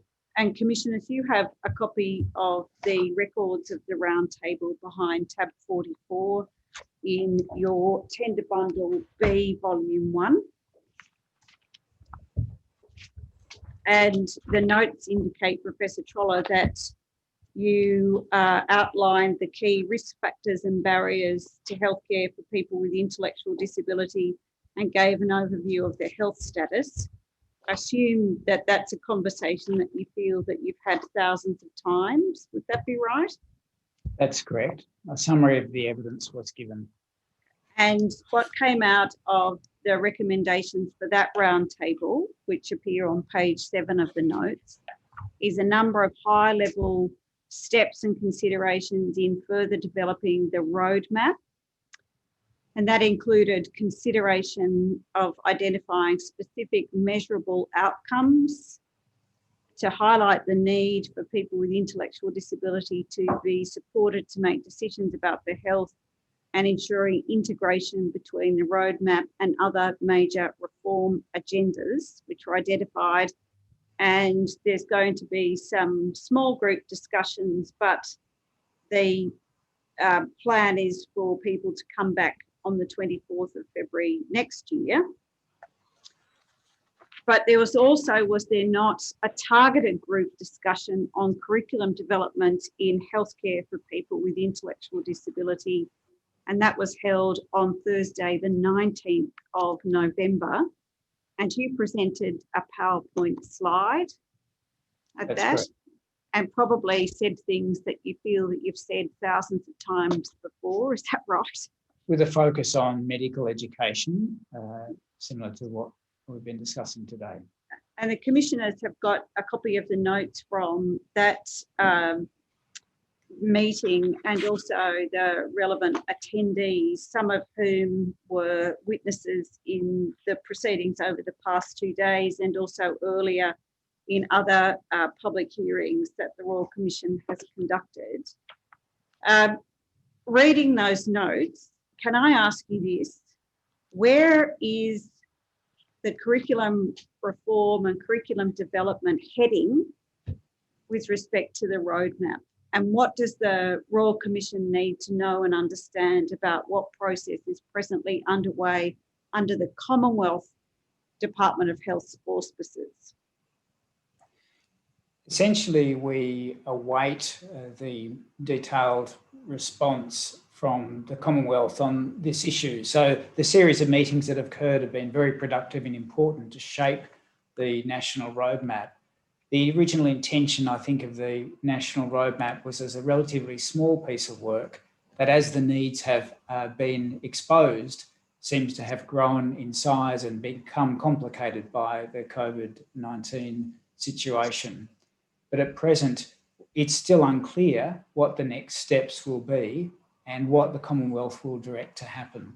There was substantial support for the argument that more needs to be done in terms of training and education. But as we've heard, similar to the hearings you've conducted, some reluctance to contemplate that in terms of it being mandated in major overarching standards.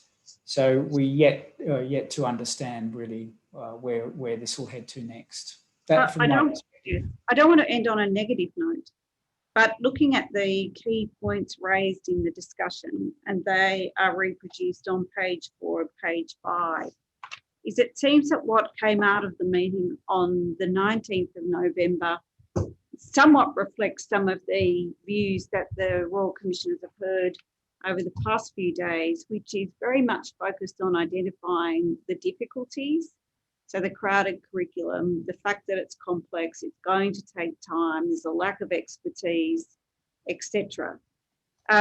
That's why I'm asking you, where is this heading? Is it a discussion that leads to, yet again, clear identification of problems that have existed and have been known now for decades?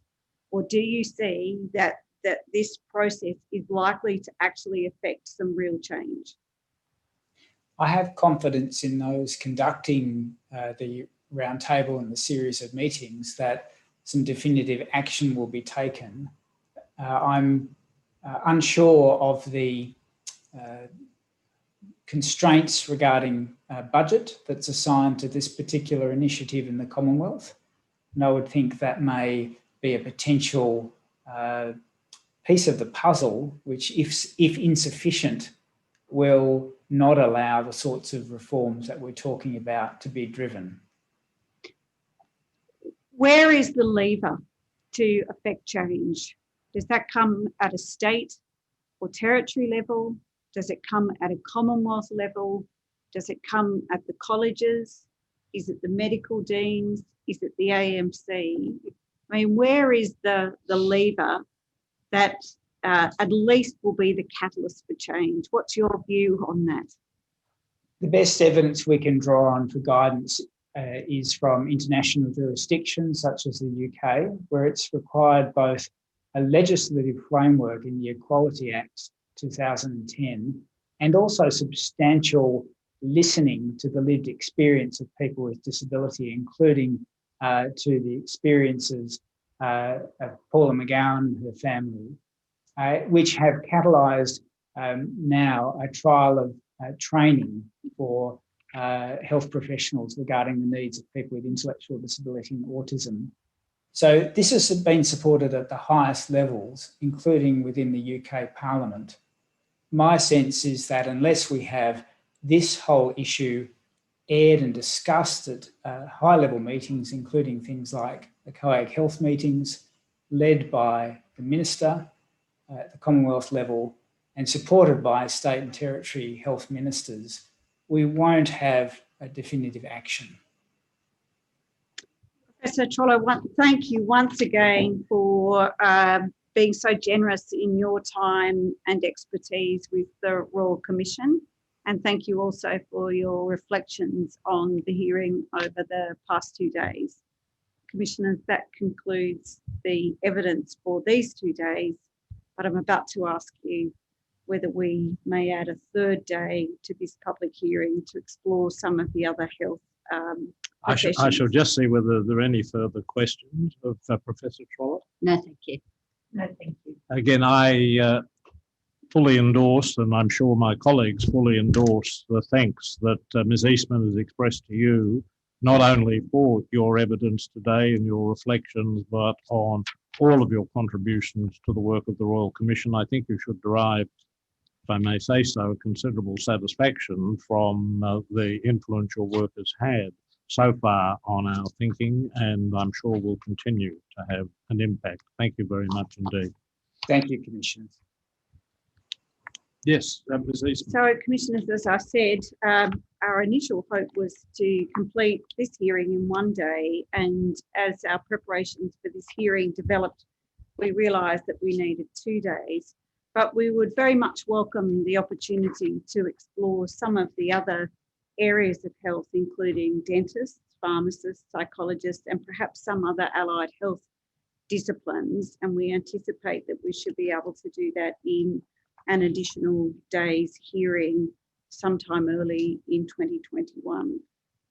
Well, I think you've proposed certain directions, and I would propose to make those directions to allow that to happen. On the whole, estimating being 1/3 of the time actually required is pretty good for lawyers, really.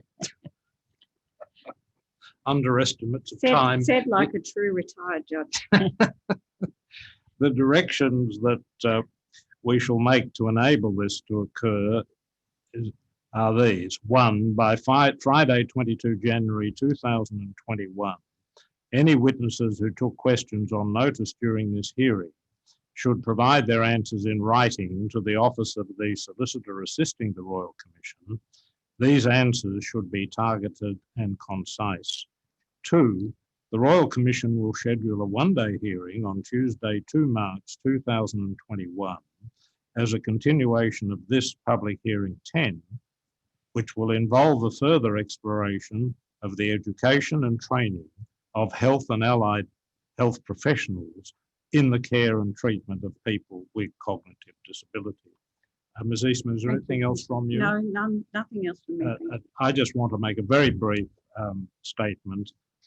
This, as Ms. Eastman has pointed out, is the last day of public hearings for the Royal Commission for this very difficult and challenging year, now coming to a close.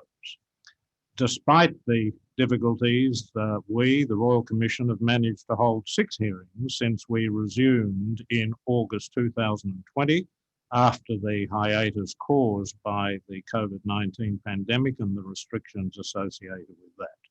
We have held hearings number 5 to hearing number 10, the hearing that occurred this week. The most important aspect of the hearings that we have held has been the evidence given by so many people with disability and also their family members. I want to express on behalf of all of the commissioners our profound thanks and appreciation to all the people who have, with disability, have been prepared to give evidence in our public hearings.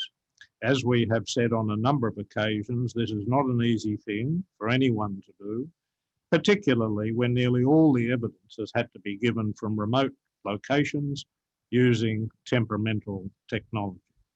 Over these 2 days, we have heard from Kylie Scott, Corey Burke, Tara Elif, Joshie Mitchell and Laura Nang, and of course from Joshie's mother, Ms. Tony Mitchell.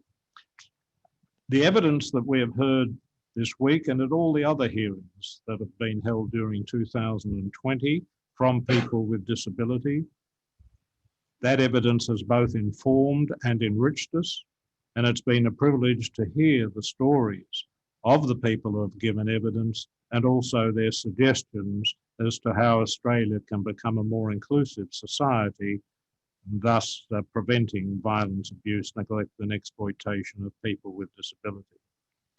I've referred at other hearings to the superb work done by our senior counsel and counsel, the Office of Solicitor Assisting and the various branches of the Royal Commission who have assisted the preparation for and the conduct of the hearings.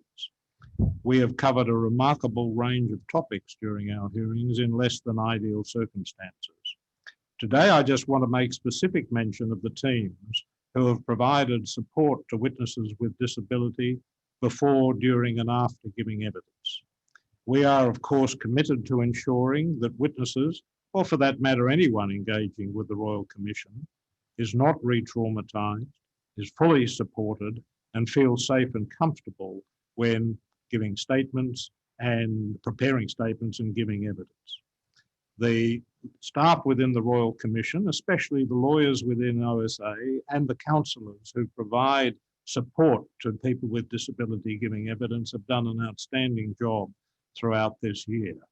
And I know it's an immense source of immense satisfaction to them when, as happens quite regularly, someone with disability who has given evidence expresses appreciation for the support provided by the counselling and legal teams. These hearings would not be possible without the support that has been provided to witnesses with disability and their families, and the Commissioners are deeply grateful to those who have provided that support. I also want to express on behalf of the Royal Commission our appreciation to all other witnesses who have given evidence. Overwhelmingly, as we saw over the last 2 days, great care and thought has gone into the preparation of statements and the oral evidence that has been given by witnesses. We now have an enormous amount of material to work with, and we will obtain very great assistance and guidance from it. Finally, I want to express thanks to Senior Counsel, Kate Eastman SC, Dr. Kerry Malafont QC, and Lincoln Crowley SC, and to the Junior Counsel, all of whom have contributed mightily to our hearings, including, of course, Ms. Wright, who has appeared this week. It remains only to wish everyone who has participated in the hearings or followed the work of the Royal Commission during this year good health, contentment, and the opportunity for relaxation during the holiday period. We all fervently hope that 2021 will prove to be a better year. We'll now adjourn. The Royal Commission is now adjourned.